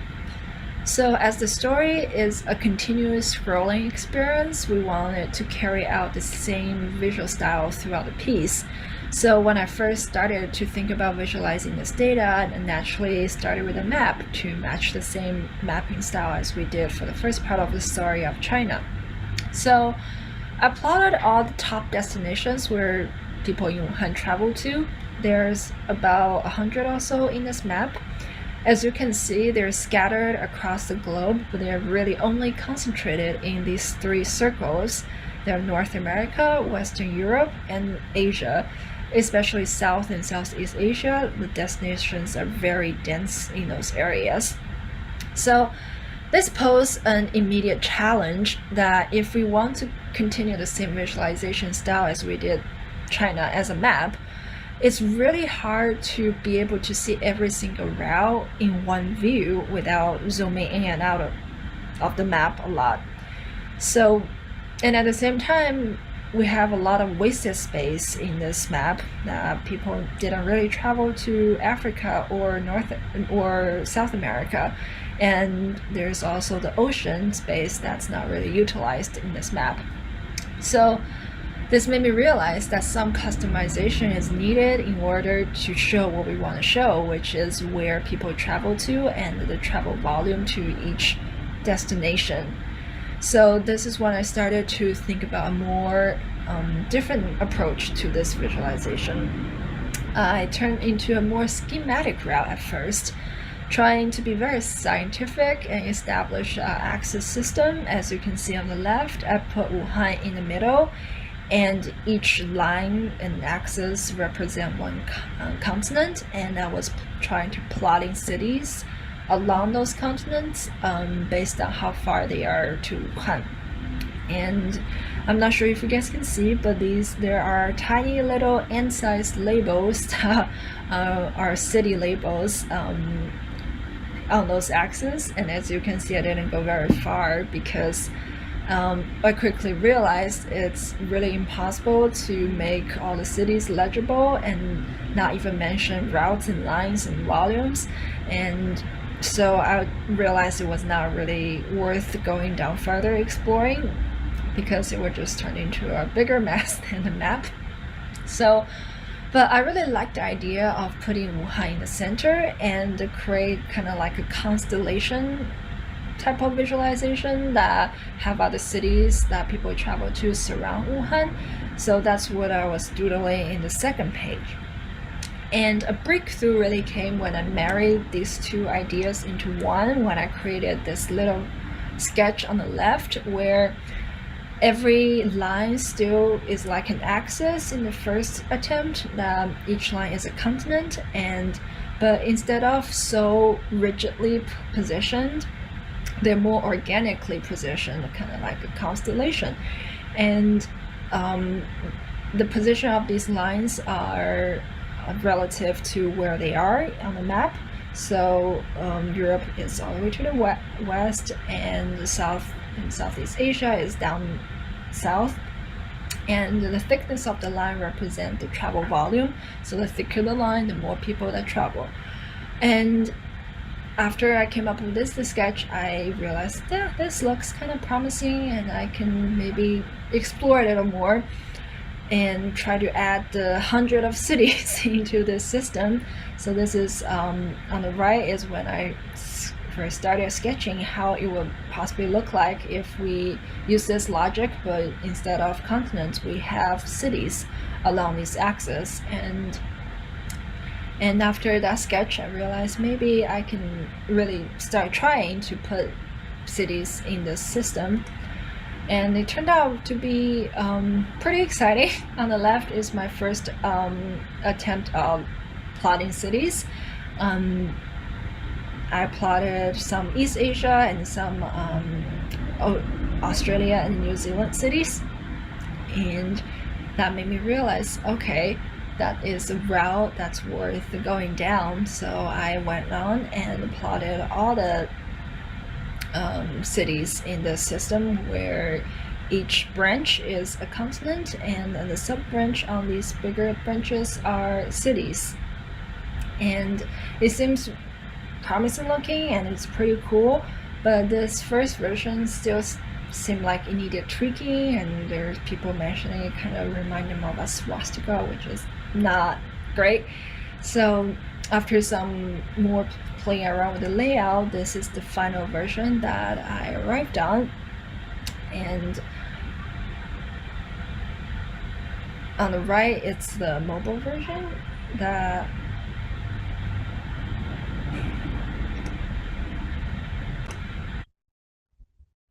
and after some more playing around with the layout and experimenting, this is the final version that we arrived on.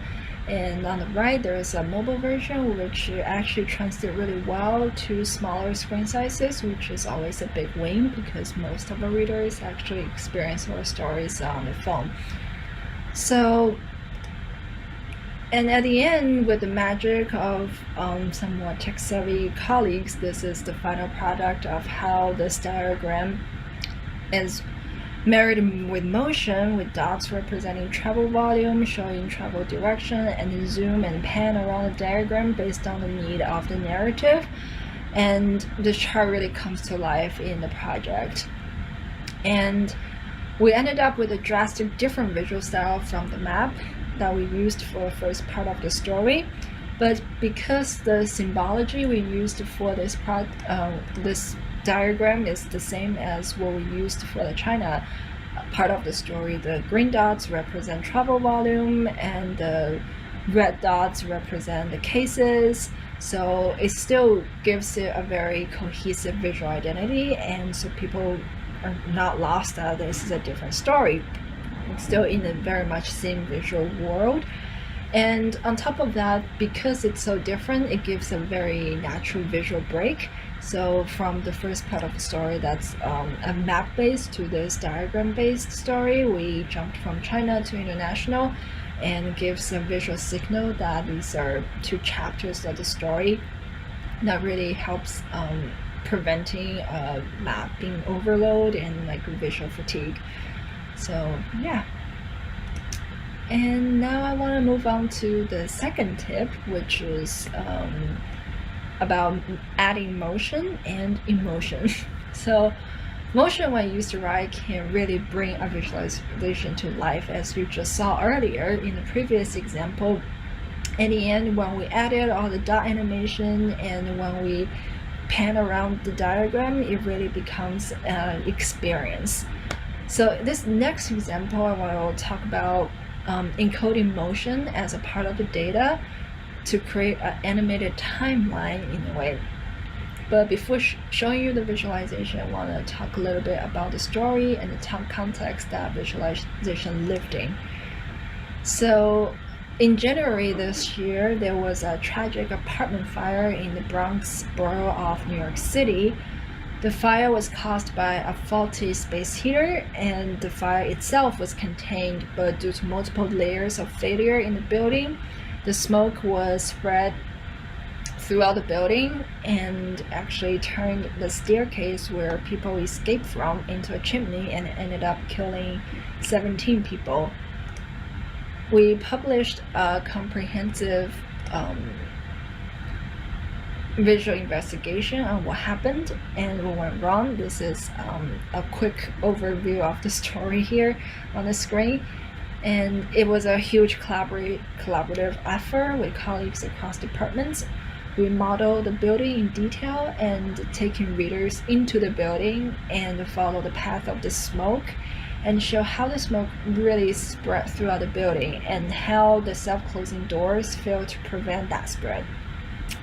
And a part of the story was focused on calls for help that came from the building on the day of the accident. We acquired very detailed 911 call logs and from police department, and were able to construct a timeline that showed when the calls came in. And we also had audio logs of those calls. Listening to those audio was really the hardest, and at least emotionally, the hardest part of the project. And that was after listening to all those calls, there were about 40-50 of them, I was very motivated to come up with a visual that matched the emotional experience I had listening to these calls. So this is the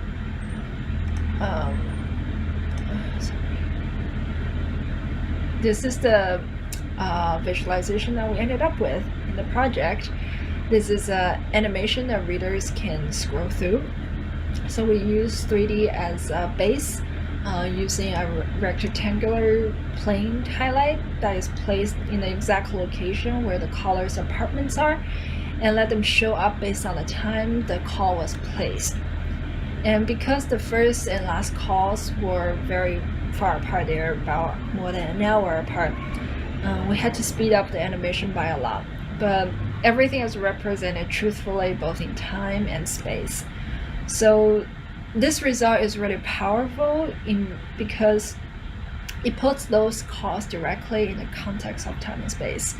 It directly shows how widespread the dire situation was. The fire was on 3rd floor, but soon enough, you see the calls are coming from upper floors, or 10, 15 to 19 floors. Everyone was calling 911. And it really helps give reader a sense of the scale of the disaster. And it also shows how quickly the situation progressed. So not long after the first call was placed, waves of new calls came in. And lastly, we added those quotes in bubbles as they come up. They are very heartbreaking to read, but again, it really helps bring this human aspect into this visualization. This viz can easily be a chart where you can imagine the axis is the time, and then you have bars or circles representing calls, and the chart can also show the volume and how quickly they came in. But I think the advantage of this really is that it gives people a very direct idea of how the scale of the disaster was, and it's been easily relatable. Everyone lives in an apartment, that you see how all throughout the building people are calling for help. And I personally think about how we can make data visualizations more emotional, more humane all the time. And I think to this one, I was really happy that I got a chance to adding some human aspects and the victims' voices into a data visualization, because the story itself is such a emotional and human story. Another example where we used motion to bring data visualization into life is this investigation we did on Tucker Carlson. For those who don't know who he is an American TV host. He hosts the most watched cable TV news program, but he has been spreading extremist, racist, especially white supremacist talking points in his shows for years. It's especially dangerous because he spreads misinformation to millions of Americans night after night. A group of us spent months going through his show's transcripts, categorizing his language and content, and ended up with a database of his shows and topics he touched upon in every show. In the end, we realized that this show, Night After Night, is instilling fear in his viewers by framing every single issue into they are against you, a framework frequently used by extremists. In the final product, we created a tab story packed with visuals and videos and audios and also Dataviz. And we leaned really heavily into the clips from the show itself, that is speaking for itself. And here's the intro.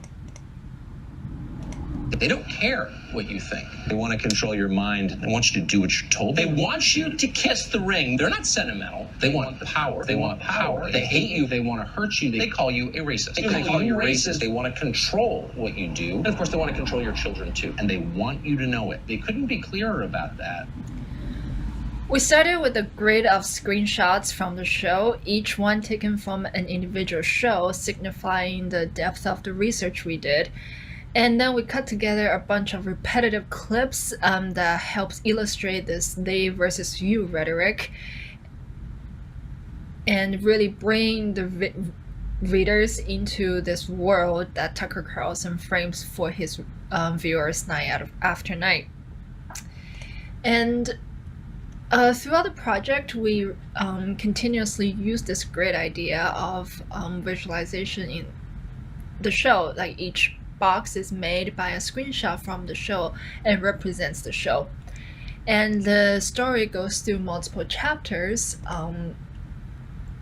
and touch upon different topics he talked about in the show. One of the main topics he talks about in the show is the replacement theory, that the Democrats are importing non-white voters to replace the white Americans. And here I'll click through the project really quickly and show you how we use the audio and motion to bring the research result to life. Here is the beginning of the chapter where we say they want to replace you, and this is one of the things that Tucker Carlson warns his viewers. And then we go into a little bit of the background knowledge and history of this replacement theory. In order to win and maintain power, Democrats plan to change the population of the country. And here he will use his own words to explain what his interpretation of replacement theory is. It's they're importing immigrants to replace the white American voters. And then this is one clip, but we found that throughout the history of the show, he said it more than 400 times. So this is the grid I was talking about, that each block is a screenshot from the show, and then we use this yellow highlight to highlight the shows that did touch upon this topic we are discussing in this chapter, which is replacement theory. It has more than 400 shows. But we did not just stop here. We could have just stopped here, and as a static graphic, it's still stunning that in this show, like so many of them have spread this replacement idea. But we went one step further and added in audio and actual clips from the show to show how he actually hammers this home night after night over the time.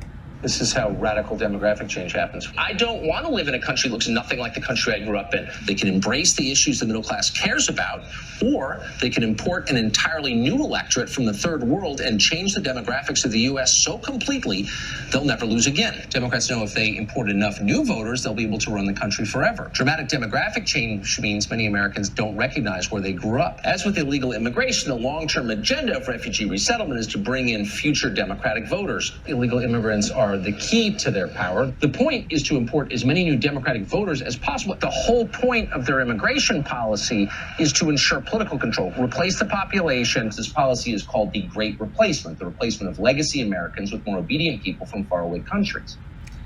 We thought it was really important for the readers to be able to hear what it really sounded like and how hatred is spread through his show night after night. And in this project, we also categorize the point of view of the guests he invites on the show, because this is a news show, but it's also an interview made up of a lot of interviews. He invites all kinds of guests, from lawmakers to everyday Americans, on his show to talk about issues. And we found that at the beginning, the guests opposed him, shown in yellow dots here. I invited frequently to debate with him on the show, but as the time went on, they disappeared and were replaced by guests that just echoed his point of view. As you can see here, the yellow dots are disappearing in recent years. But once again, we did not just end there with this static chart. We went one step further and added in clips to really show our readers how a debate was like and how us guests with the same point of view sounded like. So here, I'll show you. Because of climate change. That's how so much of this you don't know. You pretend that you know, but you don't know. It's also important that we place a premium on diversity, and the fact that we have but people diversity in this means appearance. It means what you look like. You're talking about the shallowest possible criterion. But let me ask you this. I'm kind of confused because racism, what is happening in this of course it's not racism. That's called demagoguery. Let me ask you this.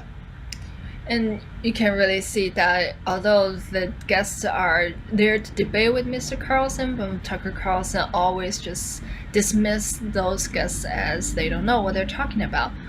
And similarly, we did the same thing with the guests of same point of view. This is about the survival of this country, and we will not back down. You shouldn't. The breakdown of the family is the biggest civilizational catastrophe that we're facing today. Absolutely, the politicians that want to get them in so that they can change the demographics and get votes. If you think about the entire trajectory of American life over the last 30 or 40 years, you have elites and the ruling class that have plundered this country, that have made it harder for middle-class Americans to live a normal life. And when those Americans dare to complain about the conditions of their own country, if they dare to complain about the southern border or about jobs getting shipped overseas, what do they get called? They get called racists, they get called bigots, xenophobes, or idiots.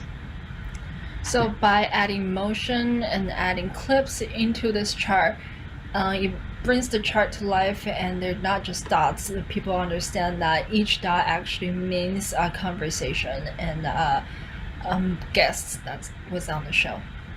I know that so far all the examples I've shown are from bigger and more ambitious projects that take months of planning and research and experimenting. And I know that most of the projects that we do not fall into that category, and we cannot make every single project that we do to that scale. So I have the last quick bit of tip here is to have fun with symbology, and there's also room for creativity and fun when we make smaller scale of projects. And I have a few examples here. For example, this chart I made for a project about quadruple jumps in figure skating, in women's figure skating for the Winter Olympics. The story was about how quadruple jumps have become becoming more and more prominent in women's figure skating, driven by young Russian skaters, and making it a must-have in order to win in the Olympics, Beijing Olympics back in February, and because it just grabs so many points in the program. And this chart is comparing the quads in men and women's programs going back in 2005. It shows that it was even rare in men's programs in early 2000s, and now they are really ubiquitous. So the women's programs are likely to take the same trajectory. And in the project, we used this wonderful illustration made by my colleague Yulia throughout the project, and she drew this series of breakdown of a quadruple jump on the top of the story, and really help people understand what is a quad. So I wanted to carry out this very sketchy and hand-drawn art direction throughout the piece. So I asked her to draw some lines to represent quads and triple axles, and to be used as symbols in the chart that gives the project more cohesive visual identity. And this is what we ended up with. We could easily use different color of dots, or different color of squares, or different color of different same symbols, but I think this little nice touch that brings the project together and gives some unique and novel look into this chart. And here, this map was made during the 2020 election cycle. Each one of these heads is a US presidential candidate back in 2019, and this map shows how they campaigned in 1 month. And the size of the heads are the number of cities they visited in each state. And again, we could easily use dots or some simple symbols to represent each candidate, but using their headshots directly made this map so much more fun, and it also saved us having to use key and assign colors to each candidate, and making it really like you have to decode the graphic in order to read it. And this visualization is very direct and fun to look at. And the last example I have here is a chart that shows the NRA rating of each Democratic Congress member over time. For those unfamiliar with the issue, NRA stands for National Rifle Association. It is the biggest gun lobbyist in the United States. They assign each Congress member a grade. A means they are very pro-gun, F means they are very anti-gun.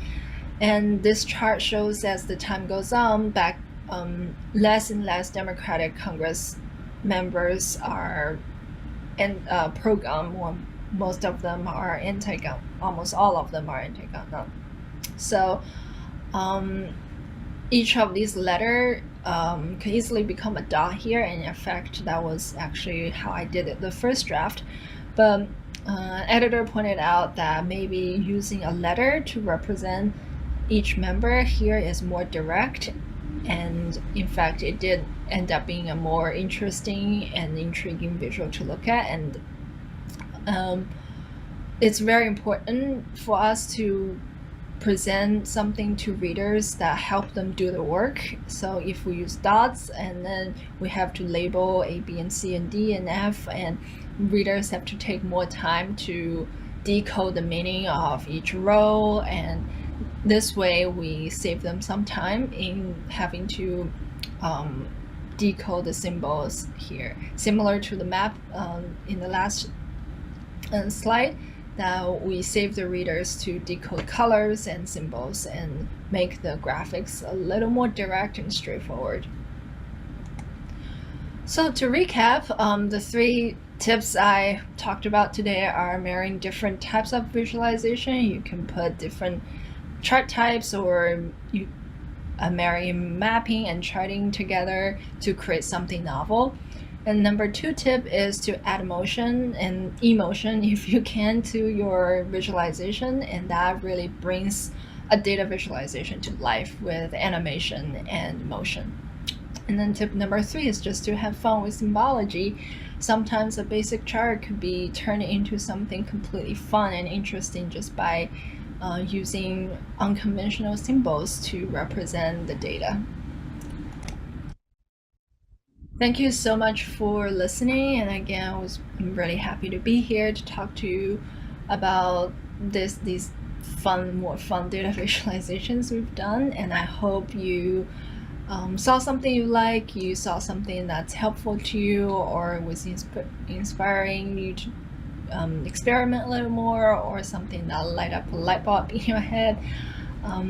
Here's my Twitter handle. You can get in touch with me if you want to talk more about Dataviz. And thank you again.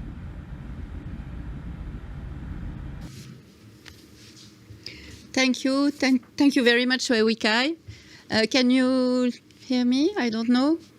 On est en fait, pour expliquer au public, on avait effectivement enregistré cette intervention, mais maintenant on va avoir Weiyi Cai en direct. Dawn. Hi, Dawn. Can you hear us? Yes. Hi. How are you? Okay. Great. Thank you very much for your presentation. I have a first question for you coming from Paul Girard, who's a designer that was actually I can hear myself, but sorry. He was a speaker in 2018, actually. And so he wanted to know a little bit more about your educational background. He's really impressed by the variety of skills in your profile, and he wanted to know a little bit more. Okay. So I come from a little bit unconventional background to doing what I'm doing. I did not study journalism like a lot of my coworkers do, or design. I studied communication studies and art history in college. And what led me to what I'm doing right now is by doing school newspaper. My school has a weekly newspaper we put out every week, and every Monday night is our production night, and I was the layout editor. I was designing the whole paper, basically. And my junior year, we started doing like a series of each biweekly, we do a special section on current news events. Like at the time, I remember there was Ebola outbreak and there was fracking issue in Pennsylvania. So some of my friends would do research, and I would do some infographics because I was seeing trends online. I just like, this is like looks interesting and what people do. And what I found is like when I was designing infographics, time just fly by. It could be like suddenly 2 a.m. and I'm still so invested in my work. And every week I was so excited to see it coming out of the paper. And that's how I realized maybe this is what I should do. I don't feel that way when I'm writing a research paper or anything else. So I applied for internship at the Washington Post and New York Times and all these big papers for to do after I graduate. And luckily I got an internship at the Washington Post doing both design and graphics work. And that's how I got started on the professional path doing what I'm doing. And really a lot of the skills I have right now is tons of Googling, watching YouTube tutorials, and learning from colleagues, and just by trying out things in work, yeah. And that, to me, is the most exciting part of the job. You are constantly learning new things. Like, I did not know how to use After Effects when I join the Times, but because certain projects needed it, and then I started looking into it, and that's how I started building up. Yeah. Building on that question, do you always work in teams in the New York Times when you're working on these stories? And how do you interact with the writing, with the editorial journalists in deciding the story that you're going to tell through your data visualization? Also, how big is this team? If you in teams? The graphics team at the Times is really big. There are about 50 of us, and we're scattered in different parts of the newsroom. Some of us are in this general big graphics team, which I am in, and we are covering all kinds of topics, but there are some more specialized colleagues embedded in climate desk and international desk, so they are more focused on the issues they cover. And yes, vast majority, 99%, I would say, the work we do is collaborative, and we don't really have single bylines. It's always with a swath of people. And there are different ways the projects come about. There are graphics initiated projects. Usually that's coming off of breaking news. One of us could have some idea, or one of us get a big data set that we want to explore. For example, when the Christchurch shooting happened, we initiated a project looking at all the why extremist attacks over time, and we used the terrorism database to do that, and that's very much graphics initiative projects. And usually inside graphics, our team, there are various skill sets. Some people are good at production, designing. Some people are good at data analyzing, and some people are better at reporting and writing. So we usually pair people with different skill sets together. And another way the projects come about is from other desks. Other desks will pitch it to our editors, and editors decide whether or not it's worth collaborating or investing time. For example, one recent story I did on European logging, there's a reporter based in Brussels. She got a tip on the story that in Romania, trees in protected forests are being cut down to made into wood pellets that heat homes, and they call it a green energy, but it's actually more detrimental to the environment than burning coal. And then she brought the story to us, and I worked closely with her on the data front, and then together we shaped the story. And then she wrote the story, and I took care of all the visual elements in the story. So there are many different ways of collaborating. Okay. So the editorial line sometimes comes from you, sometimes it comes from the journalists. For example, the project you were working on showing this replacement theory occurring through multiple examples of graphics. In the end, What's the end note for this? Is it because to a certain extent we already know that Fox News is polarized? Is there the idea that it's going to bring about some sort of action, that the FCC might, look into the editorial line of Fox News, or what is the reasoning behind this series? In other words,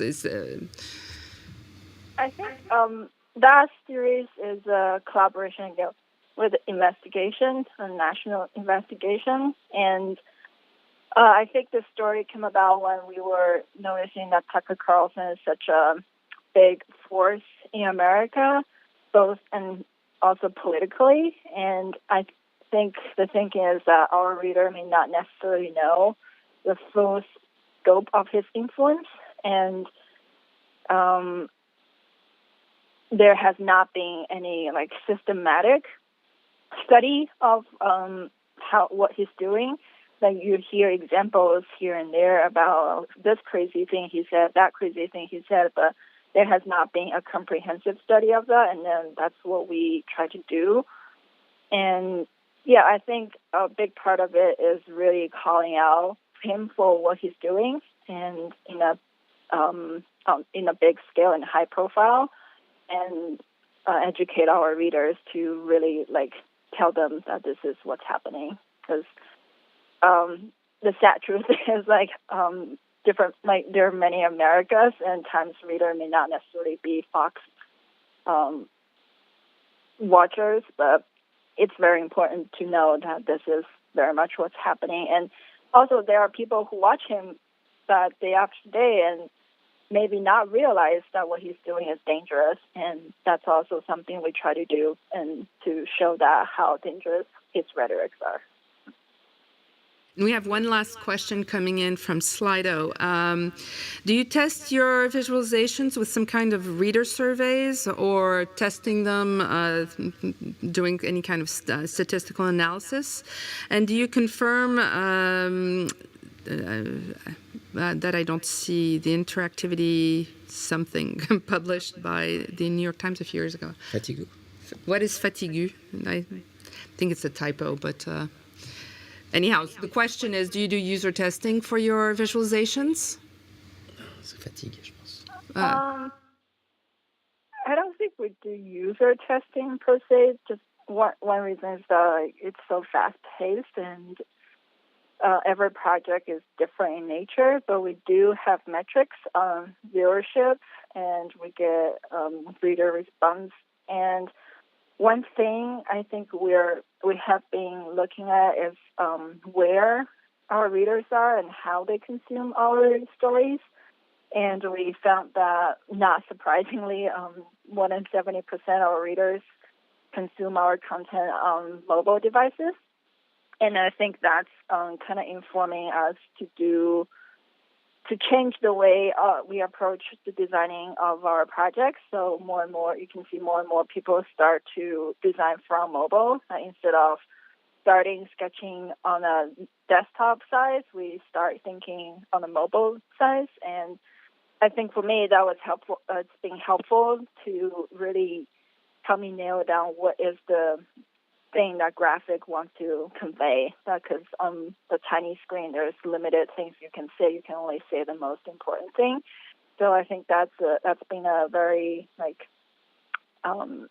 it's a different approach from how I've been doing work, but it's been really rewarding in that sense. That helped me clarify what's the most important thing of each graphic that I'm trying to do.